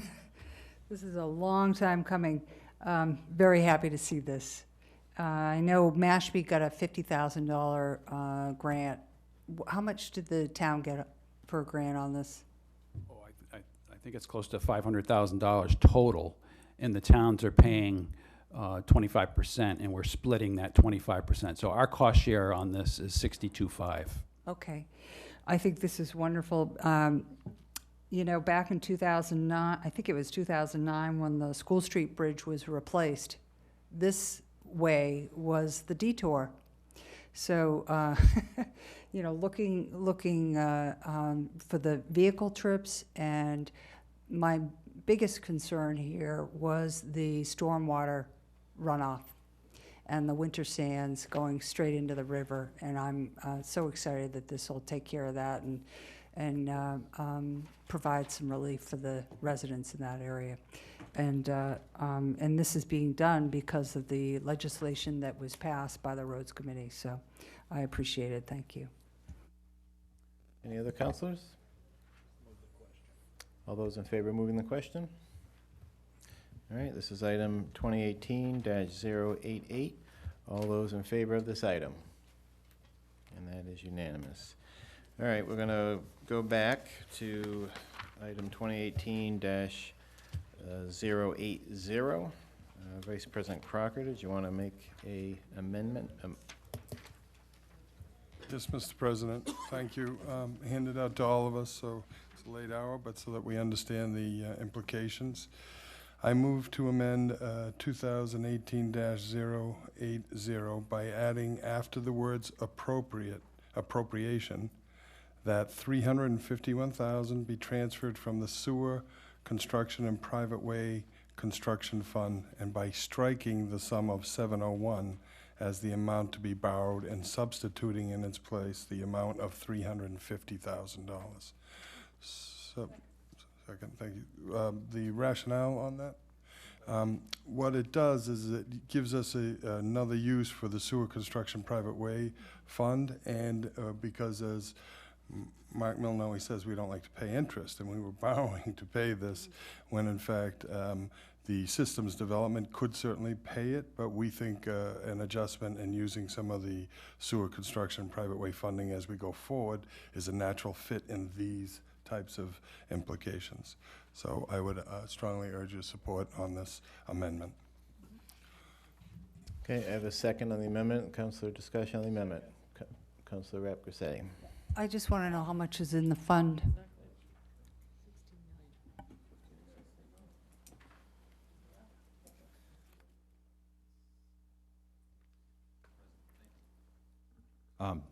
We project that the fund will have a balance at the end of this fiscal year of almost $16 million. Okay, thank you. Councilor Flores.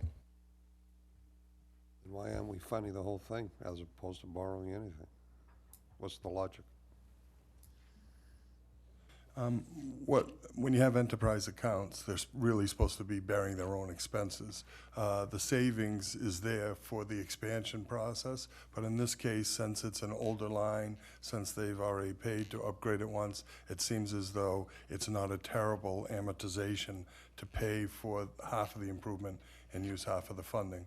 Whenever we take the funding from this account, we won't be able to do the push to the new growth. We won't be able to do estuary nitrogen removing. So it just continues to reduce that account as well. But as far as being an adjustment against an existing system that has an enterprise account, this seems to be not a bad strategy for us to go as we go forward. I think it's a good idea. I'm just suggesting why. I mean, 350 grand on a $60 million enterprise account is a rounding error, as far as I'm concerned. Well, we It's also peanuts. we just signed off for $1 million. We have several projects coming now. As you can see, we've used this fund in a couple areas. The fund does replenish somewhere in the mark of $3 to $4 million a year, but we never want to expend or borrow more than the fund can ever support, but it does allow us to start to jump on some of these big pipe projects that we've promised the Board of Health and others we would do coming into the near future. So it's a thought of an adjustment against an enterprise account that seems to be fair value. Any other counselors? Move the question. Okay. All those in favor of moving the question? So this is the amendment. So on item 2018-080 as proposed, all those in favor of this amendment? And that is unanimous. So, we're gonna, hold on. Hold on. Do I have a motion to move item 2018-080 as amended? So moved. All those in favor? Okay, so this is item, I know, you gotta do the roll call, I know, I'm getting there. This is 2018-080 as amended. It's a 2/3 roll call vote. Counselors Steinhilber. Yes. Tinsley. Yes. Wallace. Yes. Bender. Yes. Crocker. Yes. Cullum. Yes. Dagwan. Yes. Flores. Yes. Rapcrossetti. Yes. Hebert. Yes. Levesque. Yes. Neary. Yes. Schnepp. Yes. 13 yes. Okay, thank you very much. We have one item in new business that I wanted to take up, and then I think we're going to read and kind of continue the rest of these to the 26th. I think Town Manager, item 2018-106 with the under new business, the handicap accessibility. Councilor Dagwan, under new business, could you please read item 2018-106, please? Yes, Mr. President. Item 2018-106, appropriation and transfer order in the amount of $110,000 for handicap accessibility upgrades at the Barnstable Community Horace Mann Charter Public School. This may be acted upon by the council. And Mark Ells, our Town Manager, with the rationale. Good evening, Mark Ells, Town Manager. On behalf of Dave Kenyok and the school department, I offer the following explanation. Also, Mark Marinaccio is here, who's familiar with the project. This is an upgrade for handicap accessibility. There is one doorway that's improved, and then it's all interior with primarily bathrooms and other features within the building. The funding for this comes from the roof and building project that has already been funded. So this is a transfer. The reason they just can't do it right now is that wasn't the original intended purpose of the money. So they're asking to transfer an existing capital appropriation to a known project that they have relevant to upgrading that facility. Any council discussion on this item? All those in favor of moving the question? That is unanimous. This is item 2018-106. All those in favor of this item? And that is unanimous. All right, we're going to go back to old business, and we're going to refer a bunch of these to April 26th. So starting with item 2018-089, Councilor Dagwan, could you please open the public hearing and continue to April 26th, please? Item 2018-086, appropriation and transfer order in the amount of 089. Oh, sorry. 089. Appropriation and transfer order in the amount of $3,400,000. No.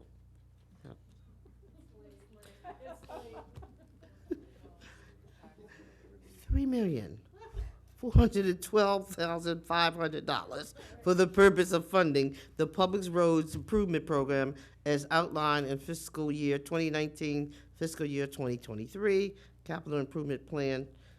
We refer this to a public hearing for what date? 12 April 26, 2018. All those in favor of referring the public hearing, continuing the public hearing on item 2018-088 to April 26th? 89. Yeah. Okay.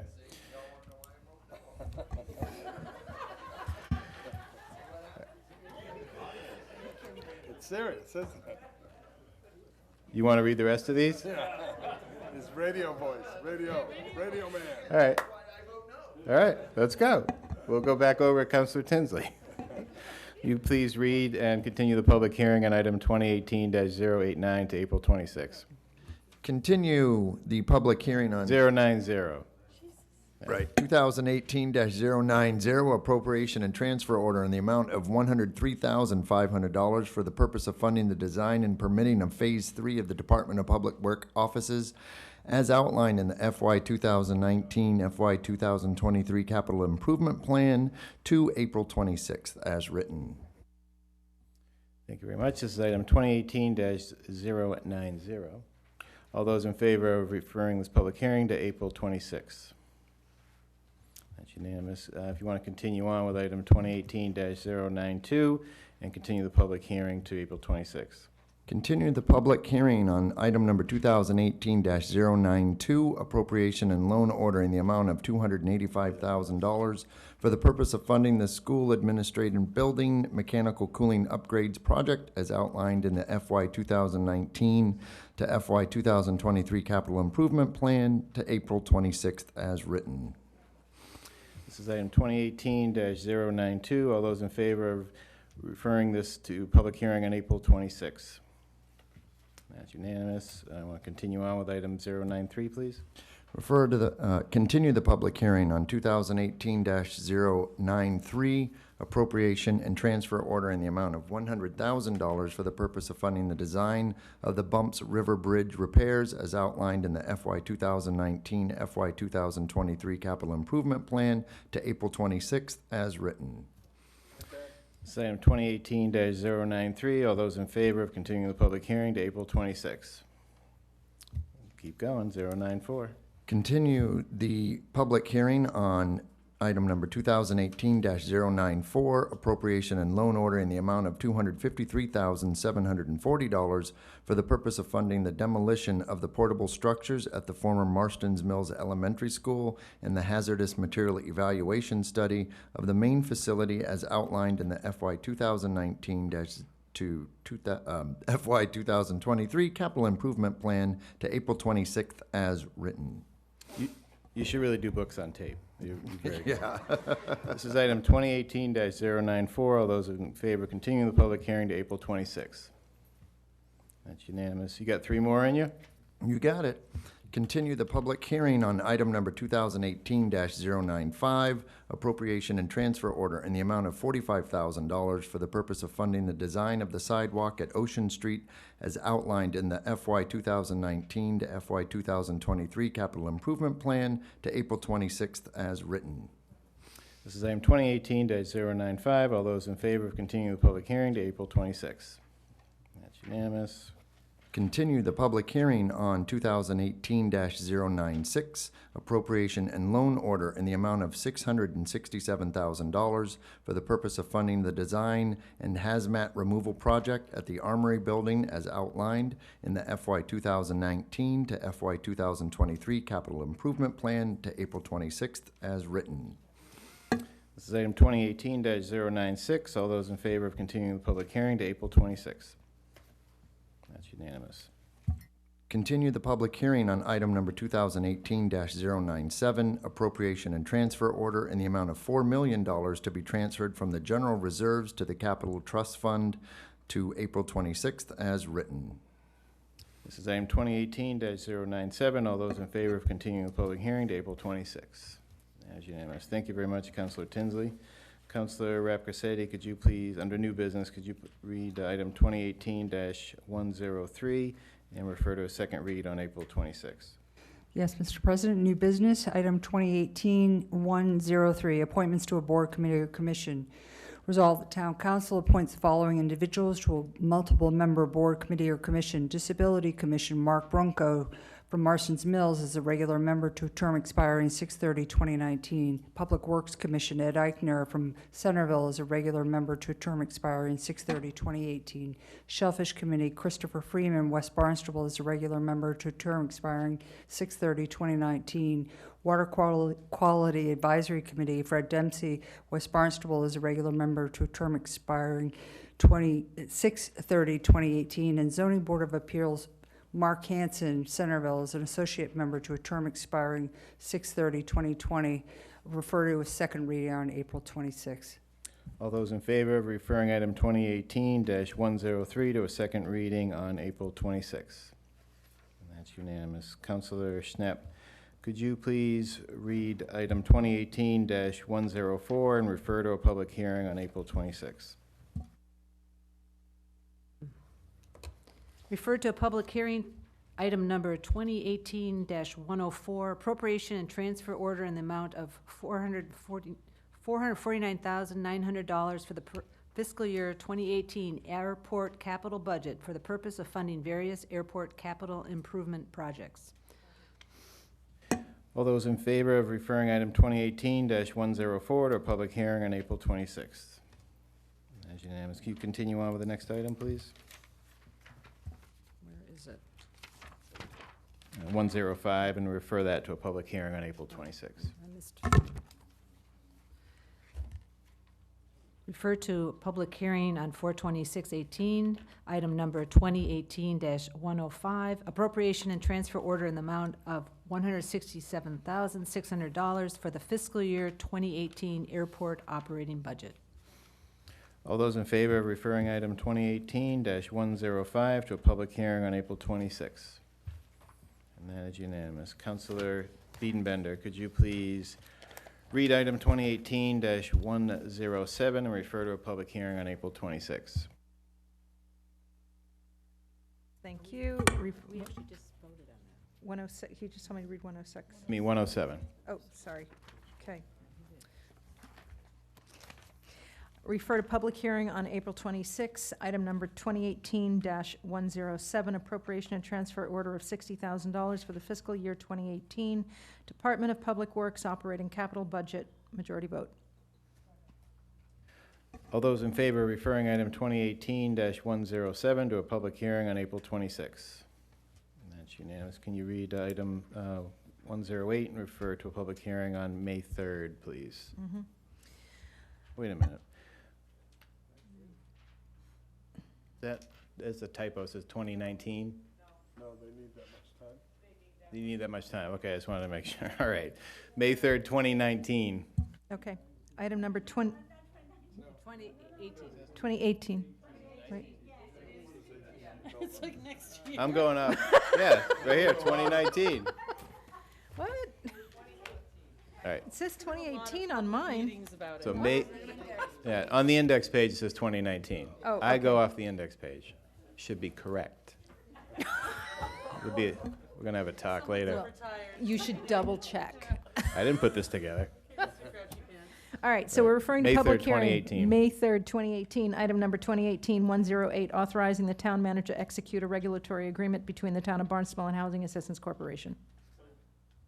All those in favor of referring item 2018-108 to sometime in the future? No, to May 3rd, 2018. Thank you. All right, as you can gather, our next meeting was That's it? moved. We're done? Not yet, I'm talking. As you can gather, we moved the April 19th meeting to April 26th, so that is our next regularly scheduled meeting. Do I have a motion to adjourn? All those in favor? Have a good night.